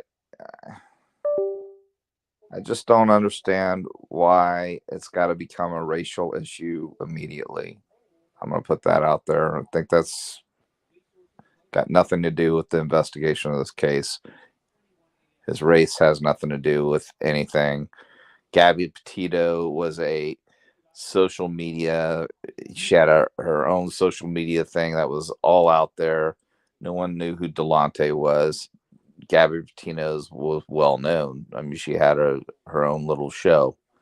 Anyway, that doesn't matter. I'm just saying, but to make it a racial case and for the mother to get out there and start accusing the police of dropping the ball because he's a black man, uncalled for, wrong, shouldn't be done. It's counterproductive, really. But I don't know. I don't know what to think about this. It's like, this is from August of 21. They've got no leads that we know of, and it's listed as a suspicious death, correct? Undetermined suspicious death. So no sign of foul play when it came to no blood evidence found in the car, no sign of a struggle. It's odd that the tag is removed. I agree 100%. Where was the car found? It was found by a YMCA in an area where it's like they call the place Lover's Lane. So however he got back there, they put his car back there, and a high school student passed through there twice. He didn't say nothing the first time, but he did tell his manager there's a car back there the second day He told his manager there's a white car back in between the park, the wooded area. And his mom asked to see the camera. They say that the camera didn't work. The YMCA camera, is that what it was? Mm-hmm. But I mean, there's other video surely that there's got to be traffic cameras. There's Right. today They don't there's have got to be anything. other videos. So the police may have that, they're just not divulging it because maybe there is a suspect that they're working and they don't want it. You know, I know it's frustrating for people, and they tend to, not saying you, but people tend to like to sideline quarterback, for lack of a better term, an investigation because they don't know anything. Well, you know, to put a case, if they do have a suspect, everyone always needs to remember that a case has to be built against someone, and you can destroy a case very easily by leaking information. So it sounds to me like they didn't really drag their feet. They started investigating it pretty quick. They checked hospitals, they did everything that they could, but they didn't have anything to go on. The mom admitted herself that we don't have any idea what's going on. So it's just like with the Idaho case. People were saying, "Oh, well, they didn't check video." What do you mean they didn't check? Yeah, of course they checked video. The first thing they did was check video. We found out later they were checking video almost immediately. It's the first thing they did. They sent teams out to check video. So I would urge everyone involved or speculating about this case to not think that the cops haven't done their job, because they're just not telling you what they've done, you know. So I'm sure there's a lot that's been done. They did say that the FBI has been brought in on this case. So, but they're not going to tell, especially family members, a lot of things, because those are the most emotional people. And you saw, just like I keep comparing it to the Idaho case, remember a father got out there Right. and said all kinds of stuff that he was out of line, that he shouldn't have been saying. I mean, I get it, but when you're dealing with a family member and the emotions, you got to keep your investigation tight. And you know, people just don't get it because they don't understand. You sound like you probably understand how it works, but a lot of people don't. So they begin to point fingers, and of course the first thing the mom's going to do is blame the police for not doing their job because now her baby's dead. You know, but you know, She's upset because they had his body and never even disclosed that they had the body, because there was a name tag on the bag, but it was no toe tag. And the professor on the 24th, the day that he came in, his professor had sounded the alarm and told his mom that he was missing, that she would call her higher ups. She was going to send out the security for a wellness check, but they say they couldn't do that to 24 hours, so they didn't do it. So the professor called her higher up people, and from there, I don't know what transpired. Yeah, see that whole kind of unwritten rule is absurd to me. A missing person is a missing person. You know, you have people that are concerned enough to call, then you know what's the harm in doing a well-being check? You're acting because of his age. They said because of his age, he was a grown-up. Yeah, see, that's BS. I did well-being checks all the time. You know, somebody didn't hear from their you know, their grandmother or whoever. I'd get a call. We'd get a call. Dispatch would say, "Hey, got a well-being check. So and so, you know, daughter hasn't heard from her dad in a couple days." We go do those all the time. I don't see. I'm not saying it's untrue. I'm just saying it just doesn't make any sense, because a well-being check hurts no one.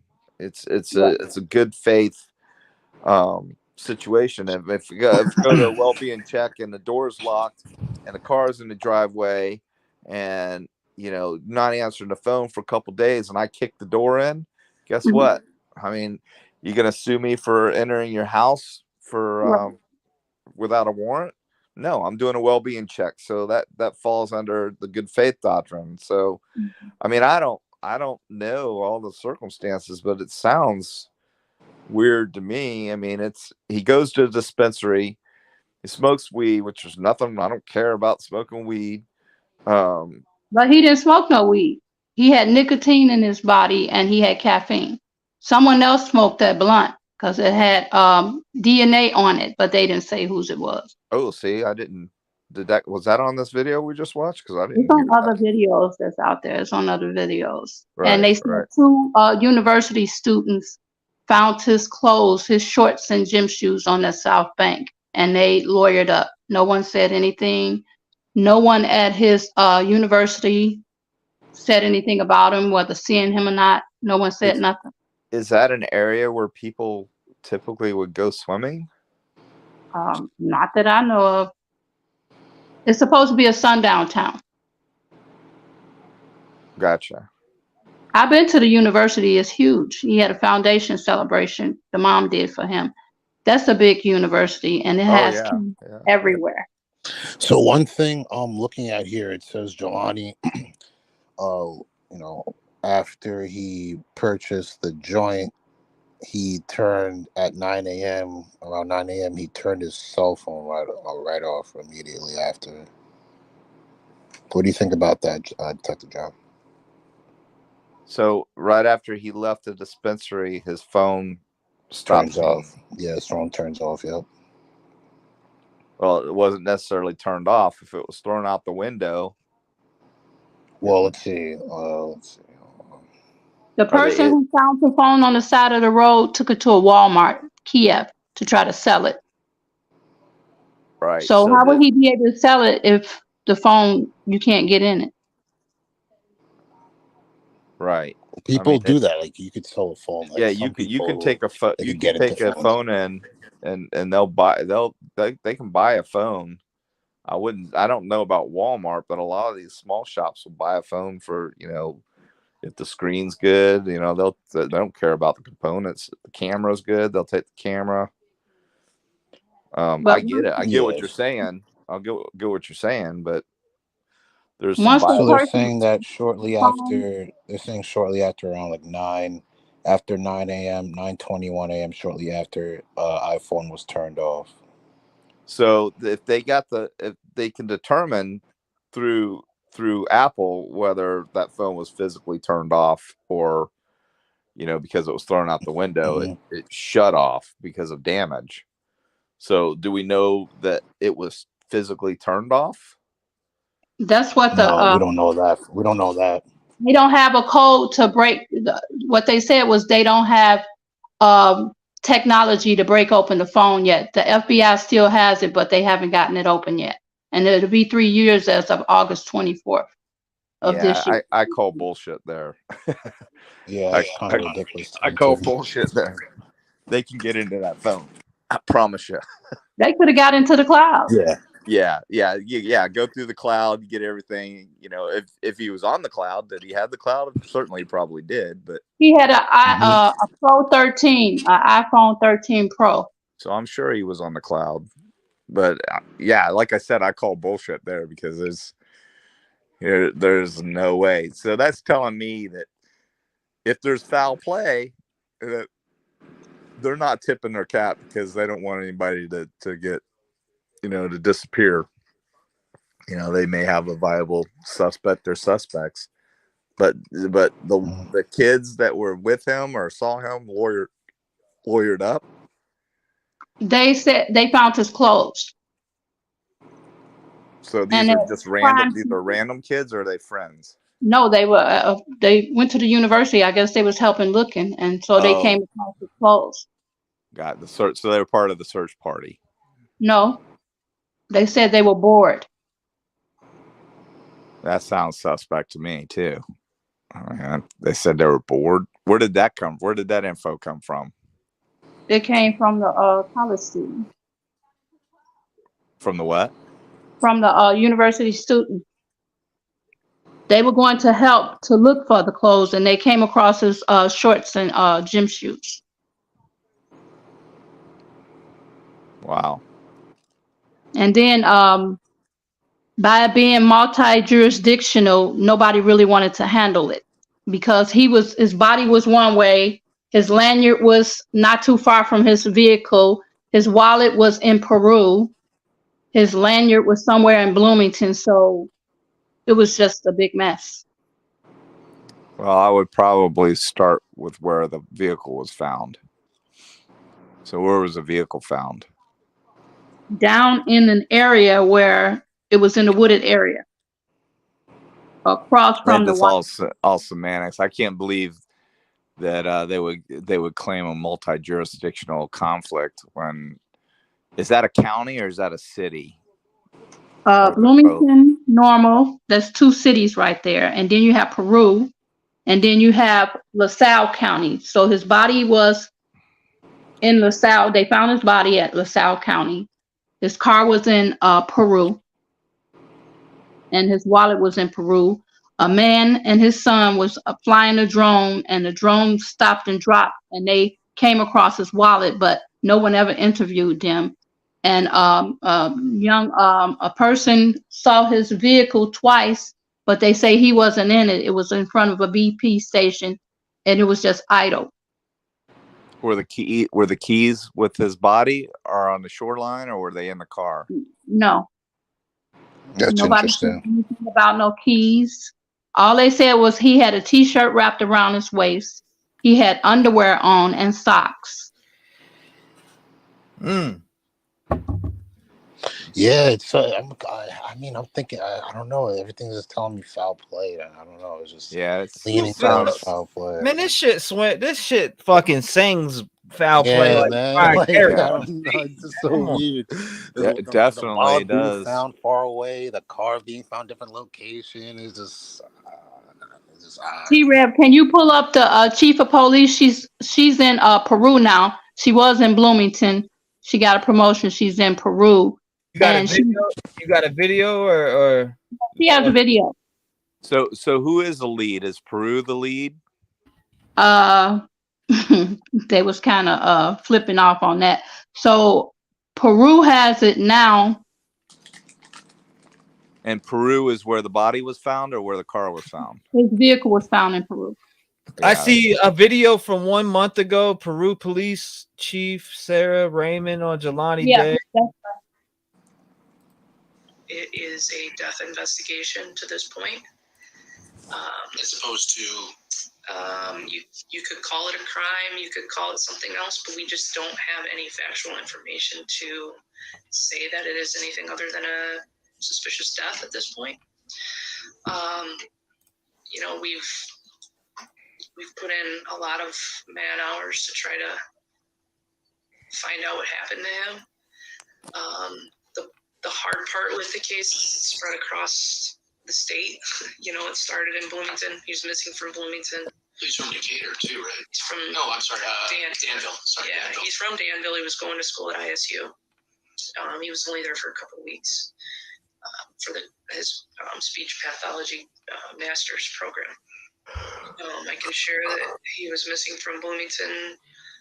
Last time anybody saw him was at 9:20 in the morning on that Tuesday. Was that at the cannabis shop? Beyond Hello.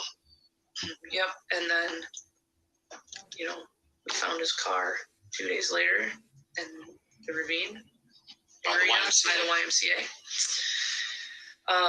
His car was found in Peru, and his lanyard was found in Peru. Everything else, there's nothing else that was found in Peru. His body was not found in Peru. His body was not. His body was located in an unincorporated part of LaSalle County, not in Peru. It'd be just to the south of Peru's jurisdiction, across the shore. What bridge would it have been near? 251, but Wow. not incorporated in Peru. Correct.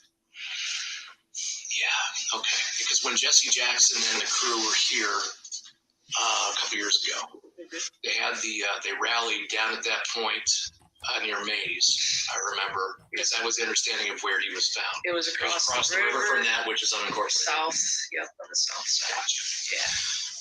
So you're dealing with multiple police agencies, and I imagine state police, and the federal officers declined to participate, didn't they? So they cannot take part in the investigation as far as talking to people, taking over the investigation, or those types of things, because there's no federal nexus. There's nothing that connects this to be a federal anything, which has been explained numerous times. But the mother still thinks the FBI should be involved. I've asked the FBI to take the case. They've declined because they can't. Federal law prohibits them from doing so. What they can do is they can help with any services we may want. So, and they have. So we have evidence at their, regional computer lab in Chicago. We have used their victim services. We have used their evidence tech has come and taken scent samples from the car. We've done a lot of different things with the FBI. I'm in contact with the FBI. They're always saying, is there anything else we can do? Is there anything you need? We've sent things to Quantico to get further analysis to see if there can be any more. But that's Quantico being, just for the clarification of the listeners and the viewers, the FBI's training facility or headquarters. Their main headquarters. Yeah, so that's something in the district, but Quantico is where a lot of them are, right? Yeah. So Quantico is where their main headquarters is, and that's where a lot of their more, I guess, superior lab type things can It screams murder to me too. take place. Well, Chief, so if Jelani Day's body was not found in So for the chat, 1 for yes on a murder, 2 for no. Everybody in live chat listening to this or watching, and everything that you've seen on this case thus far, the first video I played and now going into this, in general, 1 for murder, 2 for no, or suicide or whatever the hell else you believe, but 1 for yes, murder. 1 for murder, and 2 for no. Peru, and it was found in unincorporated LaSalle County. I mean, who's in charge of the investigation? So the problem has always been everybody's wanted somebody to take the case, and it's just not possible when you have that many entities, which is why the task force was created. And you created the task force. Yeah. So the task force was created. The LaSalle County Sheriff's Office was called when the body was located, because that's technically their jurisdiction, which is how they entered into the case. His clothing was found in the city of LaSalle. His wallet was found in the city of LaSalle. So that's how they're incorporated in the case. State police came on board just to assist. So they have assisted. Bloomington Police Department is obviously part of it, and then us. And so creating the task force and having the meetings here,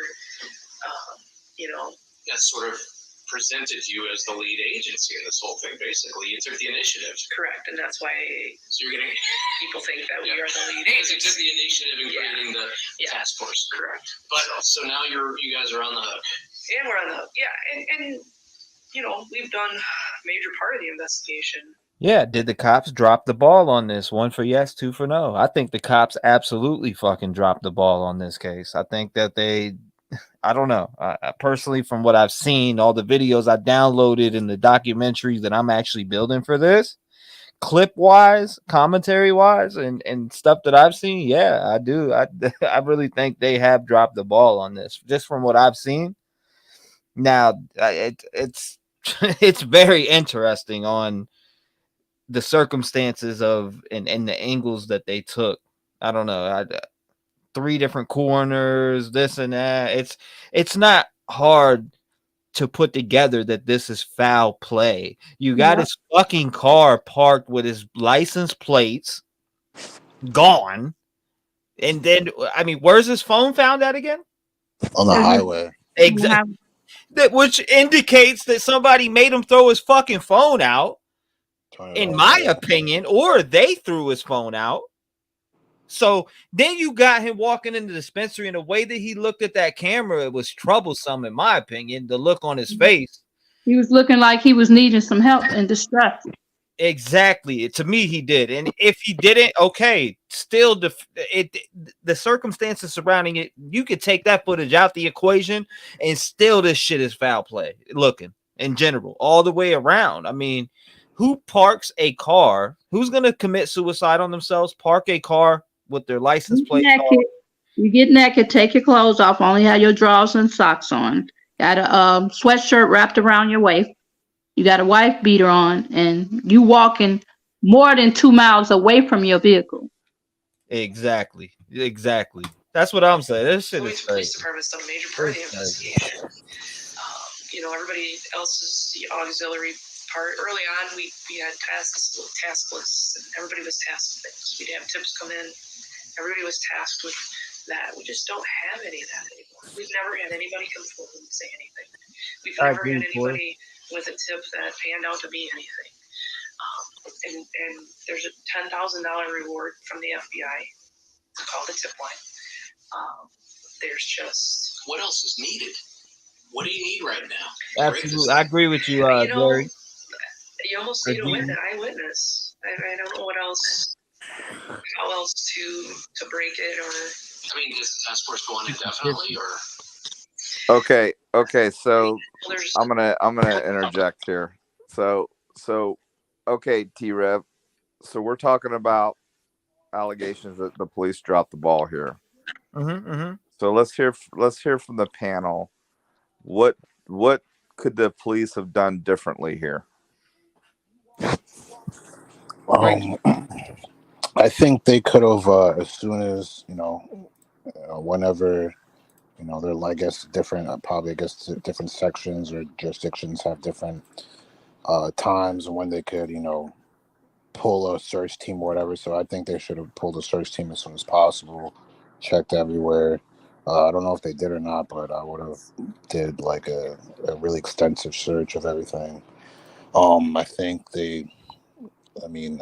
would have checked cameras. I would have just did. Okay, we don't know that hasn't happened. Right, exactly. So okay, that's something. So I would highly suspect that has happened. But how quickly was it that they actually opened the investigation after he was reported missing by his mom? Because they said immediately they did. Yeah. The professor had found your mom herself on the 24th, the day that he went to school. He didn't respond to her phone calls. He left the campus. Now, mind you, if you know you got a patient at 1 o'clock,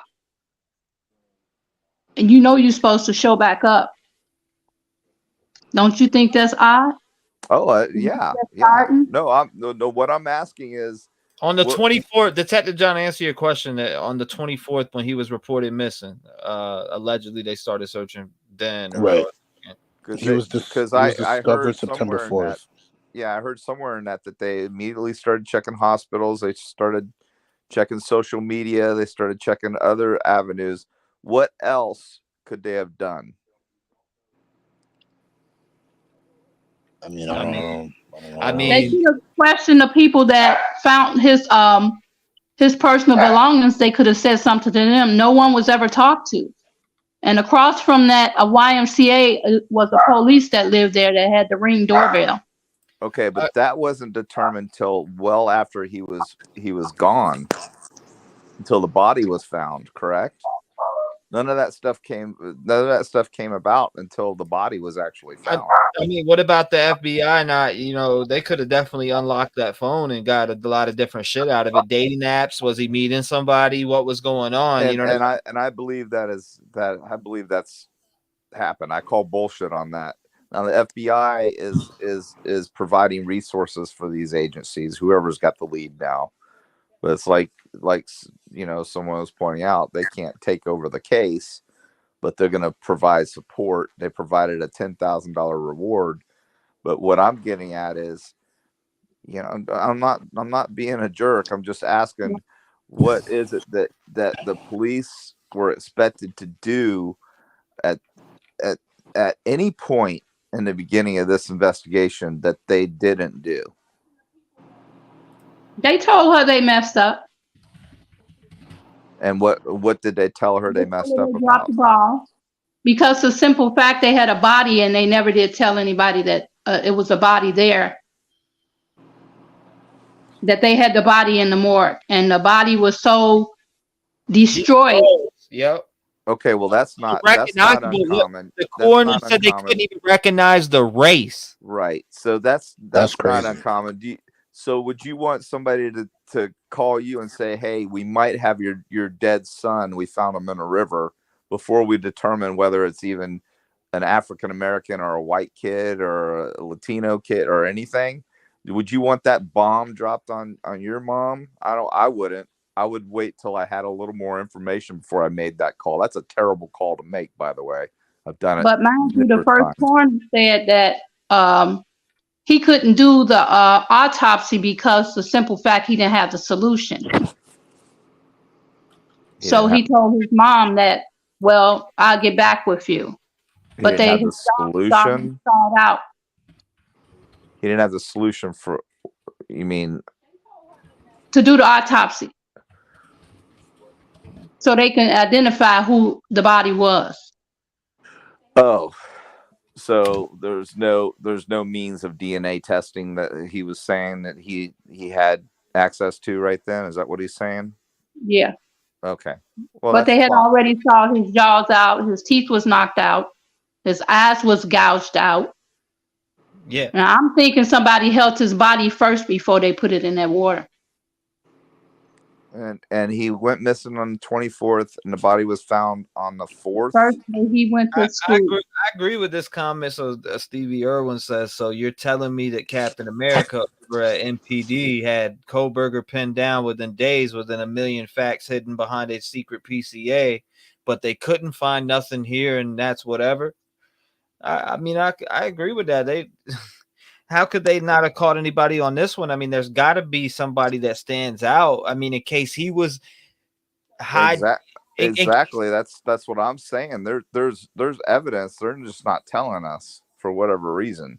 Again, you know, it's what they have. Is it enough to get an indictment? Who they gonna indict? We don't know. They don't have anybody. That's what I'm saying. We don't know what they have, so we don't. They may have a suspect. They're just trying to get enough evidence to indict. You can indict a brown paper bag, but you want to have plausible evidence to make it stick, or you're going to wind up, getting the case null prost, and then you could lose everything. So these things take time. I mean, I get it. Everybody wants it solved, but it sounds like a big mystery to me. It's like, okay, who are these two cats he was talking to? I'm sure they've interviewed them because there's video of it. They know who those two are. So are they suspects, or did they eliminate them? Do they have, have alibis? What's the name of the person that everybody sus of? I have it written down on my computer in my room that I'm doing the documentary from. What did you say? The one that he went to school with. Everybody sus of. I can't think of the top. You talking about Paul, the one who had the speech impediment? A lot of people are sus and they're accusing. It's a weird. Geez, he went to school. He went to high school with him, and the gentleman went to another university other than the one that Jelani was at. Oh shit, what was his name? I can't. I got it written down in my notes in my bed and on my. They got a video out there called Stabbing Cabin where they was all out drinking and doing all this stuff. That's way before any of this stuff happened. So let me ask you this: that area where the car was found, is that a bad area? I have no idea. I live in Evanston. So hold up, what the area that Jelani Day was found in? No, the area that the car was found in. Yeah, that's Peru. He lived in he went to school in Bloomington and lived in Bloomington. And how far is that away from Peru? That was quite a ways. But is that close? Is Peru close to ISU? No. So if we're looking up crime statistics out there, like the crime rates and the crime statistics, it says, they got a lot of crime. They have a lot of drugs. It's a lot of everything out in Bloomington Normal, Peru, LaSalle, Peoria. They just found this boy's body. He worked at a Ravinia, some type of company, and they found him by a church in Bloomington. He was dead. So his mother didn't know how he got there. It says Peru violent crime is 11.4. U.S. average is 22.7. So low crime. All right. So it says crime is ranked on a scale of 1 to 100. So in Peru, violent crimes 11.4. The U.S. average is 22.7. Peru property crime 28.2. The U.S. average is 35.4. So more of the violent crimes at 11.4. It's kind of low, but in reality, that doesn't mean that something didn't happen where he was at and they took the vehicle out. Actually, that's pretty high, dude. 11. 11.4 is pretty high. Okay, so 11.4 is pretty high. That's pretty high. You want your violent crime to be, 2% maybe, but an 11.4% crime, violent crime is pretty high. Interesting. Okay. His mom was upset because they said they didn't have no place to store his vehicle in, and his vehicle was sitting outside. It was like practically trashed in the inside, and they didn't expect for her to come there to the police station to talk to one of the chiefs over there. And she saw that his car had been sitting out there all that time and not inside the garage of the police department. And she was a little bit pissed off. Yeah, I don't know the dynamic or the logistics surrounding any of the departments there, whether they had the facilities to have an indoor compound. Most departments don't. They told her it was in one, and when she walked up on it, they have a video on that too. But had they already processed the vehicle though? They said it was stuff thrown all around the vehicle inside. Here's what I don't like is for the officer to say that. What did he say? Something there was nothing earth-shattering or anything. What the officer say about the phone? Nothing crazy in his phone. Nothing crazy. Okay, a police officer should never form an opinion. His job is not to form opinions. It's just facts. So he should have never said that. Did he write that or did he say that? Was that written in a report? They probably they say they have 150 hours of footage. No one has seen the footage. They only showed a picture of him stating that he was in the picture that you see at the dispensary. You don't see him on the highway, and the picture that they claim they had for Starbucks. Now you got all these cameras. Right. No, I agree. There's 150 hours of footage, and they're not divulging it. Why aren't they divulging? We don't know. That's the big question. Why aren't they divulging it? There could be multiple reasons why. As of the number one reason to me would be that they're working a case, and you don't.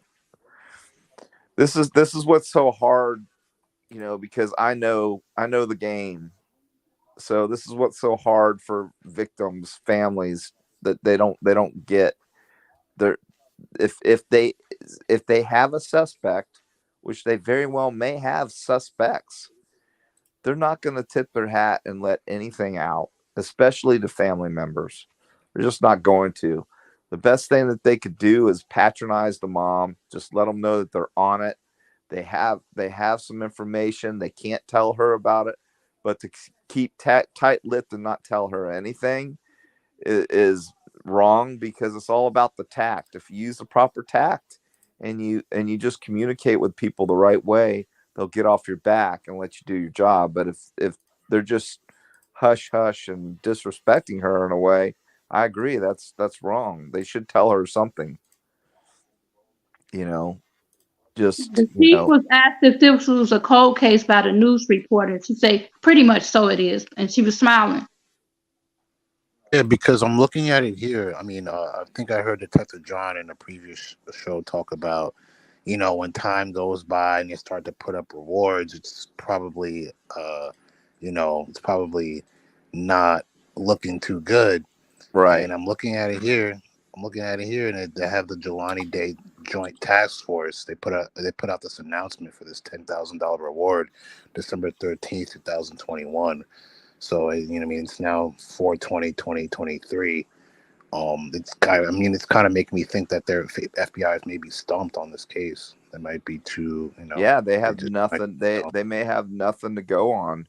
That's a very low reward for a case that's catching this much heat. I would have expected it to be higher. Yeah. Why don't So my thing is this then? I mean, if that's the case, in all actuality, that means he ran into somebody, and whether he went into a store to get a drink, and somebody was like, "Yo, can I get a ride, dog?" And next thing you know what I'm saying, he's being dude's really on a mission to get somebody, and he catches a good guy who's like, "Yeah, man, I'll give you a ride around the block." And next thing you know, dude pulls a gun out or whatever the fuck he may have done. That's totally 100% viable. And I'm thinking, because I mean, what's any other explanation if there's no trace on his phone, right? Look at that car. That car looks like a definite rich fella's car, man. I'm sorry, but people in Chicago really do grill people to steal from, to rob easy. They look for targets that they think that they can take over. You know what I mean? They check out to make sure you don't have a gun. So Delana said he wrote that in his report. That's just my opinion on. I mean, I have. That made perfect sense to me. I have a couple different thoughts, but that's one of my top thoughts. Is that? Well, I think he was potentially. I think this was potentially, it was jacked for his car, and it went because the terribly license plates were took off and shit like that. So was he jacked for his car, killed? But that's a very unique car. That's not like that's a pretty badass car. He put a lot of time and money into that car. So if someone didn't know, they would easily mistaken that car for a Bentley. Telling you that car is made to look like a Bentley. Pull up a Bentley and pull up that car, you almost can't tell the difference. They look a lot alike. In fact, Vince Carter, you all know who Vince Carter is. He went to my high school here in Daytona. His mom lives here, and she drives a white Bentley, or black one. I think it's a white one, almost just like that. See her all the time. But I mean, I think that's why I asked the area, what type of area is it? Because it could very well be a carjacking. Look up, carjacking is part of violent crime, but carjackings are up huge everywhere, especially in Chicago. Oh yeah. So, I mean, it could definitely be a car. It sounds to me like a robbery gone bad of some sort. No matter what, he probably carries himself like he's got some money. He's going to university. He's going to be a doctor. Yada yada yada. He's got this car that looks like he's got some money. Somebody thought he had some money. They throw the phone out of the window. Why? Because they don't want to be tracked. So you get rid of the phone. That's the first thing you get rid of. Throw it out the window. A car parked in a parking lot with no tag on it. That to me is major red flags. And so the first thing to do is process the car around the tag area to make sure there's no latent prints or DNA. But we don't know what no DNA on there on the car. There was no DNA. Only Jelani's DNA that was on the car. And that he was it just it don't make no sense. I thought maybe it was this traffic stop that went wrong. And sometimes they can get out of hand. That's what I thought. They didn't take the car, they abandoned it. Yeah, so I mean, they obviously killed him. I think this is a murder 100%. Come on now. This is murder or not? And definitely foul play for sure. I mean, I'm not thinking this guy threw himself in the river. Right, and he did. You played a corner and let Detective John hear what the coroner had to say. Oh yeah, the coroner does say some. Okay, hold on. Let me refind it because I know I have it. Let me see. I have it saved in my other. Was that your terminology saying his eyes were gouged out, or did somebody No, actually say that his was the eyes were coroner. gouged out? It was I'm the not a coroner. corner, and I got it right. Where's it at? I'm gonna tell you right here. I had that Zoom call. Remember, I found the Zoom call after searching and searching and searching and searching and searching. I finally had found the Zoom call, and it was like an hour and some change. But I'll take it right to the corner for Detective John, which I have. I'm just gonna go through my playlist here. I will find it all the way down here. I don't care how far I have to go. Yeah, I'm surprised. Yeah, they didn't take the car because that car is gonna stick out like a sore thumb. Oh yeah, I found it already. That didn't mean that they weren't initially thinking about taking it. I'm sure maybe if it was a group of people, 3 or 4, somebody said, "Nah, man, this car's too hot. We gotta ditch this car." It ain't like they stole a Honda Civic. They stole a car to, probably ain't another one even remotely close to what that car looks like around there. So I'm trying to get to where this coroner speaks so you can hear him, because here he is right here. Okay, I found him. He's gonna talk right about here. A pathologist retained by the family. Right. That's not it's the man. Brother Dr. James Bryant, you're muted. Can you unmute yourself? It's right out. Right? Can you hear me? There you go. I don't understand the Zoom stuff. Anyway, I was asked to do a second look autopsy. Second look autopsies are at a disadvantage because I'm depending on the previous person to put everything in order for me. So, for example, if they retain some organs, like they may retain the brain for special studies, then the first examiner sees it, but I don't see it. So that's what happened. There was part of the problem in this case was there were things missing, and I don't know why they were missing. So that was one of the things. And then there was destruction of the body.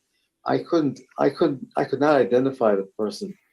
I mean, you're telling me it's your son, but I couldn't confirm that. There was a name tag on the body bag, but there were no name tags on him. He didn't have a toe tag, for example, and he was not recognizable.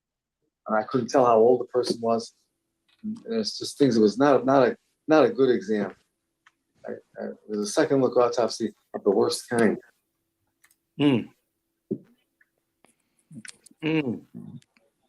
So you couldn't determine who the body was?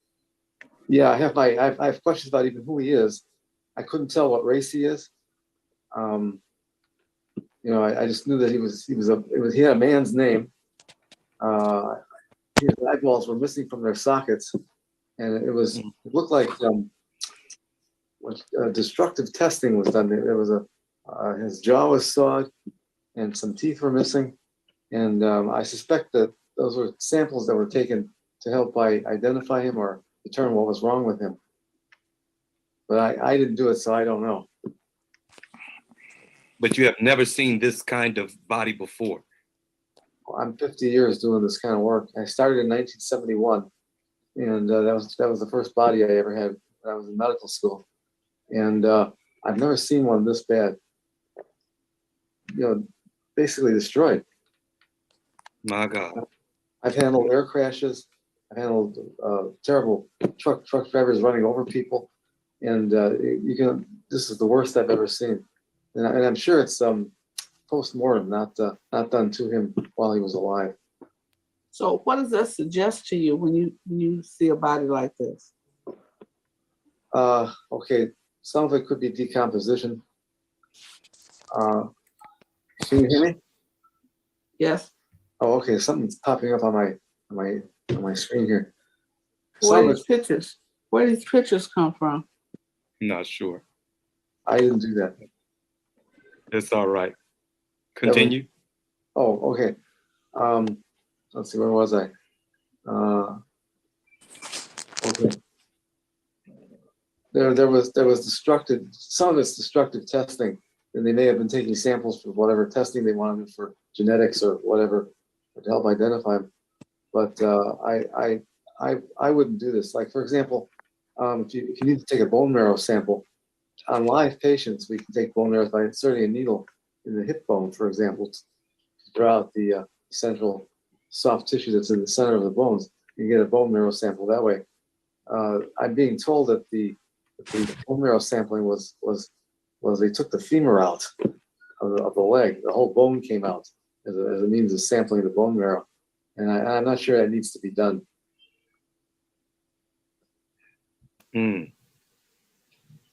Wow.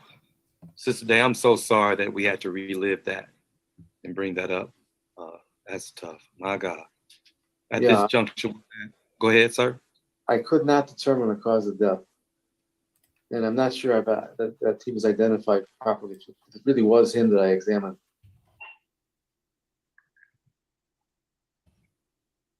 Understood.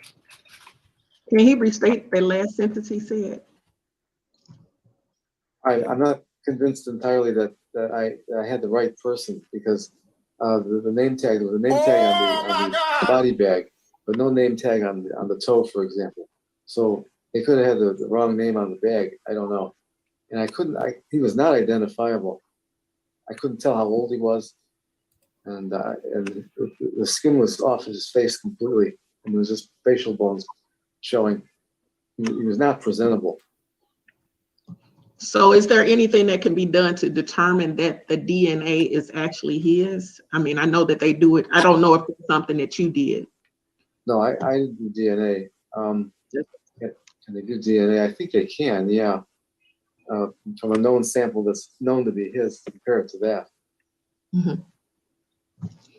Is it normal to have missing teeth and jaw to identify the person? Is that normal? Yeah, I've never done that, so I don't think it's appropriate. Is there a certain agency that you report findings like this to hold those agencies accountable for falsifying autopsy records or anything like that? Well, the coroners are in charge of the autopsies. It's their office that handles it within each county. In Cook County, it's a medical examiner, and they get first crack at all the suspicious cases. That's tough. Wow.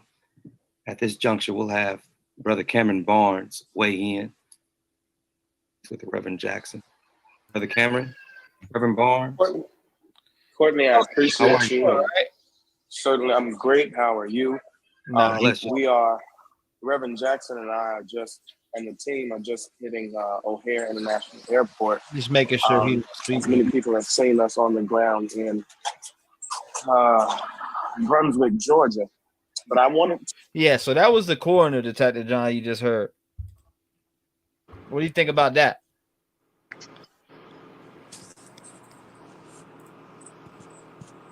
Yeah, I mean, I don't know, man. Detective John, I mean, what do you think about that kind of decomposition within 9 days?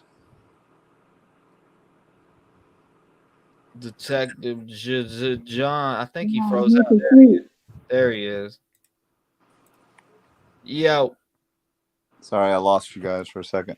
You're good. So, what was your thoughts on that coroner speaking? I don't know. He's kind of ragtag, if you ask me. I don't know. I mean, he's not really telling you anything. You know, so here's what I'm gonna say. It's gonna come across wrong no matter how I said it.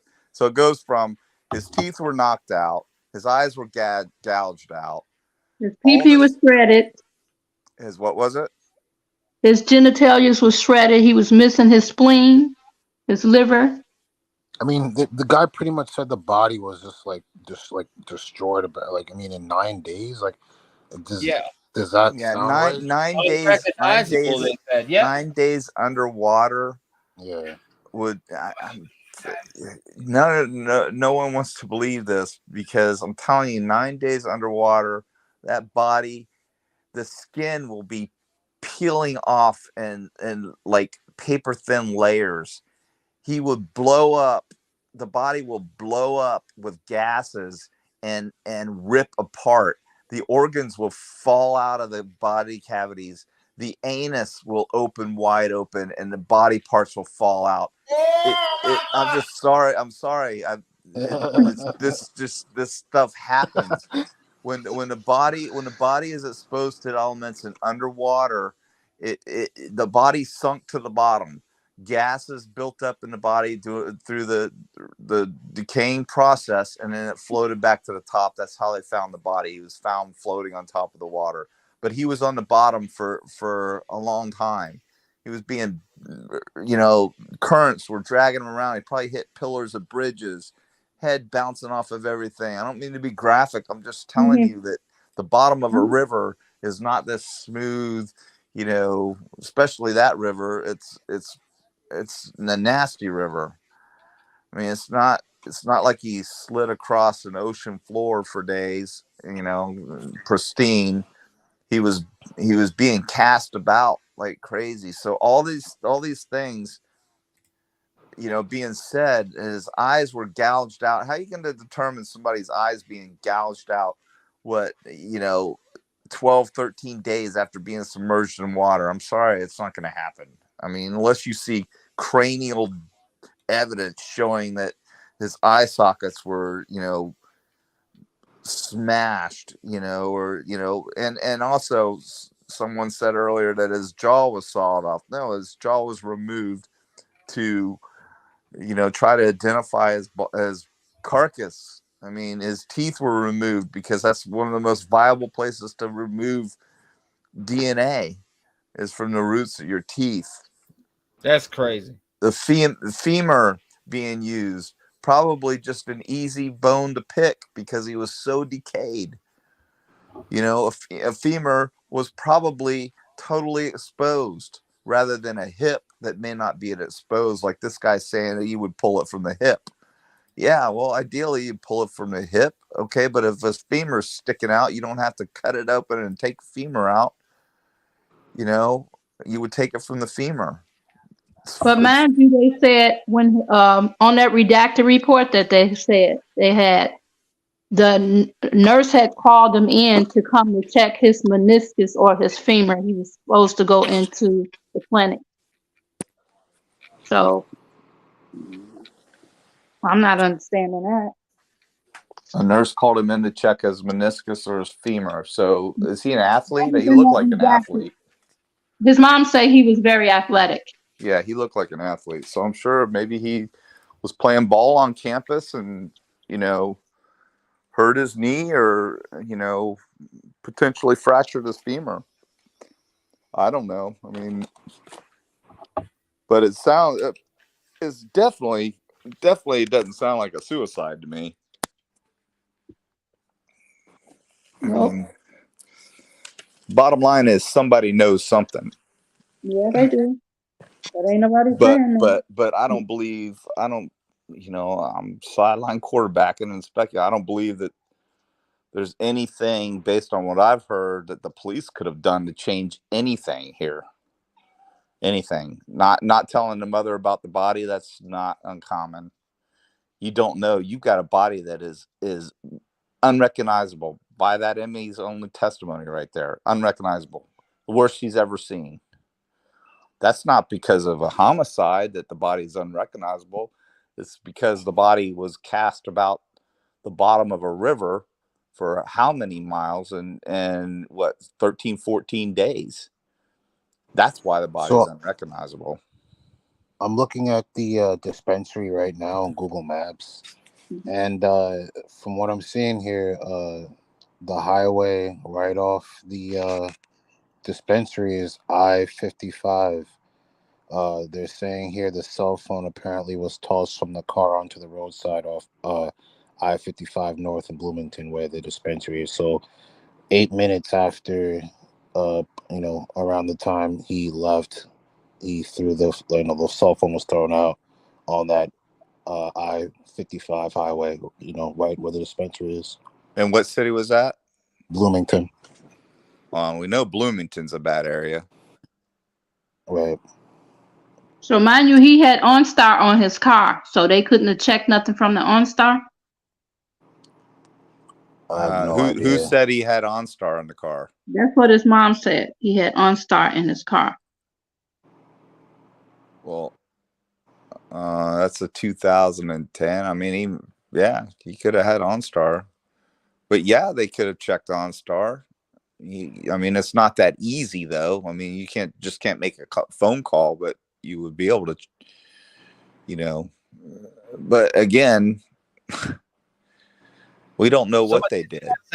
Detective John, you need to educate yourself. Who said that? I don't know. Bixley said that. I don't know what they mean or what they're referencing to. Yeah, I mean, I don't know what they're referencing to. Maybe they could elaborate. They had a third look. They had a third look person for autopsy. I didn't purport to know anything about this case. Right. I never from the beginning. I knew nothing about this case. Right, me neither. I'm just going by what we've just learned in the past hour. Mm-hmm. So always somebody being nasty. I gotta educate myself. I'm just saying what the they say water slows decomposition of body. Who said that? Bixley. Well, Bixley, you're wrong. Cold water, freezing water slows the decomposition of a body, which is what I said earlier. Hot water in August is certainly not going to slow the decomposition of a body. Use your common sense. Educate yourself. Thank you. He also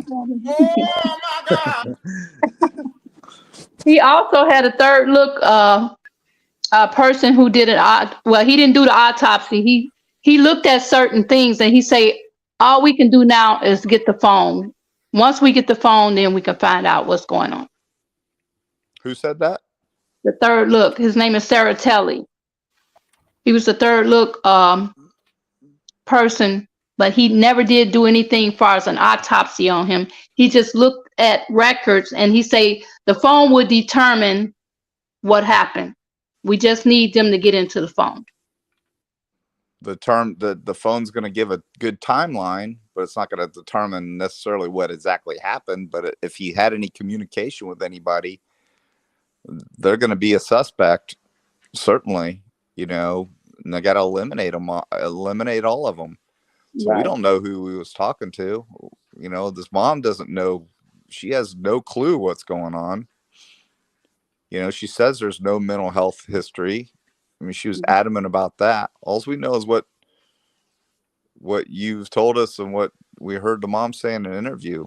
I don't know anything about this case other than the fact that he's missing. He's been missing since 21. And, why hasn't Reverend Jackson put any reward money up? They collected money and they did the walkthroughs and all that. But I think they kind of hurt the case more than helped the case. I believe it because they just want their time in the limelight. They don't really care about this poor mother. If they did, put some of your millions up. Let's get some answers. Quit sideline quarterbacking everybody and turn it into something racial. It's not anything racial. I mean, this poor mother doesn't need to be fed that garbage or even think that. I'm sorry. It's they did everything they could as quickly as they can from what it sounds like to me. But you know what? I don't like her attitude in that interview. Was she the chief? I thought she was very condescending and kind of freaking. Her body language. Yeah, she was very smug. She was a typical cop, acting like that. That's what you don't act like. She wasn't very humble. I didn't like the interview at all. I personally don't like her and I don't even know her. So I get it. But, to say that they didn't do anything, I don't, those things can all be easily proved. If they said that they immediately started an investigation, there would be a case number, everything. You would look at the case number, what time it was generated, what date it was generated, a police information report on a suspicious missing person or whatever the header would be. Bam, that's all time stamped. You get all that. That's all public record. Find out when a report was initiated, when the case number was generated. And that's going to tell you if they immediately started an investigation or not. Pretty simple stuff to find out, should be. So that would, either create a topic for discussion or end it.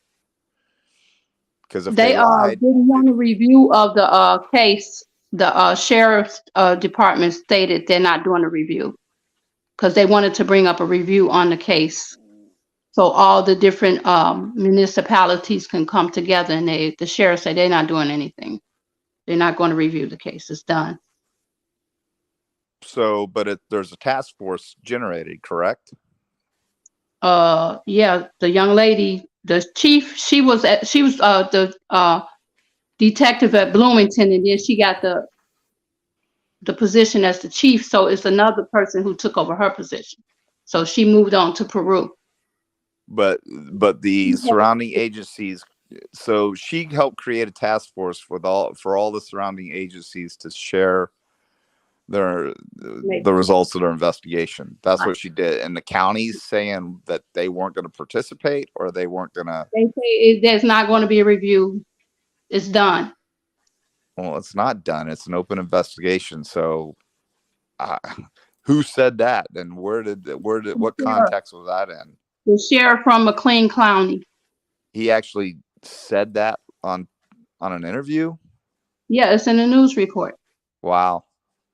He's an idiot. And then they had Utica involved in the search. They had Utica, McLean County, LaSalle County, Bloomington, and they had Peru. Like I said, communication. There's be no reason for him to say something derogatory like that. And that's what that is to me. That's a derogatory statement. You shouldn't say anything like that. Should have said, sure, we'll review it again and see if we've got any more leads. What's wrong with that? Nothing. This is why people hate cops sometimes, because they act like that. And then the chief said that it's the reporter asked us, so you think this is going to be a cold case? She said, basically, yeah, because we don't have anybody. That's unfortunate. Up on 3 years as of the 24th, and the phone has not been entered into yet. It's in Illinois with the FBI. So with the cold cases, I mean, I don't know. I mean, maybe they should make it a cold case, because then would we be able to get the information then? It just depends on what what they want to release. There's an incident report that will have redacted information in it. And then there's the investigation, which will have redacted information in it. Should be, if there's any suspects, those will be redacted. So any report you're going to see is not going to really have much in it anyway, because it's still an open investigation. Making it a cold case, that's not necessarily for the public. That's for interdepartmental, purposes. Okay. So we're listed as a cold case. So we'll revisit it again when we have more time. We got other cases that are pressing that we need to focus on. We can't, this has been going on for 2 years. We've got nothing. Right. So somebody help me figure out. Yeah, but Detective John, I think they missed out on all of the fucking digital footprints. The cloud's not now, if he was robbed, there won't. But I'm saying there should be, even if he was robbed, there should be digital footprints, cameras that captures his vehicle moving, just like on you see the show See No Evil on ID. They always have these motherfuckers captured somewhere on camera. Even if he was robbed out front of a store or anything and somebody took it, there should be a camera nearby. It's just like, didn't she just say a little bit ago that there was 150 hours of video or something like that? Yeah, that's what the police said. They have 150 hours of video, but no one have not seen the video.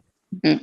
Well, that doesn't mean that they have 150 hours of him on video. They just reviewed 150 hours of video that they've captured from businesses or what have you of potential routes and things like that. Remember the Idaho case where they were saying, oh, they didn't get any video. Well, it turns out they got a ton of video. The first thing they did was go out and get video. So I think that they did go out. They did have video. Those DVRs, capture video. Some of them hold it for 6 to 8 months. Just depends. Like you go buy a Walgreens or CVS, their DVRs hold it for 6 or 8 months. Some of them even longer than that. So I'm sure they did all that. And we can. I'm quite confident that that's been done. That's why 150 hours of video. That doesn't mean that there's 150 hours of this poor guy on a video. And they're not releasing it. They're just saying we reviewed 150 hours. We've spent a lot of man hours on this. We've done everything we can. We've looked at somebody help us. Here's a reward, $10,000 for anybody that can help us. I mean, I get it. I understand. I mean, this is her mom or his mom, she's wanting to blame somebody, her son's dead. I 100% understand her frustration. I think the main thing here is him at the dispensary. As I'm looking at it here, according to this timeline I found, he gets to the dispensary at approximately 9:12 a.m. and his phone, they claim, is thrown onto the highway, which is the highway leaving. Like he would get on that highway if he were to leave the dispensary. That phone was thrown onto the highway at 9:21. So 10 minutes after he's spotted at the dispensary on camera, his phone is thrown onto the highway. That's suspect to me. So if they weren't able to open the phone, then how do we know this information? What far as that's what they although they found, I think they found the phone, but how if they found the phone and what people are saying is true, that they still haven't been able to crack the phone and get into it, then how do we know that it was thrown out of the car 10 minutes later on the side of the road? Because someone found it. Remember, Rod Stafford say they got a piece of evidence, and someone was driving along that highway, and they was trying to secure a mattress on the truck, and they happened to look down and see a cracked phone. From what I'm 10 seeing minutes from the of article, him leaving the dispensary? Well, from what I'm seeing at the article says that police sources close to the investigation say that Jelani's Verizon cell phone records show his phone was turned off at 9:21 a.m. shortly after he was seen buying marijuana at the Beyond Hello dispensary in Bloomington. So he turned his phone off before he bought the weed. I'd say so. His phone was turned off at. Well, he shows up at the store at 9:12, so I guess in between 9:12 and 21. Right. I don't know, man. I just feel bad for his mom. The family seems like a real nice family, and he was brought up well, and he was on his way to success, and but I'm gonna put it right back at the car again. I bet you the car's got a lot to do with this. Yep. That car, T-REV, pull up a Bentley, a white Bentley, and look at that car. Tell me that car doesn't look like a Bentley. That's what it's designed. That's what he wanted it to look like, a Bentley. Right. And, millionaires drive Bentley cars, not thousandaires, millionaires. Target. It was a Target. Yeah. So, yeah, unfortunately, what he wanted could have very well, and I'm speculating, could have very well been what led to his demise. His pride and joy, that car in that area. Right. Look at this. We got this. This is a rich dude driving this car. We can, jack him, get him to go to the bank, whatever, we get some money, maybe extort some money from his family, kidnap him, all kinds of stuff. And then they realize it's just a 300, and he, he's just from a middle class family and doesn't have anything to offer. Now they're deep in shit, and they gotta Yep. And he probably he doesn't look like somebody that would not put up a fight. Yeah, she said he can fight. Yeah, he looks like he's pretty stout. He could probably take care of himself. So He said there was no money missing out of his account. All his credit cards was in the wallet. right, that's what I'm saying. But if you're gonna kidnap somebody, you're not gonna use credit cards. You're gonna try and extort money through other means or get money through other, and you're gonna want cash. And they could very well it could be that way. I mean, he's, like I said, Michael Jordan's dad. They didn't know who he was. They targeted the car because back then I think what was a Lexus 3. I think it was I forget what it was, but that car was it was a rich person's car, and that's what they targeted the car. They even testified to that. They admitted it. It had nothing to do with Michael Jordan. Well, this sucks, but it doesn't look like they're gonna divulge anything if they have it anytime soon. Nope, because they haven't gotten into the phone yet. But the phone was open, so how did the young man who found the phone, how did he know it was Jelani's phone? That's what's not making sense. That's the point that I'm trying to make was, how do they know all this stuff about the phone and they couldn't get in and not be able to? That I call bullshit. There's no way they didn't get into this phone. I don't believe. Did the mom say that?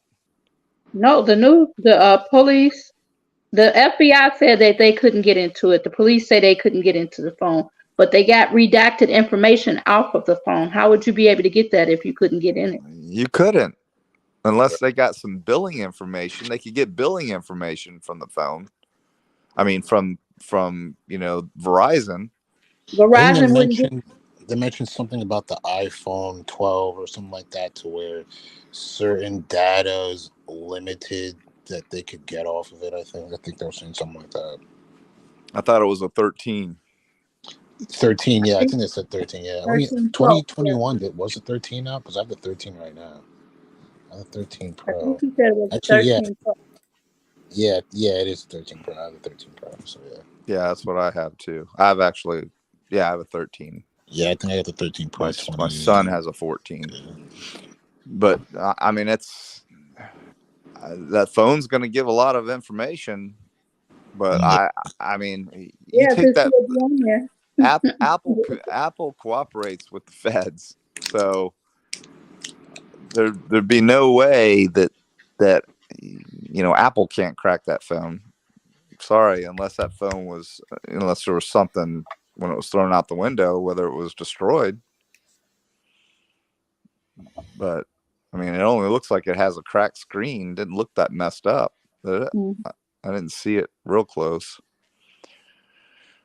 But I hope they find something for closure for this mom. Bottom line is,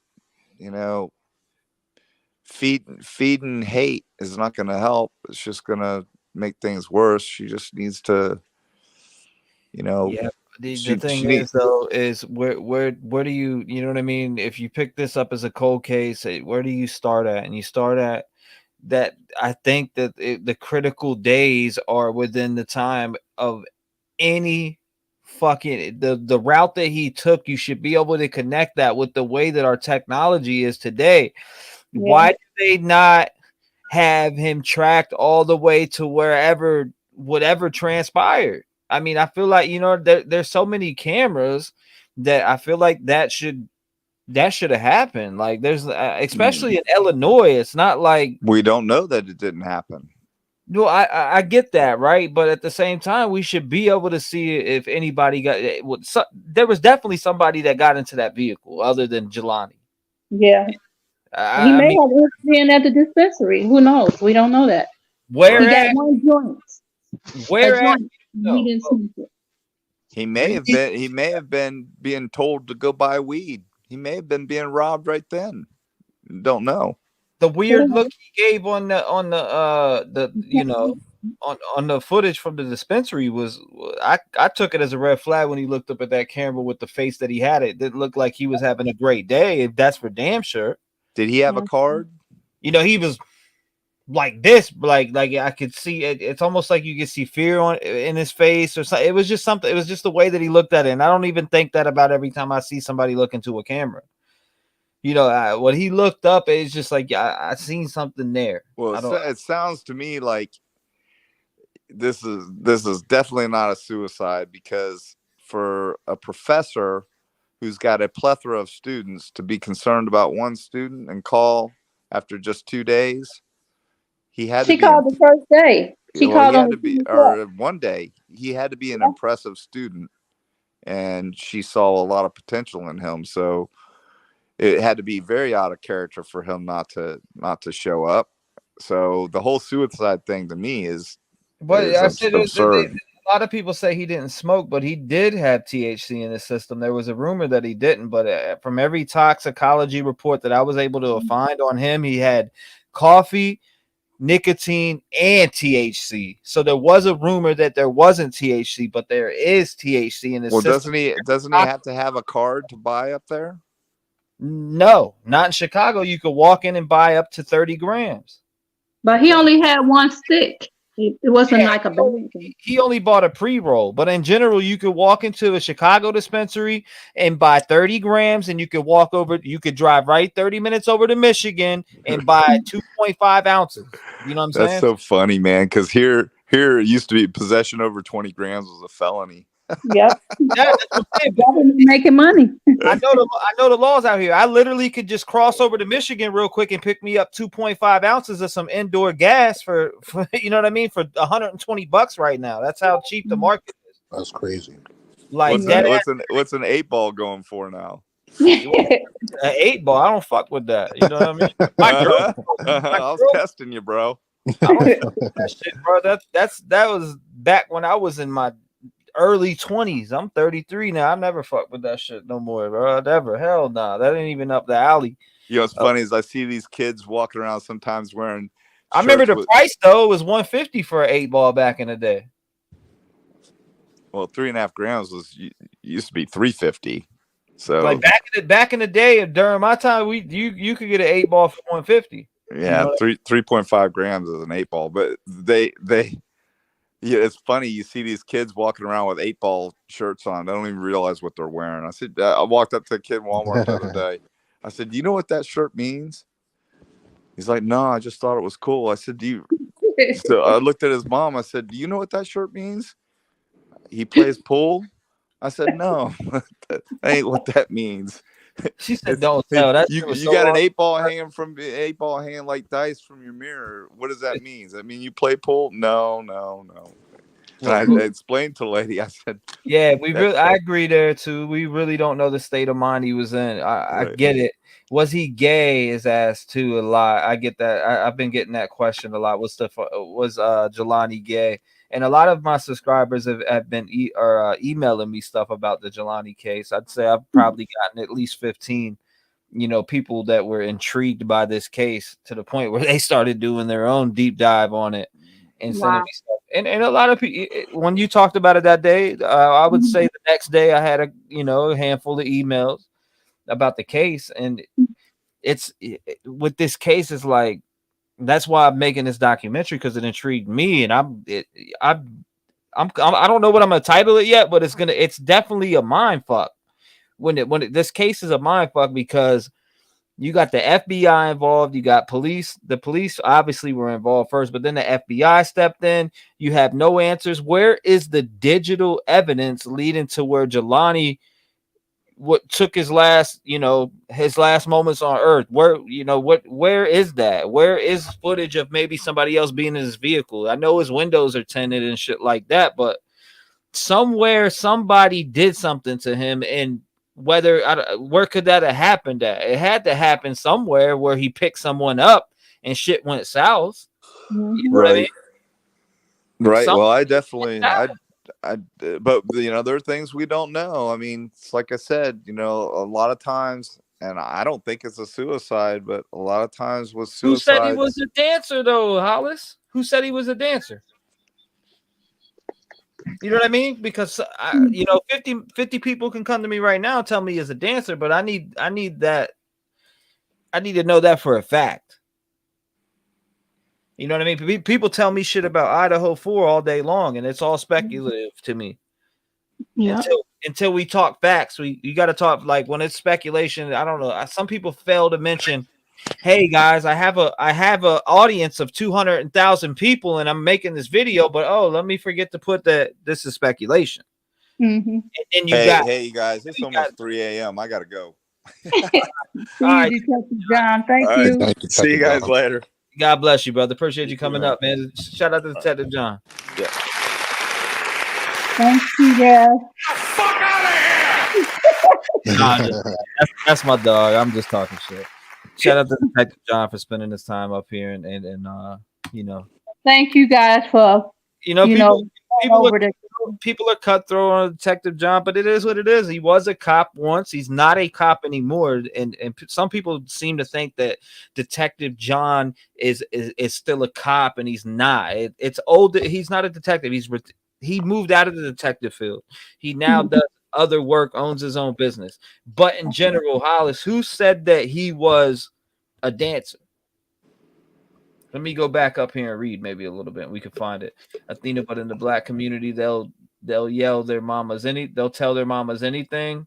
Who cuts off their peen? I don't know about the cap. Someone explained to me how he got robbed or suicidal yet.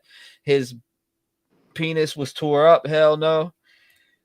Dope weight is defined by average weight of what? Paraguay are we? What? Now imagine he was giving his bone marrow to his dad. You can't smoke weed and take anything when you give him bone marrow. Because he was on the donors list. They would X him off that donors list. Could have been a hate crime. Absolutely. You can't really mark anything out at this point. And Hollis, I'd love to find out if he was a dancer. If we could find out and corroborate that, it would so help. Because like I said, the documentary that I'm building is going to be filled with a lot of these clips, and I'm not even fuck monetizing it because there's going to be clips from news, this and that. I don't want to monetize. I want to get the story out there and see if we can draw in anybody that knew him, any tips. I want to try to get a hold of Mom, but I want to create what I'm creating first based off of stuff that I can dig up on my own. You right. His mom be in the discussion group. She has a Jelani Day discussion group, and people have been chiming in there. And one girl came in and said that her boyfriend, who's no longer her boyfriend, she had been using, so she's in recovery. And she put on there and say, my boyfriend saw him in the gas station. Boyfriend saw Jelani in the gas station? That's what this young lady came up on the discussion group and put a message in there. Now that's shit like that is and people be lying, man. People be making shit up just to be able to talk to somebody. Like, for instance, when I covered the case I got written up here on my whiteboard, Aaliyah Whitehead, you know how many people hit her mom up and was like, she's fucking dead she's dead and in the forest somewhere. She told me that literally when I talked to her. She told me that. She told me that people were hitting her up and saying this and that. So the type of shit that people will do to insert themselves into somewhere to make them feel good, or to, I got your son, or I got your daughter, cash at me $5,000 and I'll give them back, or cash it. People do that shit. People are weird. If somebody comes up missing right now, guaranteed, and the mom or the dad or the family comes to the internet, people are going to hit them up with some weird shit, because there is so many weirdo trolls out here. You know how many weirdo trolls are out here? I would run a panel from September to November, before the Idaho 4 case. I would run panels like I'm doing now, and you know how many people would come backstage and put an El Gato on of literally videos of them cutting their penis off on a table and weird shit like that. People are so weird in the true crime community, bro. I'm telling you, there's so many trolly weird people. And it's sickening. It really is. It's sickening, bro. Who is gonna come backstage and have their camera displaying somebody cutting off their peen? That's insane, dude. People were thinking that I was making this shit up, so I screen recorded it and dropped it in Discord. I was like, all right, I'm making it up. Look at this shit. Look at this shit. Am I making this up? Okay. Nah, yeah, I'm not making that up. Like, it's real. I know Keister Bunny seen that shit, and she was like, oh my God. I was like, man. And then somebody used Keister Bunny's name to slip backstage to think that I'd bring them up. And they tricked me that one time. As soon as I brought them up, it was somebody swinging their fucking dick around in circles. Dude, like a helicopter. Like, literally on, like, like, bro, I had to end my stream and restart it. People are sick in the community, man. I'm telling you. That's sick. Yes, they are. There's sickos out here that, and I don't understand why people do that. And long story short, you said that somebody said that they seen him in this place, and it's hard to, you got to take it as you got to take it 50-50 as a grain of, with a grain of salt. But at the same time, you need to check into it. You can't just totally ignore it. You got to check into certain things. You got to look at some aspects of things being told. You got to kind of check into everything, but like I said, you can't 100% jump out and believe it, but you definitely 100% got to look into it. Yeah. What store? What's the store's address? Let me see if I can get a hold of them. You know what I mean? Right. There's a lot of lonely people. I know there is. There's a lot of lonely, bored people who go around on true crime channels, especially open panels, and they try to slip backstage. So for yesterday, when I had an open panel, I looked down and I seen the screen say El Gato, and then it started to go into some porn shit, and I banned them. So they thought that they were gonna slip it in before I seen them. I literally seen that shit. It was like, nah, bro, you're gonna have to show me you're real. But people will trick you too, and come back here and actually put they'll mirror image of somebody that ain't even you know what I mean? That's just a girl sitting there making it look like they're really there. And then that's why I wait for it. I'll sit there and wait to see their mannerisms and shit, because usually there's something coming right after that. That's hilarious. He's got it's a guy on YouTube. He does a food channel, and he say finding Jelani Day. So I guess he went to Alabama A&M with him. Damn. So the guy said that he was a dancer. Okay, so a guy said that he was what kind of, like, what dancer? Like, what? Jelani. I don't know if it was break dancing or whatever dancing they was doing on. I don't know. Yeah, but when I think of dancing, I'm thinking of, was he a male stripper? Was he a break dancer? Was he a hip hop? Was he hip hopping? What was he doing? It's on the guy is on a YouTube channel. He does a mukbang food video. Okay. I have to check it out. He's on there. The black guy that's on there. And he said that he knew Jelani Day. Okay, so where's it? What do I type in on YouTube to get to it? Because I need to put that in my files. Hold on. Jelani Day, a dancer. Let me see if that. It says Jelani Day missing. That's what he got up there on his channel, on his YouTube mukbang channel. Jelani Day missing. Okay. So Missing Jelani Day. Missing Jelani Day. That's how he has it. What's dude's YouTube channel's name? Mukbang. Mukbang. Well, they be cooking food. I mean, he be eating food and eating all sloppy and stuff. So I've never heard of that before. How does he spell it? Hold on.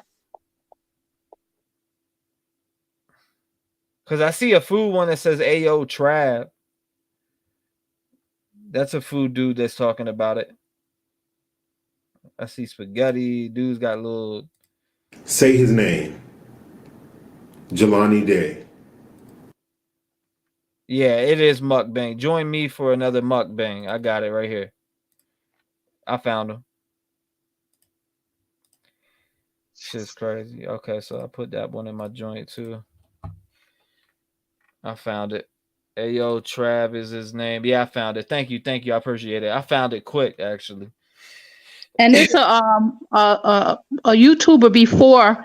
She did she found an interview that the university teacher did with the journalism student at the Illinois State University, his professor. And she was talking, but she looked so suspicious. That's weird. There's a woman that everybody's saying that is suspicious. That's her. Her name is Kara Bolster. Yes, that's the name that I have written in there. That's why I said when you said a man earlier, I was like, hold on, that's not the one that was most suspicious that stand out was the Kara girl. Yeah, Kara Bolster. That was his professor. Now, what I'm trying to dig into with Kara Bolster is why people think she's so suspicious. Because she the one who sounded the alarm first, saying that he was missing on the 24th when he did show up at class. He logged in, showed up. I guess he wasn't answering her messages because she called him on the 23rd. They do have a photo of all the girls, him and her. I don't know if that was a meet and greet when he first came to the university. I don't know. But it was a picture out there of them at a restaurant called Medici. I found it right here. So it says Kara Bolster. It says that she okay, who is Kara Bolster? Jelani Day had texted his professor the night before he went missing. So it says in an update, in an unexpected twist of the Jelani Day's brutal murder case, the mother of the slain student has now refuted the claim of vital organs missing from his body. Carmen Bolden Day stated, no organs were missing. I do not want to stray off from the facts. There were contradicting facts from the first preliminary autopsy compared to the second independent autopsy. But this is not a case of organ harvesting. The mystery around the Illinois graduate student and aspiring doctor Jelani Day's death seemed to get deeper by the day. A 25-year-old grad student at ISU went missing on August 25th. His decaying body was found in the Illinois River on September 4th and was identified 19 days later. Day's corpse repeatedly had no eyeballs, only sockets. So it says the body was missing its front, top, and bottom teeth. An autopsy performed by a private forensic pathologist suggested that his jawbone had been sawed out days. Family and their attorney said the pathologist could not find brain, no liver, no spleen, no organs. Police have not yet released a cause of death. So it says people have been crying foul play in the Jelani Day case ever since it came into the limelight while demanding justice for Jelani Day. Social media sleuths have been unraveling clues as to what really happened and went down with Day. In a new development, it says citizens targeted Jelani Day's professor, Kara Bolster, for somehow being involved in his death. Reportedly, Kara had been texting with Jelani Day the night before he disappeared. Who was Kara Bolster? Kara and the director of clinical education at ISU exchanged texts with Day on Monday, August 23rd, the night about his coursework, or the night of about his coursework, but that's the last she heard from him. He was actually supposed to come see me the next morning, Bolster noted. When he didn't show up, I texted to see what was going on, and he didn't answer me. I knew he had class at 1 p.m., so I waited for him after class, and he didn't show up. She said, adding that it is not at all something our grad students would do, and certainly not something Jelani would do. She notified campus police about Day's disappearance on Tuesday, August 24th, who responded to Day's parents' house on Wednesday, August 25th. The family then filed a missing persons report with the Bloomington Police Department on August 25th, and the police launched an investigation. The professor needs to be investigated, people are saying. So it says people demanded that the professor in question be investigated in connection with Day's death and posted tweets like Jelani Day's story is sickening. I'm not confused by what happened. He was manipulated, drugged, raped, probably killed, and then his organs were stolen. Arrested professor and family. I don't care. She's guilty, but I know that won't happen. One person tweeted, Jelani Day investigators professor and her family. Another tweet read, the Jelani Day story is a wake-up call that organ harvesting is still in full effect. Be careful and arrest that professor he was going to meet. One person wrote, I really believe it was a setup within the school dealing with Jelani Day. Not many black men attend that school. Jelani was in excellent shape, ran track, stayed fit. He stayed fit. I honestly believe his professor had something to do with it. And one tweet read, Jelani Day, someone had something personal against him. He had a beef with the professor because he knew he deserved to be at the top of his class. He wanted to be a pathologist. What did they take from him? His brain and his jaw. It was personal.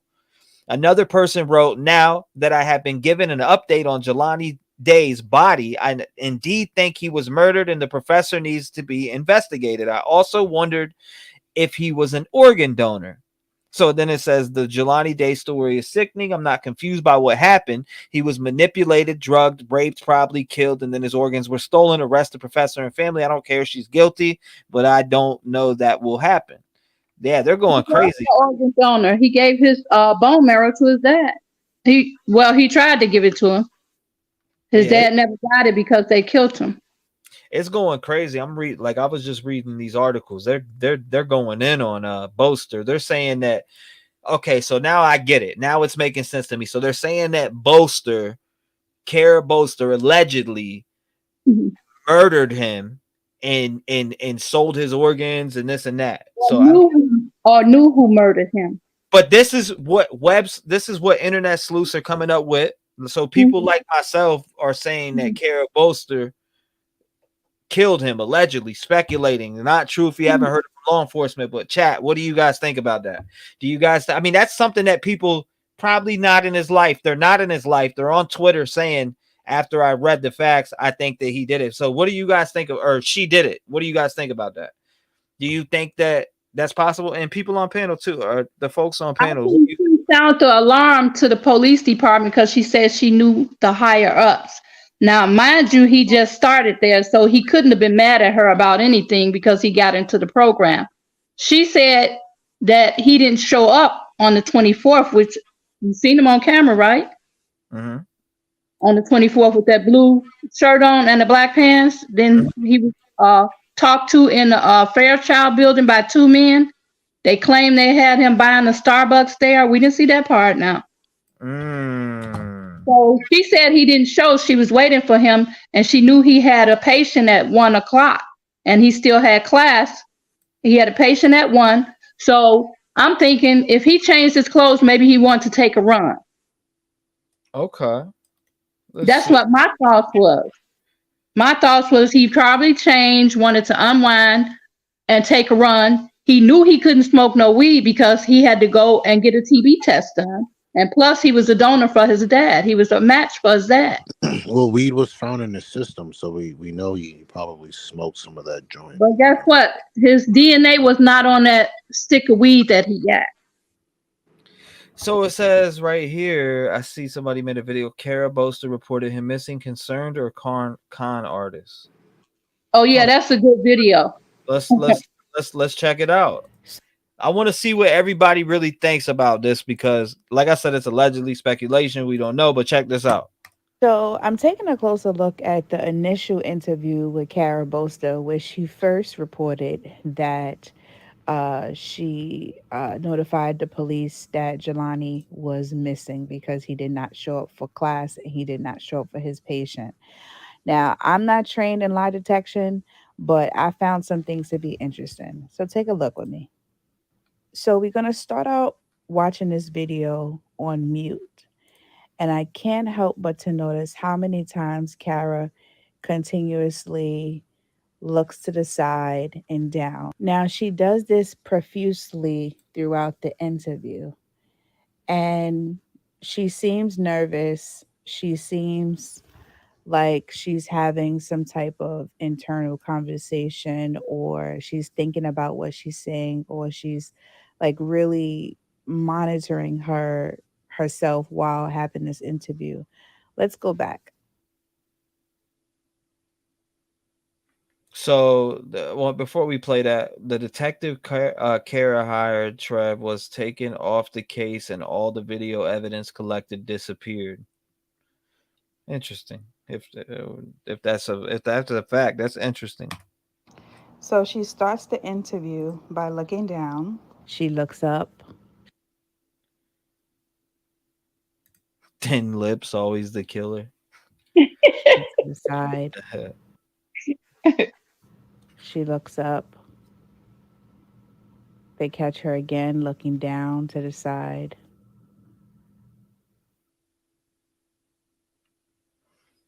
She looks up.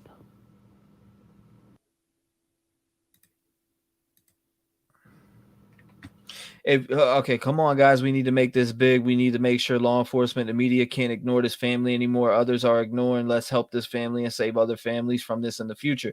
Okay, so I'm dropping a video on it, and we will do more discussions on it. But in order for us to make it bigger, we got to all come together and make it bigger. You know what I'm saying? It's going to take more than me just making a video. It's going to take... I'll put a petition up along with the video. I'll make a petition just like I did for Trent. And Trent's starting to get justice now. People were arrested in there. I mean, even though I don't agree with some of the charges, there should have been harsher charges for some of the victims in that case, the Trent camp. But when I put the video out, I'm going to drop a petition that's pinned in the comments. And I need everybody to stay. If people want to see this justice play out, we got to stand together as a community. Right. We got to stand together as a community and push it. You know what I mean? Like we got to stand together as a community, push it out, and make sure that there's pressure put down there. And not only that, I'm not too far from there, right? I'm not far from Bloomington. I'll tell you right now. Hold on. I'll tell you exactly what. Let's see. Bloomington. Do you know his mom got a discussion group and she comes in it all the time? If you can leave her a message. Yeah, if you can put her name down. I'll tell you right now. Let me see. Let me pop this joint up. We got Jelani's discussion group, Jelani Day discussion group. Bloomington. Okay, here we go. Directions.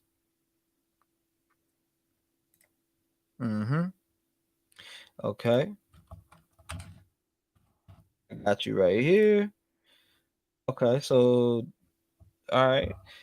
From me right now in a car to get to Bloomington is 2 hours. Oh, wow. I mean, that's not bad at all. 2 hours is right down there. Okay, so and he was found. His vehicle was found where now again? In Peru. Yeah. Okay, so let's look at Peru. He lived in Bloomington. His vehicle was found in Peru. Okay, so Peru's an hour from me, an hour and a half. It's closer. It's way closer. Where his vehicle was found is close. But either way, the 2 hours is close too. So, you know, here we go. Let's see. Let's see what she looks to the side. Eye contact again. Looks down to the side. Looks up again. Looks down to the side. At this moment, you can see that her eyes are searching. Looks up. I'm with it. We can do it. Nodding of the head. Blinking. Looks over to the other direction.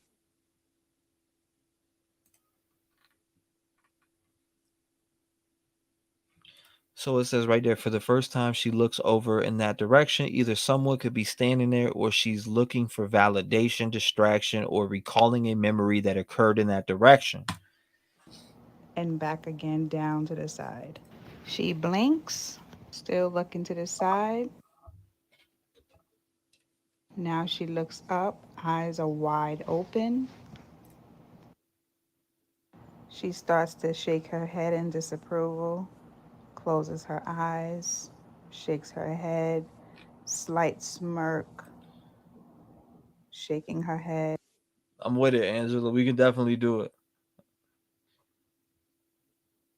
She blinks, Then her face returns back to low confidence, seeming sincere and concerned.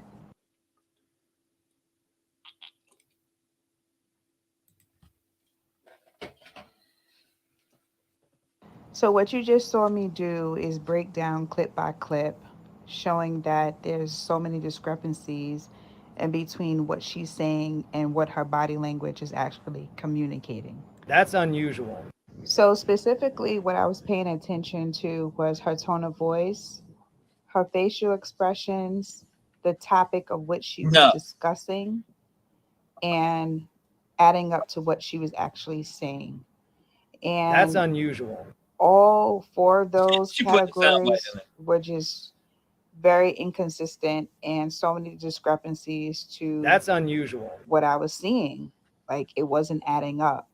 So usually if you're talking about someone's missing, you're going to show some signs of compassion, concern, That's unusual. and remorse. But instead, That's there were unusual. times during the I knew it interview was coming. where Kara was slightly shrugging one shoulder. That's unusual. A slight smirk on her face. That's unusual. She had a look of disapproval, and she also seemed prideful. That's unusual. There were even times where she seemed stressed. She seemed like she was under stress during the interview. So after going clip by clip of the interview, I can see why many people are very suspicious of during the time when she was shaking her head and profusely and her eyes gotten wide open. I kind of feel like that's the part that makes me believe that there was something personal going on between Kara and Jelani. That's unusual. But I don't get a sense that it was personal in a romantic way. I feel like there was some personal, like maybe a conflict. I can be wrong, but it comes across as if she was outcasting Jelani. That's unusual. Now, in the article that was printed, it specifically said that she mentioned something about that's not what Jelani would do. But I didn't hear her say that in the actual video interview. That's unusual. So there seems to be a discrepancy there as well. Furthermore, I'm just so curious to know if she had prior relationship with Jelani. I personally don't see how that's possible, being By the way, that's unusual is the actual video. and that Jelani was a freshman at this school. So how could she know Jelani so personally that she can tell you what his behaviors would be if he was a freshman at this school? That's unusual. So that's something to keep in mind as well. So now let's replay the video back again in real time and look at it again from step by step. His professor was the first one to sound the alarm. That's unusual. Well, he was actually supposed to come see me the next morning, and when he didn't show up, I texted to see, what was going on, and he didn't answer me. So I knew that they had class at 1, and so I waited for after class. He didn't show up, and then he had a patient, and he didn't show up for that. And that is not at all something our grad students would do. Okay, so notice at the end that she says, this is not at all something that our grad students would do.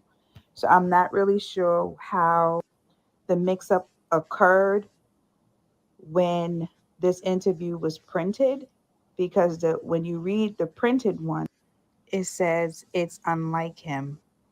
But then they switch it up and says, this is not at all something our grad students would do. The only explanation that I could come up with about that is messy journalism. But that does not take Carol off the hook. That does not mean that she shouldn't be considered a suspect. I mean, that's in my opinion. According to this interview, it seems like there's a lot of discrepancies. That's unusual. So now I have some references and some resources that I pulled up to help me along the way. I mean, I tried to find that article, but I couldn't find it. But I figured why not get some experts to help me to further understand what this body language means. Sound the alarm.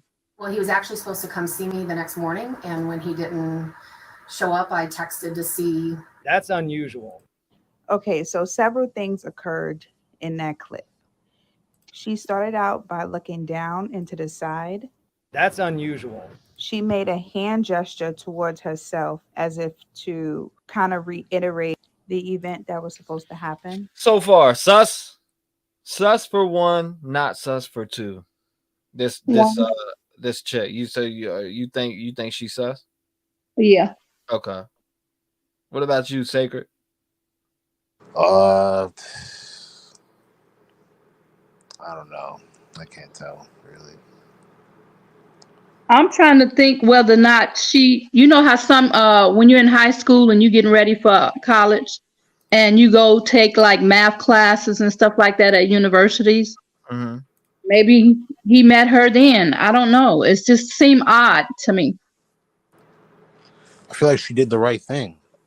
She did do the right thing, but once she sounded that alarm, it seemed like everything started going haywire.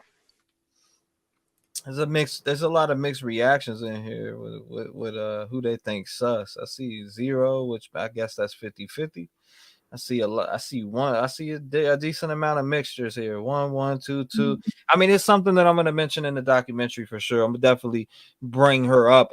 Not that I'm blaming her or because it's all speculative shit that I'm putting together. But in general, I want to cover every aspect of things that people looked at. So, right.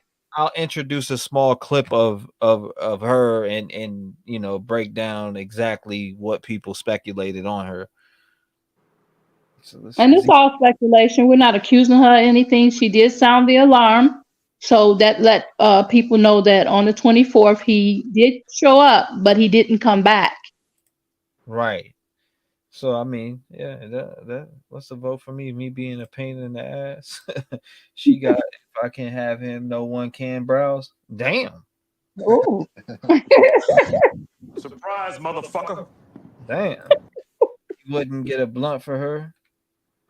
Oh man, y'all going crazy out here. Damn! Excuse me. What the fuck did you just say? And then she takes a pause, a deep breath. That's unusual. In between when she says he was supposed to come see me the next morning and when he didn't. She pauses and she shrugs her shoulder. Let's watch it again. Well, he was actually supposed to come see me the next morning, and when he didn't That's show up. unusual. Okay, so did y'all see that? She took a pause for a deep breath. Hold on, I gotta read that. Notice when she says when he didn't show up. Okay, so did y'all see that? She took a pause for a deep breath and she shrugged her shoulder. That's unusual. Now, what does the one shoulder shrug mean? I don't know. All right, so anybody you want to guess? What does one shoulder shrug mean? Anybody experts in here? I don't know, right? I guess. I don't know. I just want to see if anybody gets right what she says. Do we know what one shrug of the shoulder means? What's that mean, guys? Her husband is the chief commissioner of the highway patrol. Yep. His name is Rodney Boyce. Oh my God! To this day. To this day. Damn. Oh, that. Oh, we're reading. No, what does one shoulder? I'm trying to interact with you guys and see if y'all know what that means. So it means she's lying. Okay, I see one that says she's lying. Josie says you lying. Contempt. Char says. Max says indigestion. I'm dead. 10-4. Oh, we're reading. Stopping to think of her next sentence. It means she don't give a damn. Damn. Thinking about if she said what she said was true, or if she said was true, what to do next. Finally, the cop theory.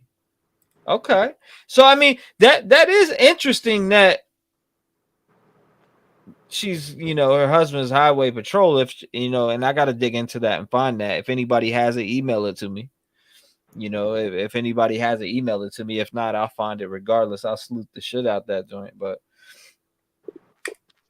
like I said, I bet it wouldn't be happy with his wife getting texted by a beautiful young man. Wow. They getting a lot of read out of that, ain't they?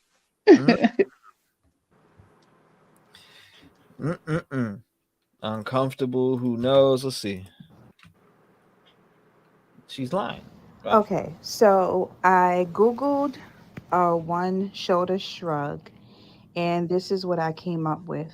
I'm sure there are many more resources that I could have found, but for time consuming purposes, this is the one that I selected. Okay, so it says here partial shoulder shrug indicates a lack And I'm guessing it's gonna say that's unusual when she's done reading.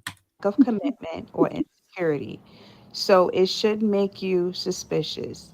It could mean that they have absolutely no confidence in what they are saying. So notice how I subtitled. Damn. Can you send me any factual paperwork to that? Reacts and rants? Let me know. If you can email that to me, type in chat, ! lowercase email, and I will put that into my documentary. I don't know if it's speculation. If it is speculation, I will do my research into that, and I will add that it is speculation. Yeah, they was fired. They were. Okay, so I'm gonna, guilty holdings. They were fired. I'm gonna find it and make that part of it, because that needs to be part of it. Throughout the video that her eyes and even her voice is coming across as low confidence. If she was sure about what she was saying, her voice and her eyes would appear differently.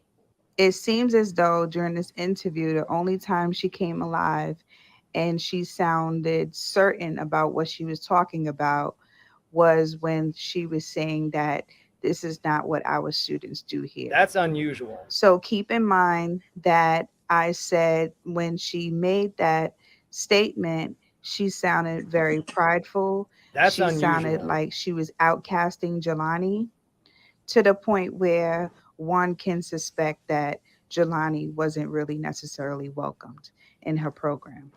She does not come across as a concerned professor like she tried to make herself seem to be when she reported him missing.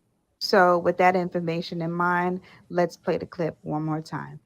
The next morning, and when he didn't, the next morning, and when he didn't, the next morning, and when he didn't show up, I texted to see. Okay, so we have here that she paused to take a deep breath. That's unusual. So now let's read what this says. When you take a deep breath, you calm your nerves, relax your body, and give it enough oxygen to enhance your voice. It can even transform your relationship with fear.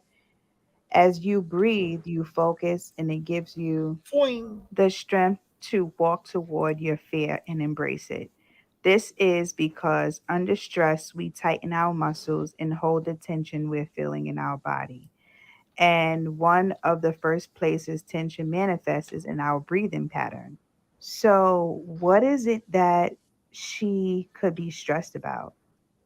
Like, Appreciate it. what is it that she could be experiencing some stress, some fear, and some anxiety that she needs to pause and take a deep breath? That's unusual. I mean, if Jelani is a freshman and this is his first semester, why would you be so super stressed about Jelani's whereabouts? That's unusual. And having this interview.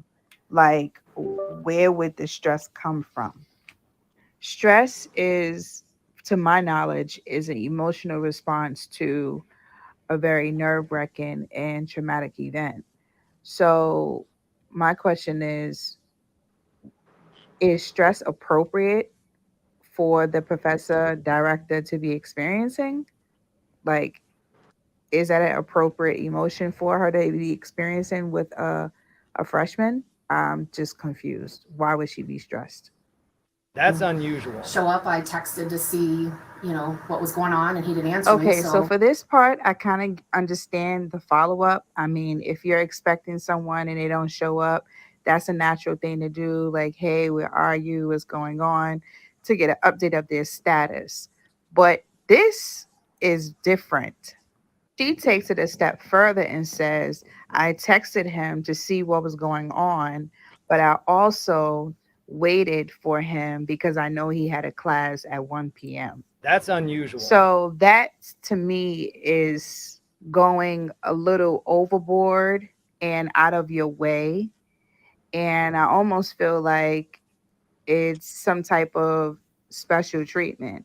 I mean, is that normal protocol for a professor to do, a director of a program to do? That's unusual. I mean, it makes me curious to want to know how many students she has in her program. Like if every student missed a class or missed a meeting, is that the same treatment that you give to everyone?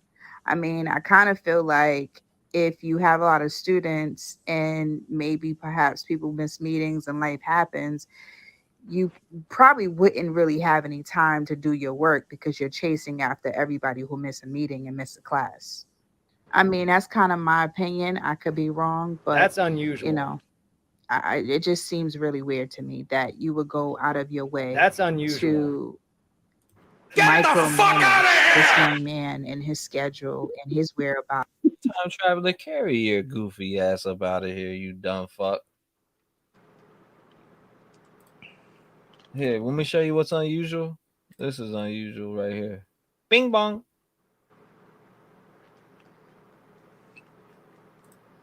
How about that one? Is that unusual? Crazy going And off even like go 50 as far times. as to report it immediately. That's just like super strange to me.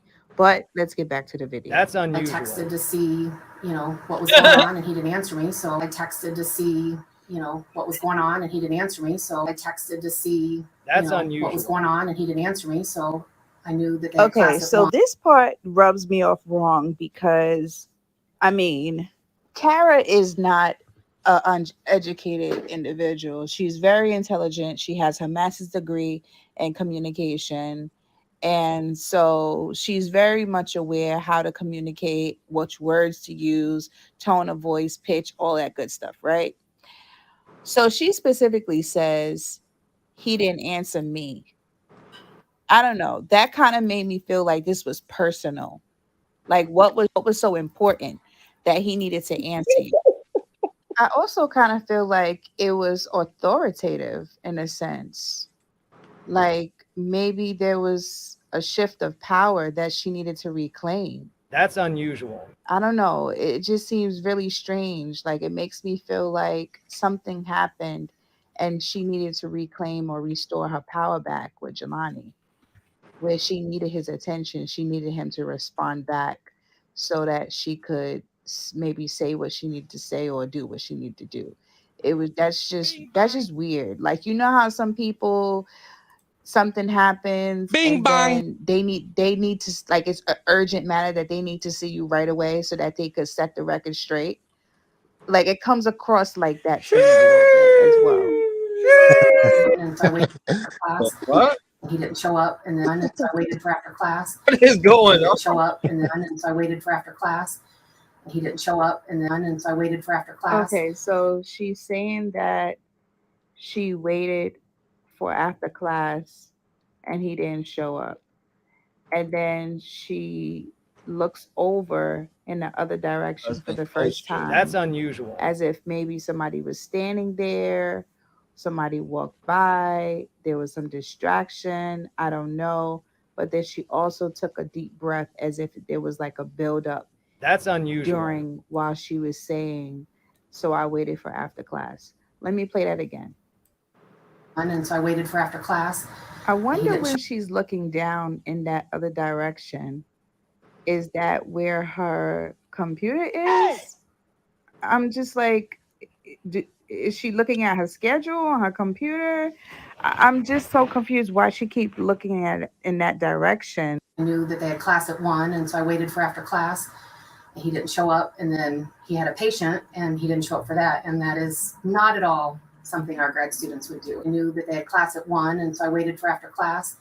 He didn't show up, and then he had a patient, and he didn't show up for that. And that is not at all something our grad students would do. Okay, so notice here how she's recalling the events of Jelani's schedule. She said that he was supposed to meet her. He Bing didn't show bong. up. He had a class. He didn't show up. He had a patient. He didn't show up. And also, while she's speaking and recalling all these events, she's nodding her head in agreement as if she's approving her own recollection of events, or she's approving what she's saying, as if, yeah, that's right. That's what I'm supposed to be saying. Right? Like she's giving nods of approval while she's speaking. And then That's she unusual. looks in the other direction.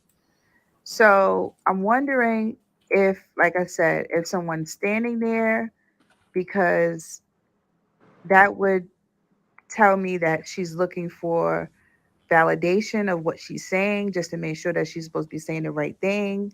And then there's the slight smirk as she's shaking her head in disapproval. That's unusual. It comes across to me as if she's being like prideful in what she's saying,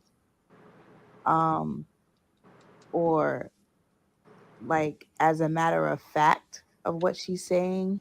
Throughout the interview, this is the only time where her voice is the strongest, her eye contact is the strongest.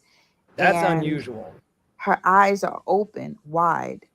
It's almost as if while she's speaking, she's as if she's speaking to like a friend.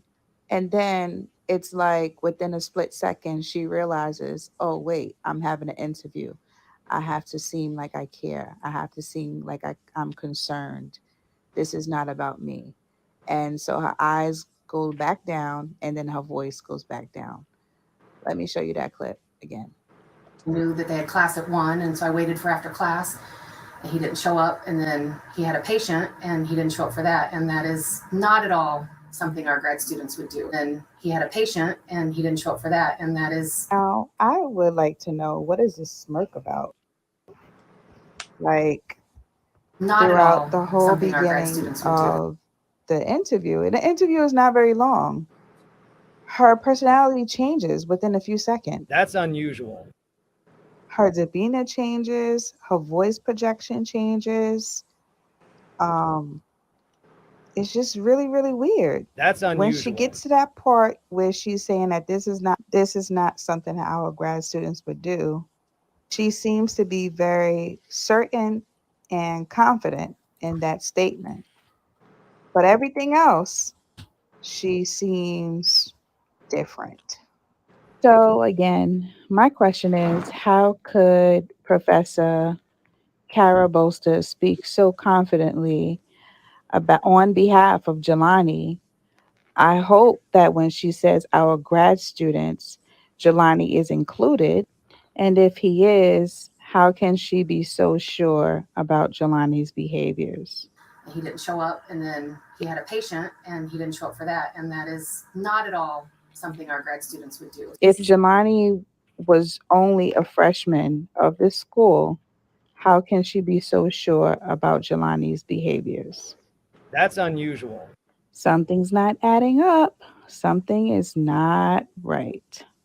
Something is not right. And so this is coming across very weird and suspicious. I hope that the Bloomington Police Department is taking action to investigate further into this story, because it just does not seem right.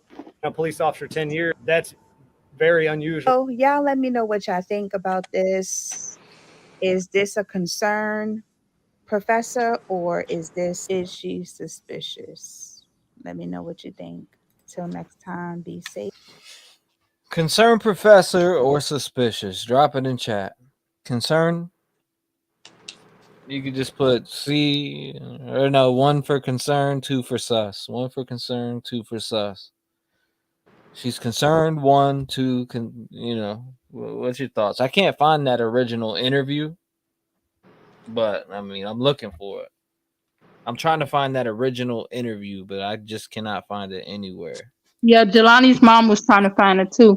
So I don't know if they scrubbed it off or what.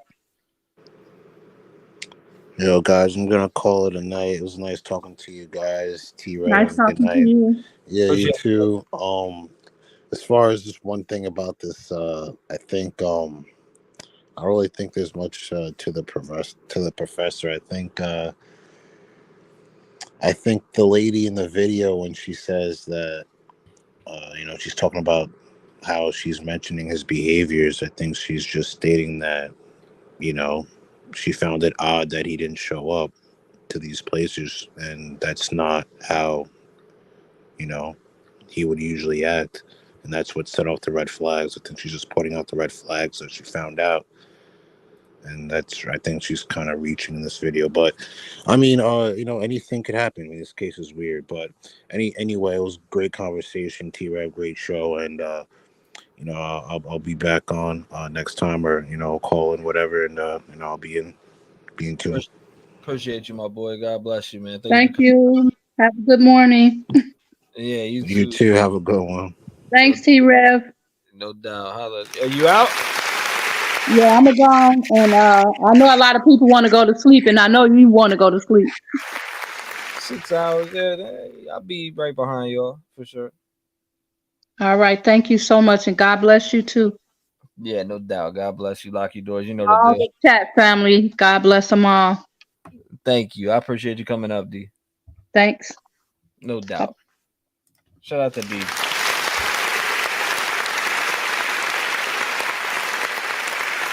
Uno 122.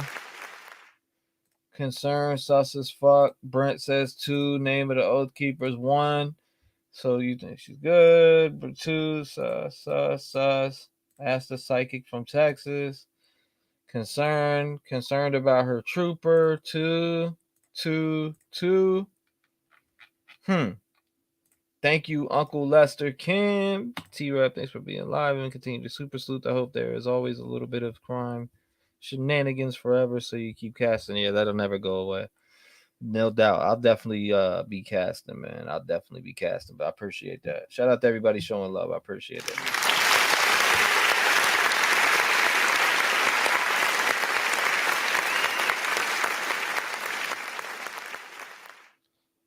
That's unusual. Bing bang. She's sus.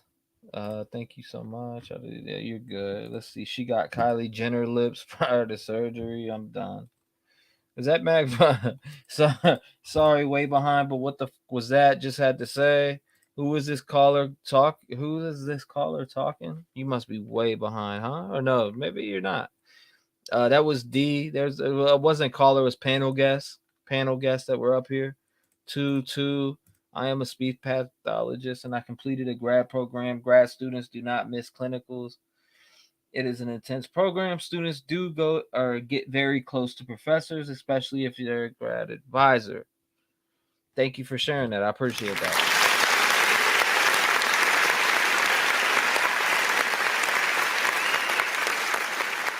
Yes, he was a grad student. Clap if it's Dapper Don has a shady past. Man, there's so many cases. So many crazy cases. Sus, but could her cop husband be overbearing? Yo, not murderer, but just chief asshole. Right? Well, I mean, yeah, anything's possible. Allegedly, like I said, everything on here is allegedly speculating. I don't know if it's not out there from law enforcement's mouth. We can't look at it as a fact, even though sometimes law enforcement, I feel, lies, but it is what it is. They're allowed to, right? What's going on? Bing bang. Okay, thank you. I don't know. So, what do you guys think about this particular case in general? What do you guys think about this particular case in general? I mean, I'm gonna email BK and ask him my opinion. Don't get me back into BK because I can get into BK all night long and I won't go to sleep. Mac Pride, no, he's not Dapper, son. They have the same name. Real talk. T, hey y'all, what's going on? Appreciate you, Real Talk with a redhead. A little dab would to do ya. Sus as fuck. Look it up. He is Dapper's son. Who is? Yes, discuss Idaho 4. I'm calling it organ harvesting death cover up. Bing bang.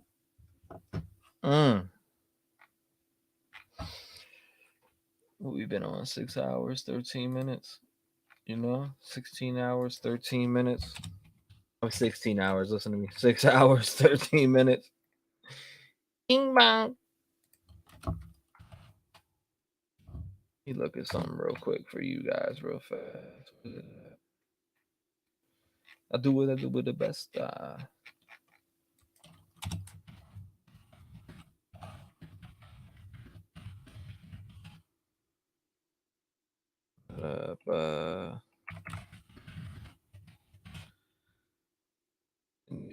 Push.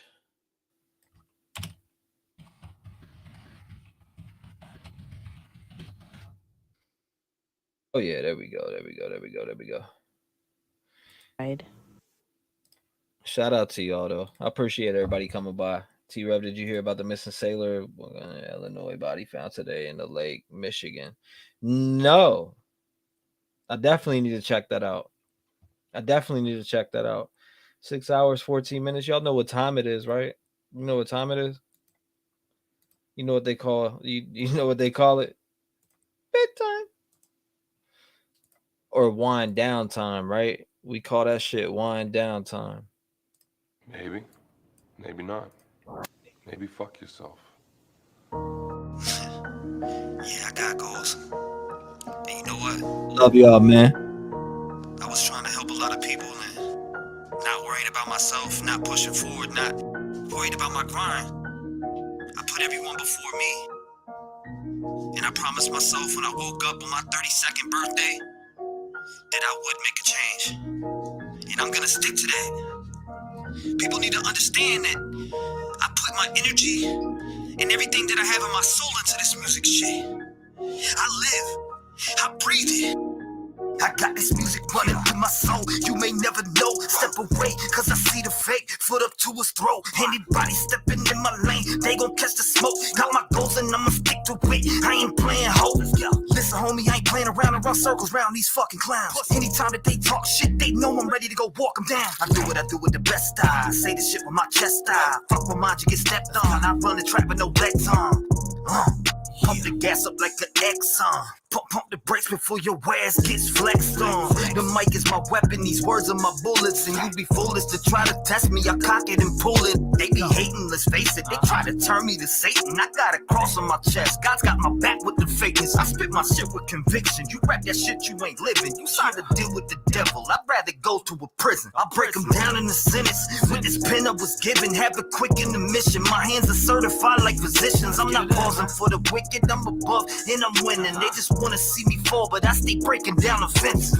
Over the years, people always wanna get at me.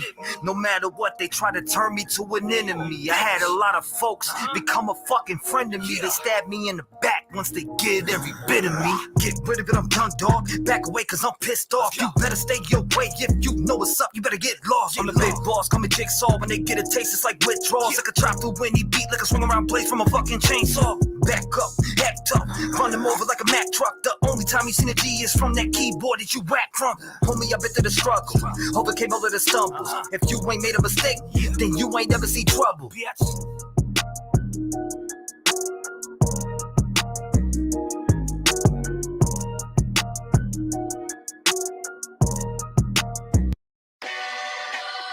By the way, this for all the racist motherfuckers out there. You racist prick. Fuck.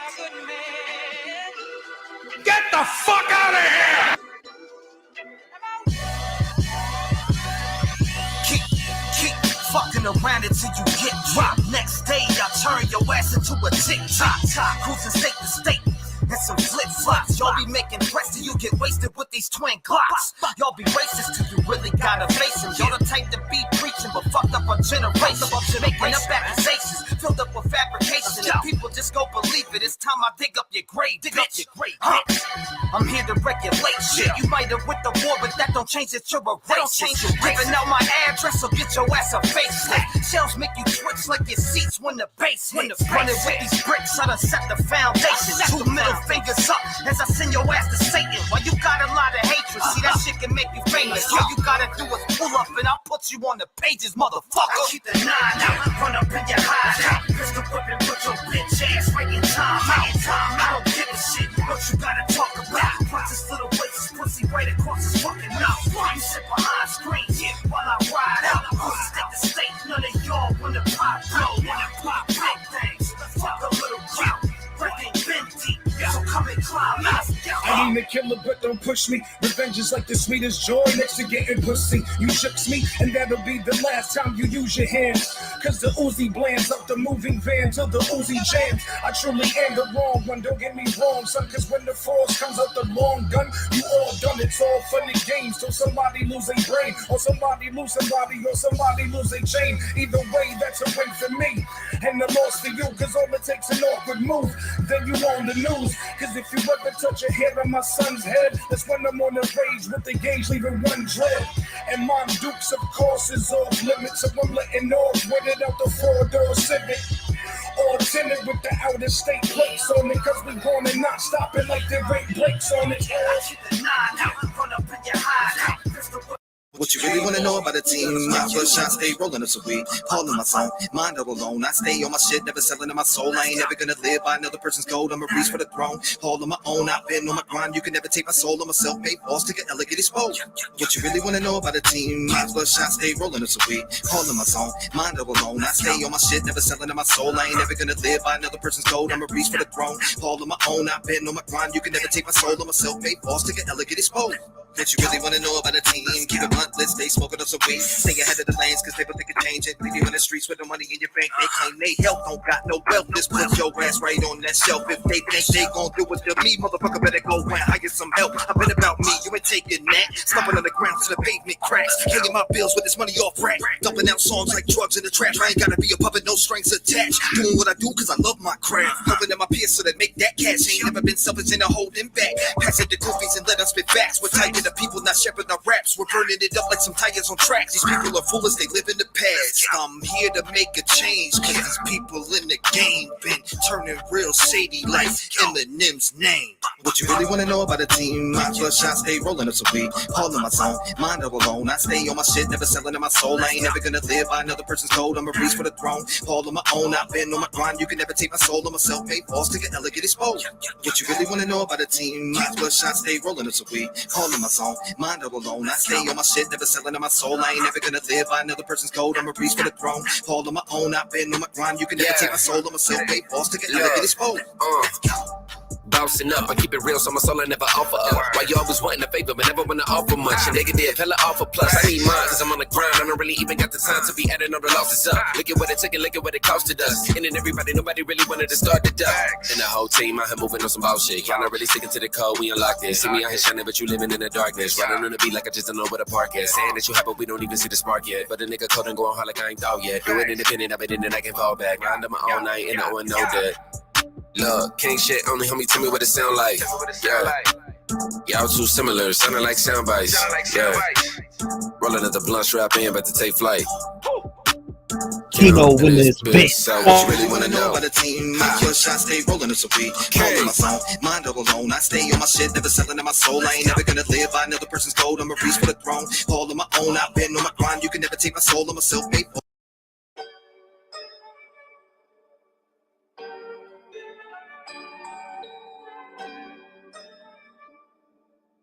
I got one of those already. It's called the Truckee Way. You can catch me in the cut, probably sparking up a Dutch. Got these rappers in the bag, you know I fucking pack a lunch. When I swing, I pack a punch, knocked out a rapper's fronts. Leave your gums on the wall like your kid does for fun. I've been in it to win it, I do this shit, I'm no gimmick. I see you stand in the shade like Eminem, but you isn't. Put your ass away like a tree after Christmas. Catch me outside with a wrench and I'm a fist. Me outside, deliver boy bars to your door, I'm the pizza man. Hang you off the wall like a string from a ceiling fan. Call me Leatherface, I'll turn my body to a different man. Hunting down my victims with a chainsaw in my hand. I've been all up in the gut, hand up on my nuts, middle fingers in the air, cause I don't give a fuck. When I see these other rappers, I'm about to eat my lunch. I say what I say and I do what I want. I've been all up in the gut, hand up on my nuts, middle fingers in the air, cause I don't give a fuck. When I see these other rappers, I'm about to eat my lunch. I say what I say and I do what I want. Yo, I'm back now, when I'm in your dreams like I'm Freddy. When they got me on your mind, you think bout to swing a machete. I be taking off your head like chronic, I'm smoking heady. Got you looking drunk, you're a doomed buggy to Chevy. Pull up on your ass like a diaper on a kid. We hear you crying so much, we start to think you took a shit. Rash all between your legs, somebody get him Desitin and pick this baby back up and leave him in the playpen. More hate coming out this pen in a fucking life sentence. Like trapped behind these bars, you'll need Shaq to come and get him. Knock a no life out like a reaction that is ending. When I get the loading clips, we ain't talking Charlie Spit. I've been all up in the gut, hand up on my nuts, middle fingers in the air, cause I don't give a fuck. When I see these other rappers, I'm about to eat my lunch. I say what I say and I do what I want. I've been all up in the gut, hand up on my nuts, middle fingers in the air, cause I don't give a fuck. When I see these other rappers, I'm about to eat my lunch. I say what I say and I do what I want. I got the call from my dog. He said it's time to eat. I said my stomach's growling, so it better be a feast. If you need to solve a problem, then you better call on me to put the beat up in a casket. Won't cost nothing but a fee. G-Ball, you gotta stop doing this.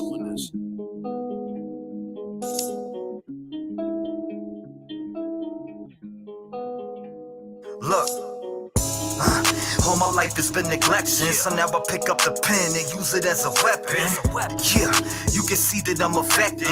People getting killed for nothing but obsessions.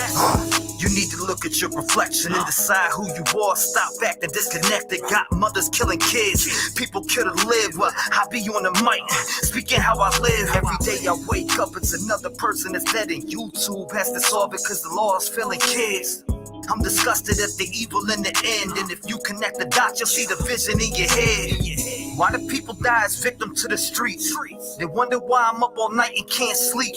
I'll be the voice for everyone who can't speak. L.E. failed Kylie and now Sammy is free. AWP did a good deed, and y'all be talking all that shit while they just do it for free. 16 days for 35 minutes. Y'all tried to throw them off and just want to play the victim. Reaching out to YouTube channels for clout. I wouldn't check it. TV if I went in your house. And SF investigate, stay sending out the hate. Why you mad at Doug and Nick for finding Kylie in the lake? Make it make sense. You're a fake bitch. You were there for money and now you're mad over fake shit. And that's something I can't relate with. Zero emotion from the mom on the statements. All I seen was the devil in her eyes. Tony died, you're a fake. I can see it through your lies. Got Sammy on your stream like the FBI. You've been grooming little kids. I can see your whole disguise. It get mail calling Ronnie up on the line. Why you lie to the people and say you gon' do it live? Santa May out here looking extra sus. Got an arrow on the ground pointing towards Kylie's truck. Then you want it coming up church. I think your butt hurt. You tried to blame the man for your dog but couldn't find the dirt. I guess that's what they mean by the trucky way. If you step foot in the town, you might die from foul play. And I don't know what to say, but I can feel it through my soul. She didn't drive in LA. So y'all can try to go convince somebody else, cause I'm not falling for that shit. The autopsy really smells. See, let me explain what I'm talking about, man. And you know what I'm talking about. The water in the lungs. Y'all test for the weirdest shit. I guess it is the trucky way. You gotta stop doing this. I mean, I really guess it's the trucky way, man. Kylie Rodney needs justice. Shout out to AWP for being the only real ones in this situation. Not anymore. That's sad. Only Doug and Nick. There's so many people that care. Not that rapist ass motherfucker. Allegedly. I'm out.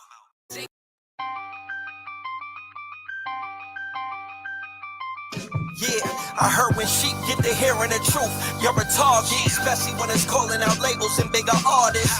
I wrote a song and got a verse from John Connor. Got a text the next day to please take him off it. Damn, why you had to go and make shit so awkward? Should have been my response, but instead my dumb conscience is barking and yelling like, nigga, you better call him out. All that money you spent to go and record it. And I ain't saying that I'm broke or can't afford it. Wasn't trying to force shit, but now I'm just exhausted. Feeling like Cardi B, I hope I don't offset. It's the same shit, only difference is the toilet. Plus these niggas out still beefing when I know all this. Knowing that the risk ain't worth being rewarded. The war with frauds like Royce, and if the role switching them got tight with the enemies and made friends, I wonder what these fickle fans would be saying then. Tired of being overlooked, getting trouble in the corner. We don't need a little push, man. Hit the radar like a fish on a hook. Steady working on a crack, but no one wants to look. We been pushing so heavy, it's time to make a change. Like a wheel on a Chevy. We know that we are ready, gotta keep the grind steady. Every day we wake up and loading pants like a dead sea. Boy, I'm back and I'm keeping the grind heavy. Look at my reflection, I pray to God and I'm ready. Got the pen in my hand like a Glock, I hold it steady. Painting out these pictures with rhymes, my palms sweaty. First impression, I'm here to teach you a lesson. You gotta lead by example, if not, it's an exception. I can look you in your eyes and tell you you're not progressing. Cause you're looking for acceptance, fuck a person's direction. Fuck them. I'm on tracks like a train station. I used to be lazy, but now I just stay patient. Building up my catalog, aiming for domination. All it takes is some practice, a craft, you gotta embrace it. In these streets, there's really a lot of hatred. People dying over race in our country, I really hate it. There's no debating, our nations divided like combinations. We should all come together and hustle with hopes to break. Let's go. Tired of being overlooked, getting trouble in the corner. We don't need a little push, man. Hit the radar like a fish on a hook. Steady working on a crack, but no one wants to look. We been pushing so heavy, it's time to make a change. Like a wheel on a Chevy. We know that we are ready, gotta keep the grind steady. Every day we wake up and loading pants like a dead sea. We them boys, what is up? We them boys, what is up? We them boys, what is up? Red gang, use crews, riding tough. Keep it lit up in this bitch, smoking blunts. Pop shit, catch a bullet when I pull it out the trunk. Got the gang riding deep like my name was Donald Trump. Keep the party on fire, raise the roof on these chumps. They know I like to stay crunk. We go by them boys, always staying turned up. Baby boy, stay saying he a gangster. The only time you raised your arm was in class during English. Teacher, please. That shit's funny to me, cause I've been turning shit up past 500 degrees. No Little Wayne, I'm here to bring the pain. I'm talking smack down, homie. Here comes the pain. When you walk up in the building, they start laughing major pain. And you look me in the eyes and understand it ain't a game. It ain't a game. I raised the roof. No Luther Campbell. Got you looking super. Took a dab, then you scrambled. Looking like a quarterback, but always getting fucking sacked. Weed looking like horse shit when you brought it out the bag. I heard your best friend played with Reggie Miller. Well, I got LeBron James. Come and see me for the killer. We them boys turning up, going crazy like gorillas. Come getting crazy, cause them boys will fucking kill you. They will kill you. We them boys, what is up? Red gang, use crews, riding tough. Keep it lit up in this bitch, smoking blunts. Pop shit, catch a bullet when I pull it out the trunk. Got the game riding deep like my name was Donald Trump. Keep the party on fire, raise the roof on these chumps.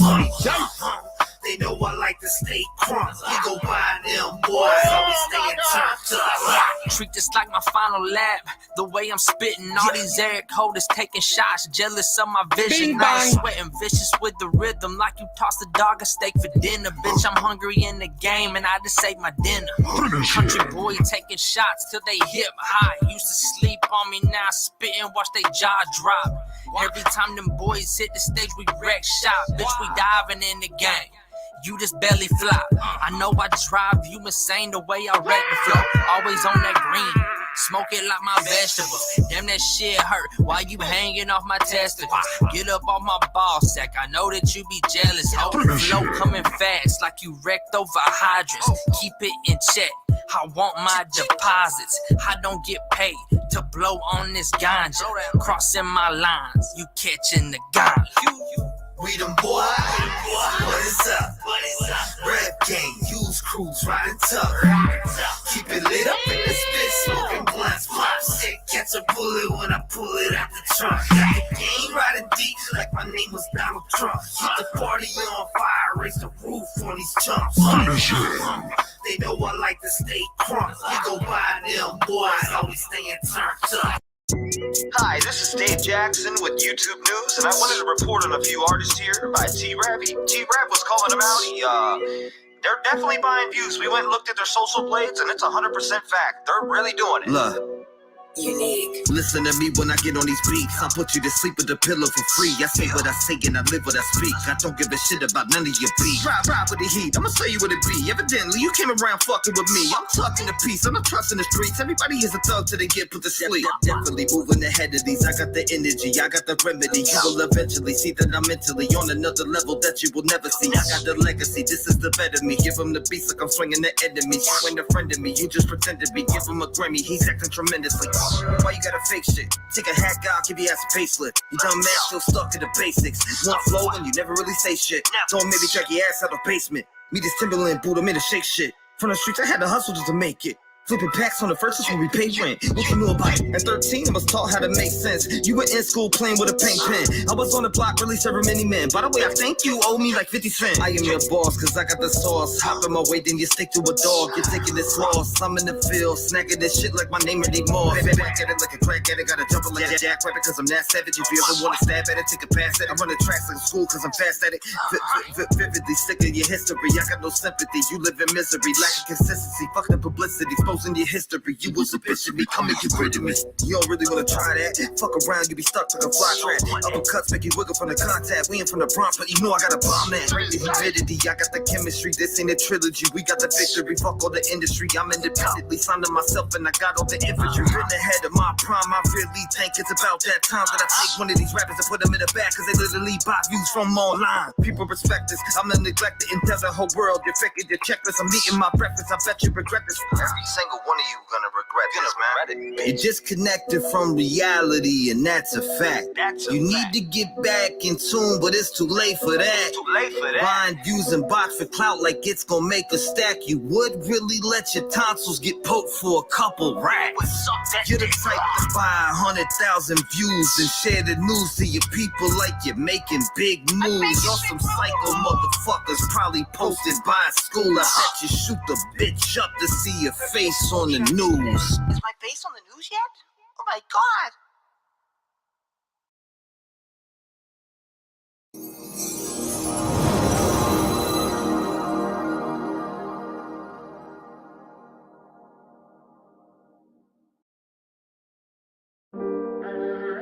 Hey, I just wanted to come back and talk to you guys.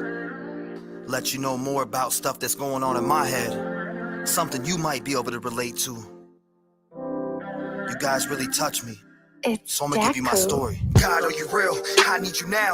Every day I'm struggling and I don't know how. I'm looking up to you for these questions, but I need you to walk down here and answer me now. Every night I go to sleep, I be praying to you. You never talk back, got me looking like a fool. I be hoping for the better, but you always bring the worst. In the end, I'm the one that always gets hurt. Why is my mom not here in the streets? People getting robbed for a little bit of weed. Kids getting shot in the head because their daddy got a problem with someone and that's somebody rolling up with the heat. Why did you leave me in the house? Watching my mom doing dope on the couch. I suffer from depression. What the fuck is this about? I feel like I'm back in prison. Please come take me out. Why does everybody gotta hurt me in my life? Why do I just wanna walk away from the mic? Why do I just wanna take this rope and hang from the ceiling and just say goodbye to my life?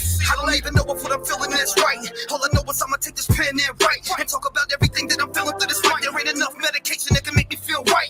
God, I need to talk to you, cause you just never answer back. It's like everything I ask you give me twice as bad. And now I'm loading up this gun, feeling twice as sad.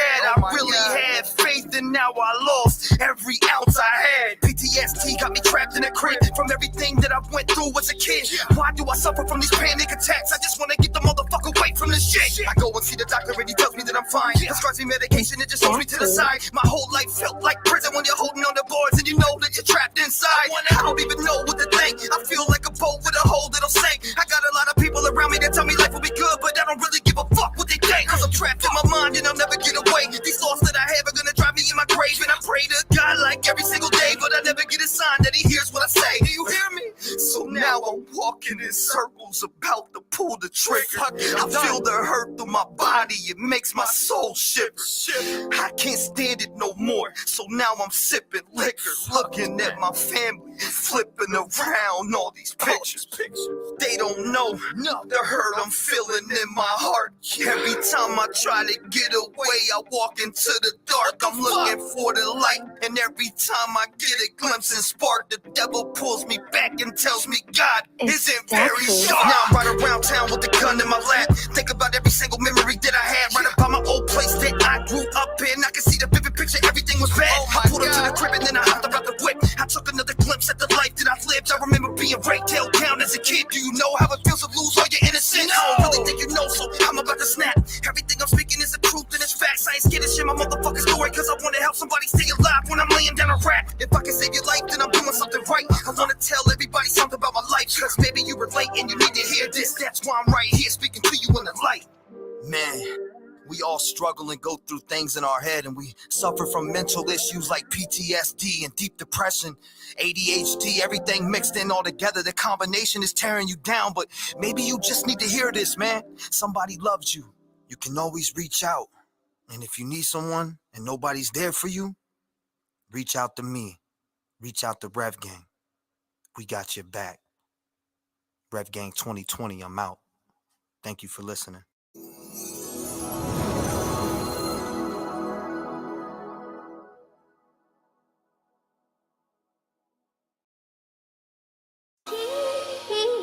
Yeah. Man, this goes out to everybody out there that's been through the struggle. You know what I'm saying? It's a little something that I went through. And I seen my whole life growing up as a kid, man. Let's get it, man. Look. I got a story to tell, so sit back and take a listen. This is real talk, homeboy, don't get it twisted. I'm explaining everything that I see in different business. Homicides, suicides, hijackings in the buildings. How the fuck are we expected to change when criminal acts of violence are committed today? This the need of the free, but people holding them gats to put it right to your head and take your hard-earned checks. What the fuck are we working for? Why are we living? Why do I ask God for my respect and forgiveness? I try to stay positive. Everything turns to negative. I always fucking seem to let the devil get the best of me. I'm cutting in deep like a fucking hysterectomy. Our government's fucked up and nobody's protecting me. Our president sucks. He's funded other countries. We got 37 million people that are hungry. People living in shelters. People under bridges. How are we gonna fix this? This needs to come to an end, and they need to make some decisions and change the way that we're living. Cause everything that I see fades away in the distance. I stay heavily spitting, never stopping my wishes. I'm reaching up for the top, and I'll never stop till I get it. People spitting the same, talking about whips and chains. They talk about rolling Dutches and taking one to the brain. Get your education and start making a change. Your mind is easily shuffled by people making mistakes. Gang banging and chips, cash money and chicks. Young teens sell their body for money. That's how they live. Man, I come up from the struggle where I never had Uganda, so I always stayed in trouble. I was always in the street trying to plant my feet. No matter what, I had to move from coke to weed. Man, just let me speak to you a little bit. I'm tired of people's side, especially the little kids. Y'all just run around shooting, all reckless, letting off shells like you about to eat some breakfast. But in fact, you killed the next kid that had the same dream to dunk with the Bron kids. See, you took it away, but karma comes back around. Now you gotta look it straight in the face. I'm out. Man, shout out to my man Chris, man. Rest in peace. I'll never forget the day you left. Man, shout out to all my people that are locked up behind bars, man, because they was trying to make a living in the, you know, people didn't want to hire them because of the color of their skin. Let's stand up for our brothers. Let's stand up for our sisters. That's what it's about, man. Shout out to my brother 100 Kufis, man, for giving me the energy. You know what I'm saying? I just took a trip down to see him, you know what I mean? You already know what time it is. Shout out to No Life Shack, man. Shout out to everybody grinding, April G. Shout out to everybody, man. Dwayne TV. Man, I want to see everybody progress. I want to see everybody come together, man. We gotta come together, man. Oh, that's Ryder. Stop letting them separate us. This beat go hard, B. It's T-REV, I'm out. 757 shit. Let's go.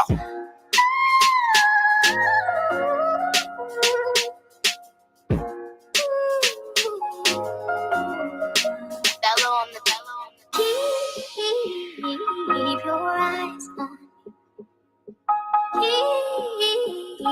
Keep your eyes on me.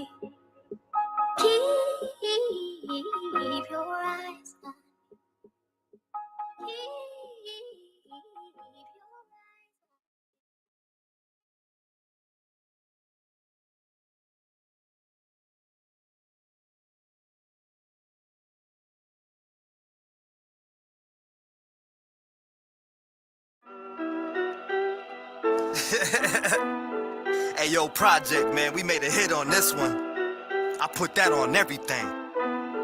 Yeah, Project. I got that flow when I get up in this bitch. I don't give a shit, I put the dick up in your ribs. Messing with the kid, you better fucking get hit. Smoking all these rappers like I'm smoking on the six. Verbally murdering it, bitch, you gon' be wishing that you never rolled against me. Get up on the mic, then I hit up with the 10 speed. Riding on these bitches like a motherfucking track meet. At it like a bad habit, make them jump like a jack rabbit. When I get the fucking up, I beat the pussy up and come back like a crack addict. Shout out to church for making me work. I get in the studio and go berserk. I'm snapping on mics and leaving them hurt. Leaving my enemies out in the dirt. Tucking the piss of these bullets will hit you. You fuck with my family, I murder you simple. I put you to sleep like the lean that you're sipping. I don't give a shit about none of your bitching. You keep all the bricks and your money you're pitching. I keep looking all of these rappers and catch this shit is easy as 1, 2, 3. I love everyone who supports my dream. I got Project on the beat, passing me all these beats. I'ma beat that shit up like a pussy and make it leak. Make you lean, make you rock, make you move, make you drop. Flow potent like a rock. Take a listen, give me props. I got Project on the beat, passing me all these beats. I'ma beat that shit up like a pussy and make it leak. Make you lean, make you rock, make you move, make you drop. Flow potent like a rock. Take a listen, give me props. Give me props when I get up in the spot. Sitting in the studio chilling with my pops. Everything I make when I get behind the mic, I tear it up when I run in the spot. Show me love when you're riding with the ops. Middle finger waving to the motherfucking cops. If you ever hit it on me, I'ma leave you in the past and leave you dead when you should be dropped. People be hating on top of the bait and I'm breaking the fight. They calling me Satan. I'm destined for greatness. You try to come take it. I'm snapping off of the beat when I make hits. Fuck with the kid, you about to catch a facelift. Fucking all these motherfucking rappers in the basement. Thinking they can fuck with me, they crazy. I'm here on the mic and I'm about to go ape shit. Thought I was playing with this in a game. I'm running this shit with the ankle that's sprained. I smoke with these rappers like I am disaster. You better go pray. Somebody call a pass. I got the Project on the beat and we taking it to the top. I spit my rhymes, he sends a beat and I'm making it something hot. I got Project on the beat, passing me all these beats. I'ma beat that shit up like a pussy and make it leak. Make you lean, make you rock, make you move, make you drop. Flow potent like a rock. Take a listen, give me props. I got Project on the beat, passing me all these beats. I'ma beat that shit up like a pussy and make it leak. Make you lean, make you rock, make you move, make you drop. Flow potent like a rock. Take a listen, give me props. Back on the beat, I'm going in. Stroking the paper with the head of the pen. Get up on these beats every day of the week. When I listen to your shit, I fucking fall asleep. Back up when I go. Try to mic, get a rapper with a dope flow. Who be you to try to tell me that I'm garbage? I don't really give a shit cause I run shows. I'm chilling and relaxing, putting my energy in the passion. I got a crew that is with me and heavily known for rapping. Shout out to Upchurch, filling me with this madness. Your music did so much and now I'm paying back the masses. I got Project on the beat and he's feeding me all these beats. I'm doing it for my people who wanna see me succeed, and I won't stop until I get it. Living out on my dreams, have you leaning and rocking to every word that I speak. I got Project on the beat, passing me all these beats. I'ma beat that shit up like a pussy and make it leak. Make you lean, make you rock, make you move, make you drop. Flow potent like a rock. Take a listen, give me props. I got Project on the beat, passing me all these beats. I'ma beat that shit up like a pussy and make it leak. Make you lean, make you rock, make you move, make you drop. Flow potent like a rock. Take a listen, give me props. Yeah.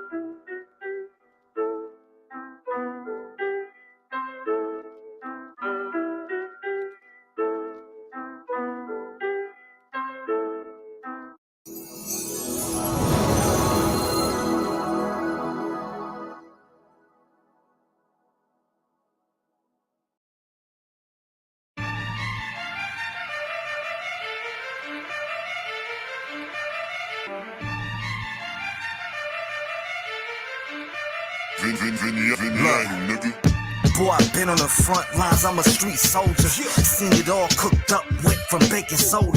AKs, banana clips laying on the sofa. I done been through it all and it ain't close to being over. Who can I trust? I'm not of the rust. Got plenty of haters, I hang from my nuts. They follow me anywhere that I go, praying the west and I turn to my ghost like I'm dust. I'm packing them up, you're lacking the punch. I put them away like I'm back on the lunch. You go in the distance and causes the bricks, and it's like me breaking my back on a stunt.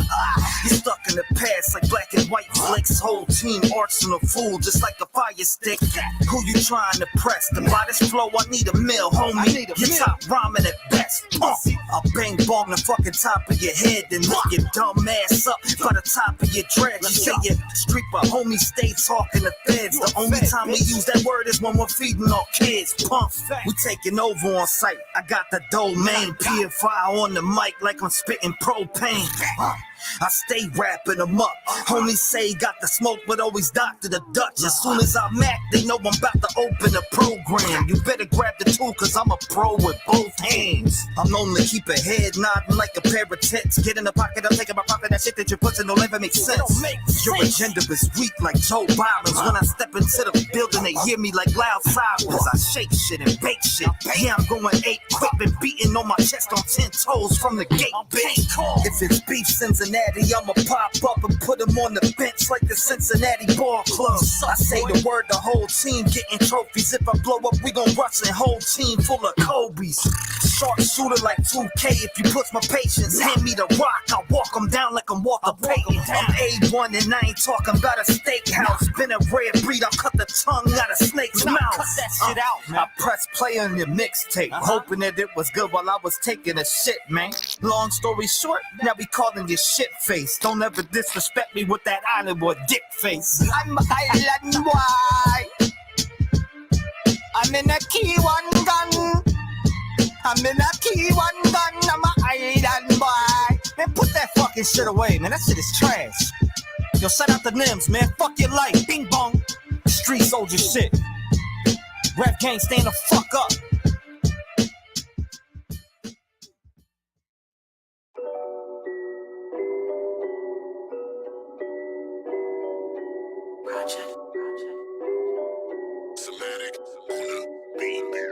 These rappers all got addictions. I spit my shit with conviction. You're a walking contradiction. That life you're living is fiction. I cause a lot of friction, putting you on restriction. You should've kept your distance. I'm treating you like an infant. When I spit my bars, it makes you feel like it's prison, cause you couldn't get out if you wanted, and that's a given. Stepping up to me, I'll choke you out like a chicken and cut the head off these punks like dinner on Thanksgiving. Man, the game is turning fake. People acting for a play, cause they get a little money just to say this shit was great. I ain't riding on that wave. I can ride it with the greats. I don't care about your subs. I say fuck you to your face. I got Rev gang behind me, ready for the fight. Revving up on any enemy, I capture in my sights. People always claim they're hard until we pull up on sight. All that shit that you was talking was just built behind the mic. I got Rev gang behind me, ready for the fight. Revving up on any enemy, I capture in my sights. People always claim they're hard until we pull up on sight. All that shit that you was talking was just built behind the mic. Let's we pull up on sight. You ain't ready for the fight. I be riding on these pussies like I'm revving up a bike. All these rappers be ducking, what the fuck I do on this mic? Pissing on these whoopies right in front of the light. Can't catch me, I'm taking flight. Who the fuck wants to fight? Got rap game coming deep with ammunition for nights. I don't even have to swing, they'll beat you down with a pipe. Then I stomp on your head with some cleats that have spikes. I got sniper in the trunk like DC. Bullets flying out the trunk like 808s from a mean beat. You better stop and think before you think you can beat me. I'm in and everybody, take this L from me, beat. I got Rev gang behind me, ready for the fight. Revving up on any enemy, I capture in my sights. People always claim they're hard until we pull up on sight. All that shit that you was talking was just built behind the mic. I got Rev gang behind me, ready for the fight. Revving up on any enemy, I capture in my sights. People always claim they're hard. I'm taking out the trash, cause all this rap is whack. Uppercut, knocking out teeth like Mike Tyson jab. Saying pump is nice is like saying 6ix9ine isn't a rat. If that's the fucking case, grab a cage, cause I'm just set in the trash. I've been a beast, the industry's enemy. I'm crawling through these fucking rappers like I'm the human centipede. Fuck your fast raps, I'll let the mat clap. Bringing Pro Tools to your street like this was Baghdad. On the ready for war like I'm a black cat. Cause if you see me creeping at night, I'll get the last laugh. I got the streets in a bag like it was Halloween. Mask on my face like I'm running from COVID-19. When these rappers see me, they running high like the quarantine. Flow hitting hard like the winds from a hurricane. You never heard of me. Verbally, I get surgery. Me with a mic is like Michael Myers when murdering.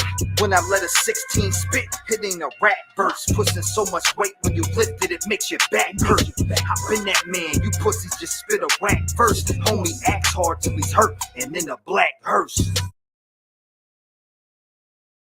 I'm taking out. Puda, you the GOAT, boy. Listen, I've been on a mission. Fuck 6ix9ine, I will never be a witness. You ain't never had to go and clap a gat. You stay in the sewers like a motherfucking rat. Talking to the cops, putting people in the trap. Locked up, now you wanna cry over facts. Claiming you're lyrical, shit is hysterical. Gangsters pull up and they about to get rid of you. You doing numbers cause it's quarantine. The lights on, now you're bugging. Thinking you better than Eminem. You will never do a show, little boy, stop fronting. You'll never be a pioneer. Hair rainbow like a fucking queer kid sitting in his crib, stuck in fear. He will step out his house and be dead in a year. I'm back now. Hit him with the rock bottom, let it smack down. Any rap at his rap gets attacked now. I hear you mumble on beats, they call it rap now. I ain't with that, so you can get back. Don't let me get shacked on your bitch ass. When I throw with the oop, it's guaranteed when he dunks that it's gonna break glass. These lot of haters that be talking in the comments, they don't wanna wear the cases. I'm a motherfucking bomb threat, never left this mic alone. Murdering all these fucking clones. I don't give a hell about your fucking dough. Knock them off the mat like your name is Pop Smoke. I can slow it down and start to clown on these rookies. That shit you spit sounds like when you fell out your mother's pussy. You're the type to say, little people's a legend, and I can't agree with that shit, cause Tupac was a weapon. And what I mean by that is the pioneers in the game are always being stripped from the path that they fucking paved. And that's the type of shit that I hate about this game. I might be losing my life, but I'm picking up mics. If I'm gonna die, I'm killing mumble rappers on sight. 645 AR, put his head on a spike for dude talking out his neck like came with a mic. If you don't get this punchline, eat this left with this right. I'll have you swallowing teeth like a curb when you bite. Knock the brakes off this pussy like the ones on its bike. Call me COVID-19 cause I'm a virus to mics. I'm infecting any rapper in the scope of my sights. I'm here to shut this mag off like I'm flicking the light. Y'all coming and with precision. Got the headshot, motherfucker, I ain't missing. Even if you duck, how tips gon' rip them. I've been getting ever since I was an infant. People try to hate, fuck the negativity. I'm draining out the batteries and every single enemy. They'll try to be a friend of me cause I can see your energy. I never will pretend to be a friend with an enemy, and that is facts. Facts.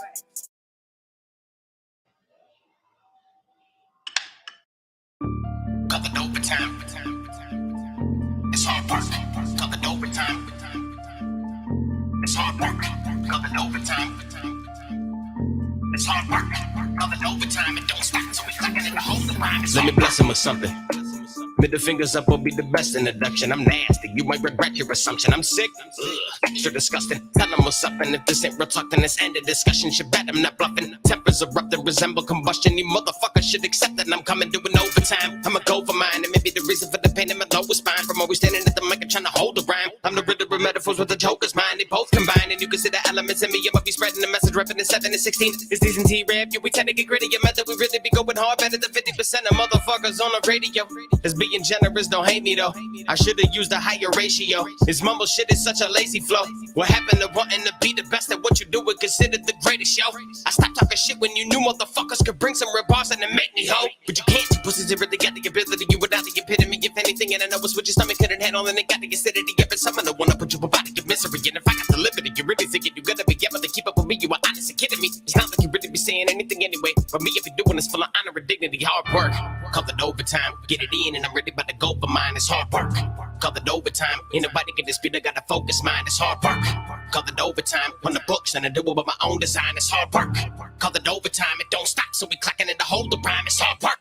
Call it overtime. Get it in, and I'm ready about to go for mine. It's hard work. Call it overtime. Ain't nobody can dispute. I gotta focus mine. It's hard work. Call it overtime. On the books and I do it with my own design. It's hard work. Call it overtime. It don't stop, so we clacking in the whole the rhyme. It's hard work. I'm about to clock in.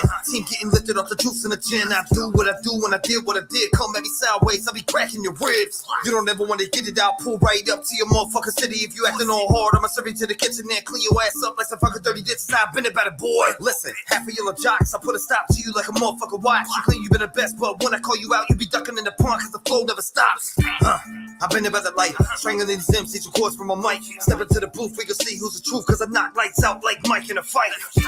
Come and step to DCT, and we about to go and wreck the scene. I'm tired of motherfuckers sleeping on us like we ain't got the talent to level up the scenes. I mean, we were working hard, no one hears us, so we come to murk the guards. Be ashamed of yourself, I hope you hang on the shelf and you over my knee like your dad with his belt. I got a lot of dignity, but I won't ever let a shit rapper get to me. I'm stuck in his mind like a tour so vividly. I ain't never had time, none of fucking sympathy. We should call you Tiffany. When we step in the room, you be shaking instantly. You finicky little bitch, you just like the agility, but I cut your ass off like a fucking utility. You ain't got no consistency, burden you up on these tracks. Humidity shutting you down like COVID did facilities. Homie talk shit, but they got no ability. I be out here putting work in 24/7 overtime, what's worth it. Want that publicity, you better be officially working overtime day and night, never miss a beat. Call it overtime, get it in, and I'm ready about to go for mine. It's hard work. Call it overtime, ain't nobody can dispute. I got to focus, mine. It's hard work. Call it overtime on the books, and I do it with my own design. It's hard work. Call it overtime, it don't stop, so we clocking in the whole the rhyme. It's hard work. Call it overtime, get it in, and I'm ready about to go for mine. It's hard work. Call it overtime, ain't nobody can dispute. I got to focus, mine. It's hard work. Call it overtime on the books, and I do it with my own design. It's hard work.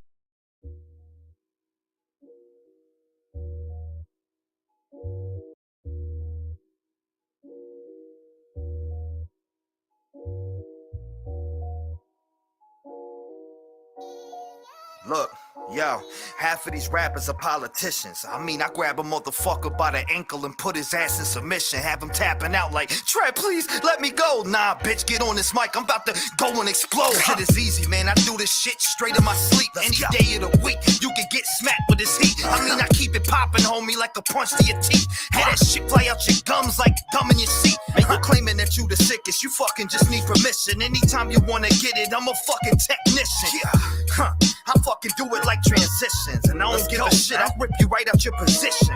I am your physician. You come and get this medication, you gon' be meditating, cause all you do is fucking hate. You about to get admitted, cause you're acting like a critic, trying to tell me that I need to hang it up and stop spitting. Pussy. I'm igniting, I'm writing, I come and strike like I'm Tyson. I punch you right in your mouth and I make you bite it. I've been on top of it. Every time I rock a ship, I'm shooting through the clouds like a motherfucking rocket ship. I'm a Viking, I'm striking, I swing it at your neck.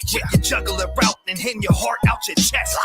I know that didn't make sense, but I'm the best. When I got your girl laying on her back, I give her sex. You know I got that ill flow. I be smoking all these rappers like a blunt of hydro. I do it with my eyes closed, and I ride slow. I got my middle finger up like, bye, bro. Acting hypocritical, but you're pitiful, you're invisible. You fuck with me, I'll hit you like a missile do. I'm at your fucking neck, I'll throw your ass right in the friggin' shit. About to put every single one of you bitches on restriction for acting like you gon' kick it. I'll verbally come and rip them and pull them right out the sentence like a word that was missing. Yo, listen, I come and rip shit. I've been wicked like homers right over fences. Grab the bat, start swinging like Cal Rick. When I get the swinging hammers, it's construction that I'm giving. I just put the screwdriver to the screw and pull it out the wall. You ain't got the balls to come and see me, I'm a fucking dog. I've been at your neck like a suit and tie. Any rapper want it with me, he'll get ate alive.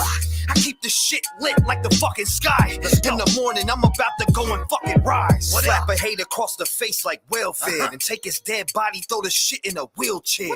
Show up at the funeral, piss in a casket, then stab his fucking mom in the face with a cat. Fuck that bitch. I'm back now. When I walk up in this bitch, I hit him with the rock bottom. I'm about to lay the smack down. You got the drug addiction, looking like a fucking midget. Put you in the oven and I cook you like a fucking chicken. Stepping out your jurisdiction, coming at the reverend. I'll get you put up on a fucking cross like a crucifix. I got enough ammunition, I murder my competition. I'm sitting in the dark like a ghost, I'm an apparition. I got enough ambition, it's built like a transmission. You can never predict what I do like a damn fist. I got a proposition, you just need to stop spitting, cause you'll never make a living. You won't have a pot to piss in here.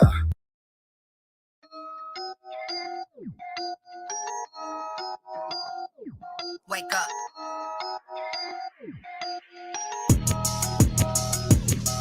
Yo, if I want it, I'ma get it. Nothing stopping me from ballin'. Hit the block and I'ma spin it. Hit the gas and I be on it. They gon' label me regardless. They gon' label me a target. Been that bitch from round the way, so they gon' fuck with me regardless. If I want it, I'ma get it. Nothing stopping me from ballin'. Hit the block and I'ma spin it. Hit the gas and I be on it. They gon' label me regardless. They gon' label me a target. Been that bitch from round the way, so they gon' fuck with me.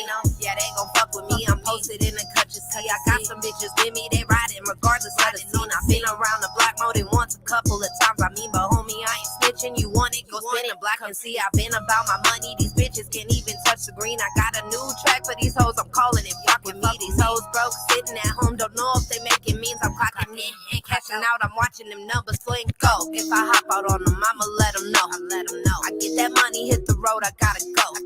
I keep it hot. I make it rain. I make it snow. Ain't no relation to the bitch you used to know. Let's get it go. If I pull up on them, I'ma let them know. I get that money, hit the road. I gotta go. Get it go. I keep it hot. I make it rain. I make it snow. Ain't no relation to these hoes. I make it gangster to her.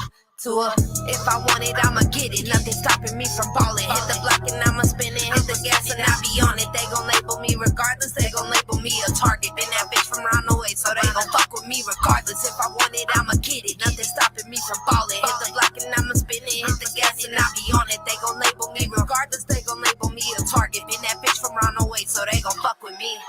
Push the gas and I be on it. I ain't pushing on no brakes. You a rattlesnake, step into an earthquake. All these rappers in the game, just some cornflakes. Music on the radio sounded like a running sink. Pump on my YouTube, homies starting to turn fake. Get a taste of fame and all of a sudden wanna hit the bank. Every song I heard from you belongs in a septic tank. Now I'm launching missiles at your camp like a Russian tank. You voted for body, then now we playing puppet. Got the brain of a deep fried chicken nugget. The cops letting these kids die, so I scream, you should've did something with me with that gun. I would've been dumped. 1 hour goes by and y'all did nothing. If a cop won't shoot, then taking guns means nothing. You wanna take the world's full of hate. All these leaders show corruption. Fucking new world order. I bet I go out busting. If I want it, I'ma get it. Nothing stopping me from balling. Hit the block and I'ma spin it. Hit the gas and I be on it. They gon' label me regardless. They gon' label me a target. Been that bitch from round the way, so they gon' fuck with me regardless. If I want it, I'ma get it. Nothing stopping me from balling. Hit the block and I'ma spin it. Hit the gas and I be on it. They gon' label me regardless. They gon' label me a target. Been that bitch from round the way, so they gon' fuck with me.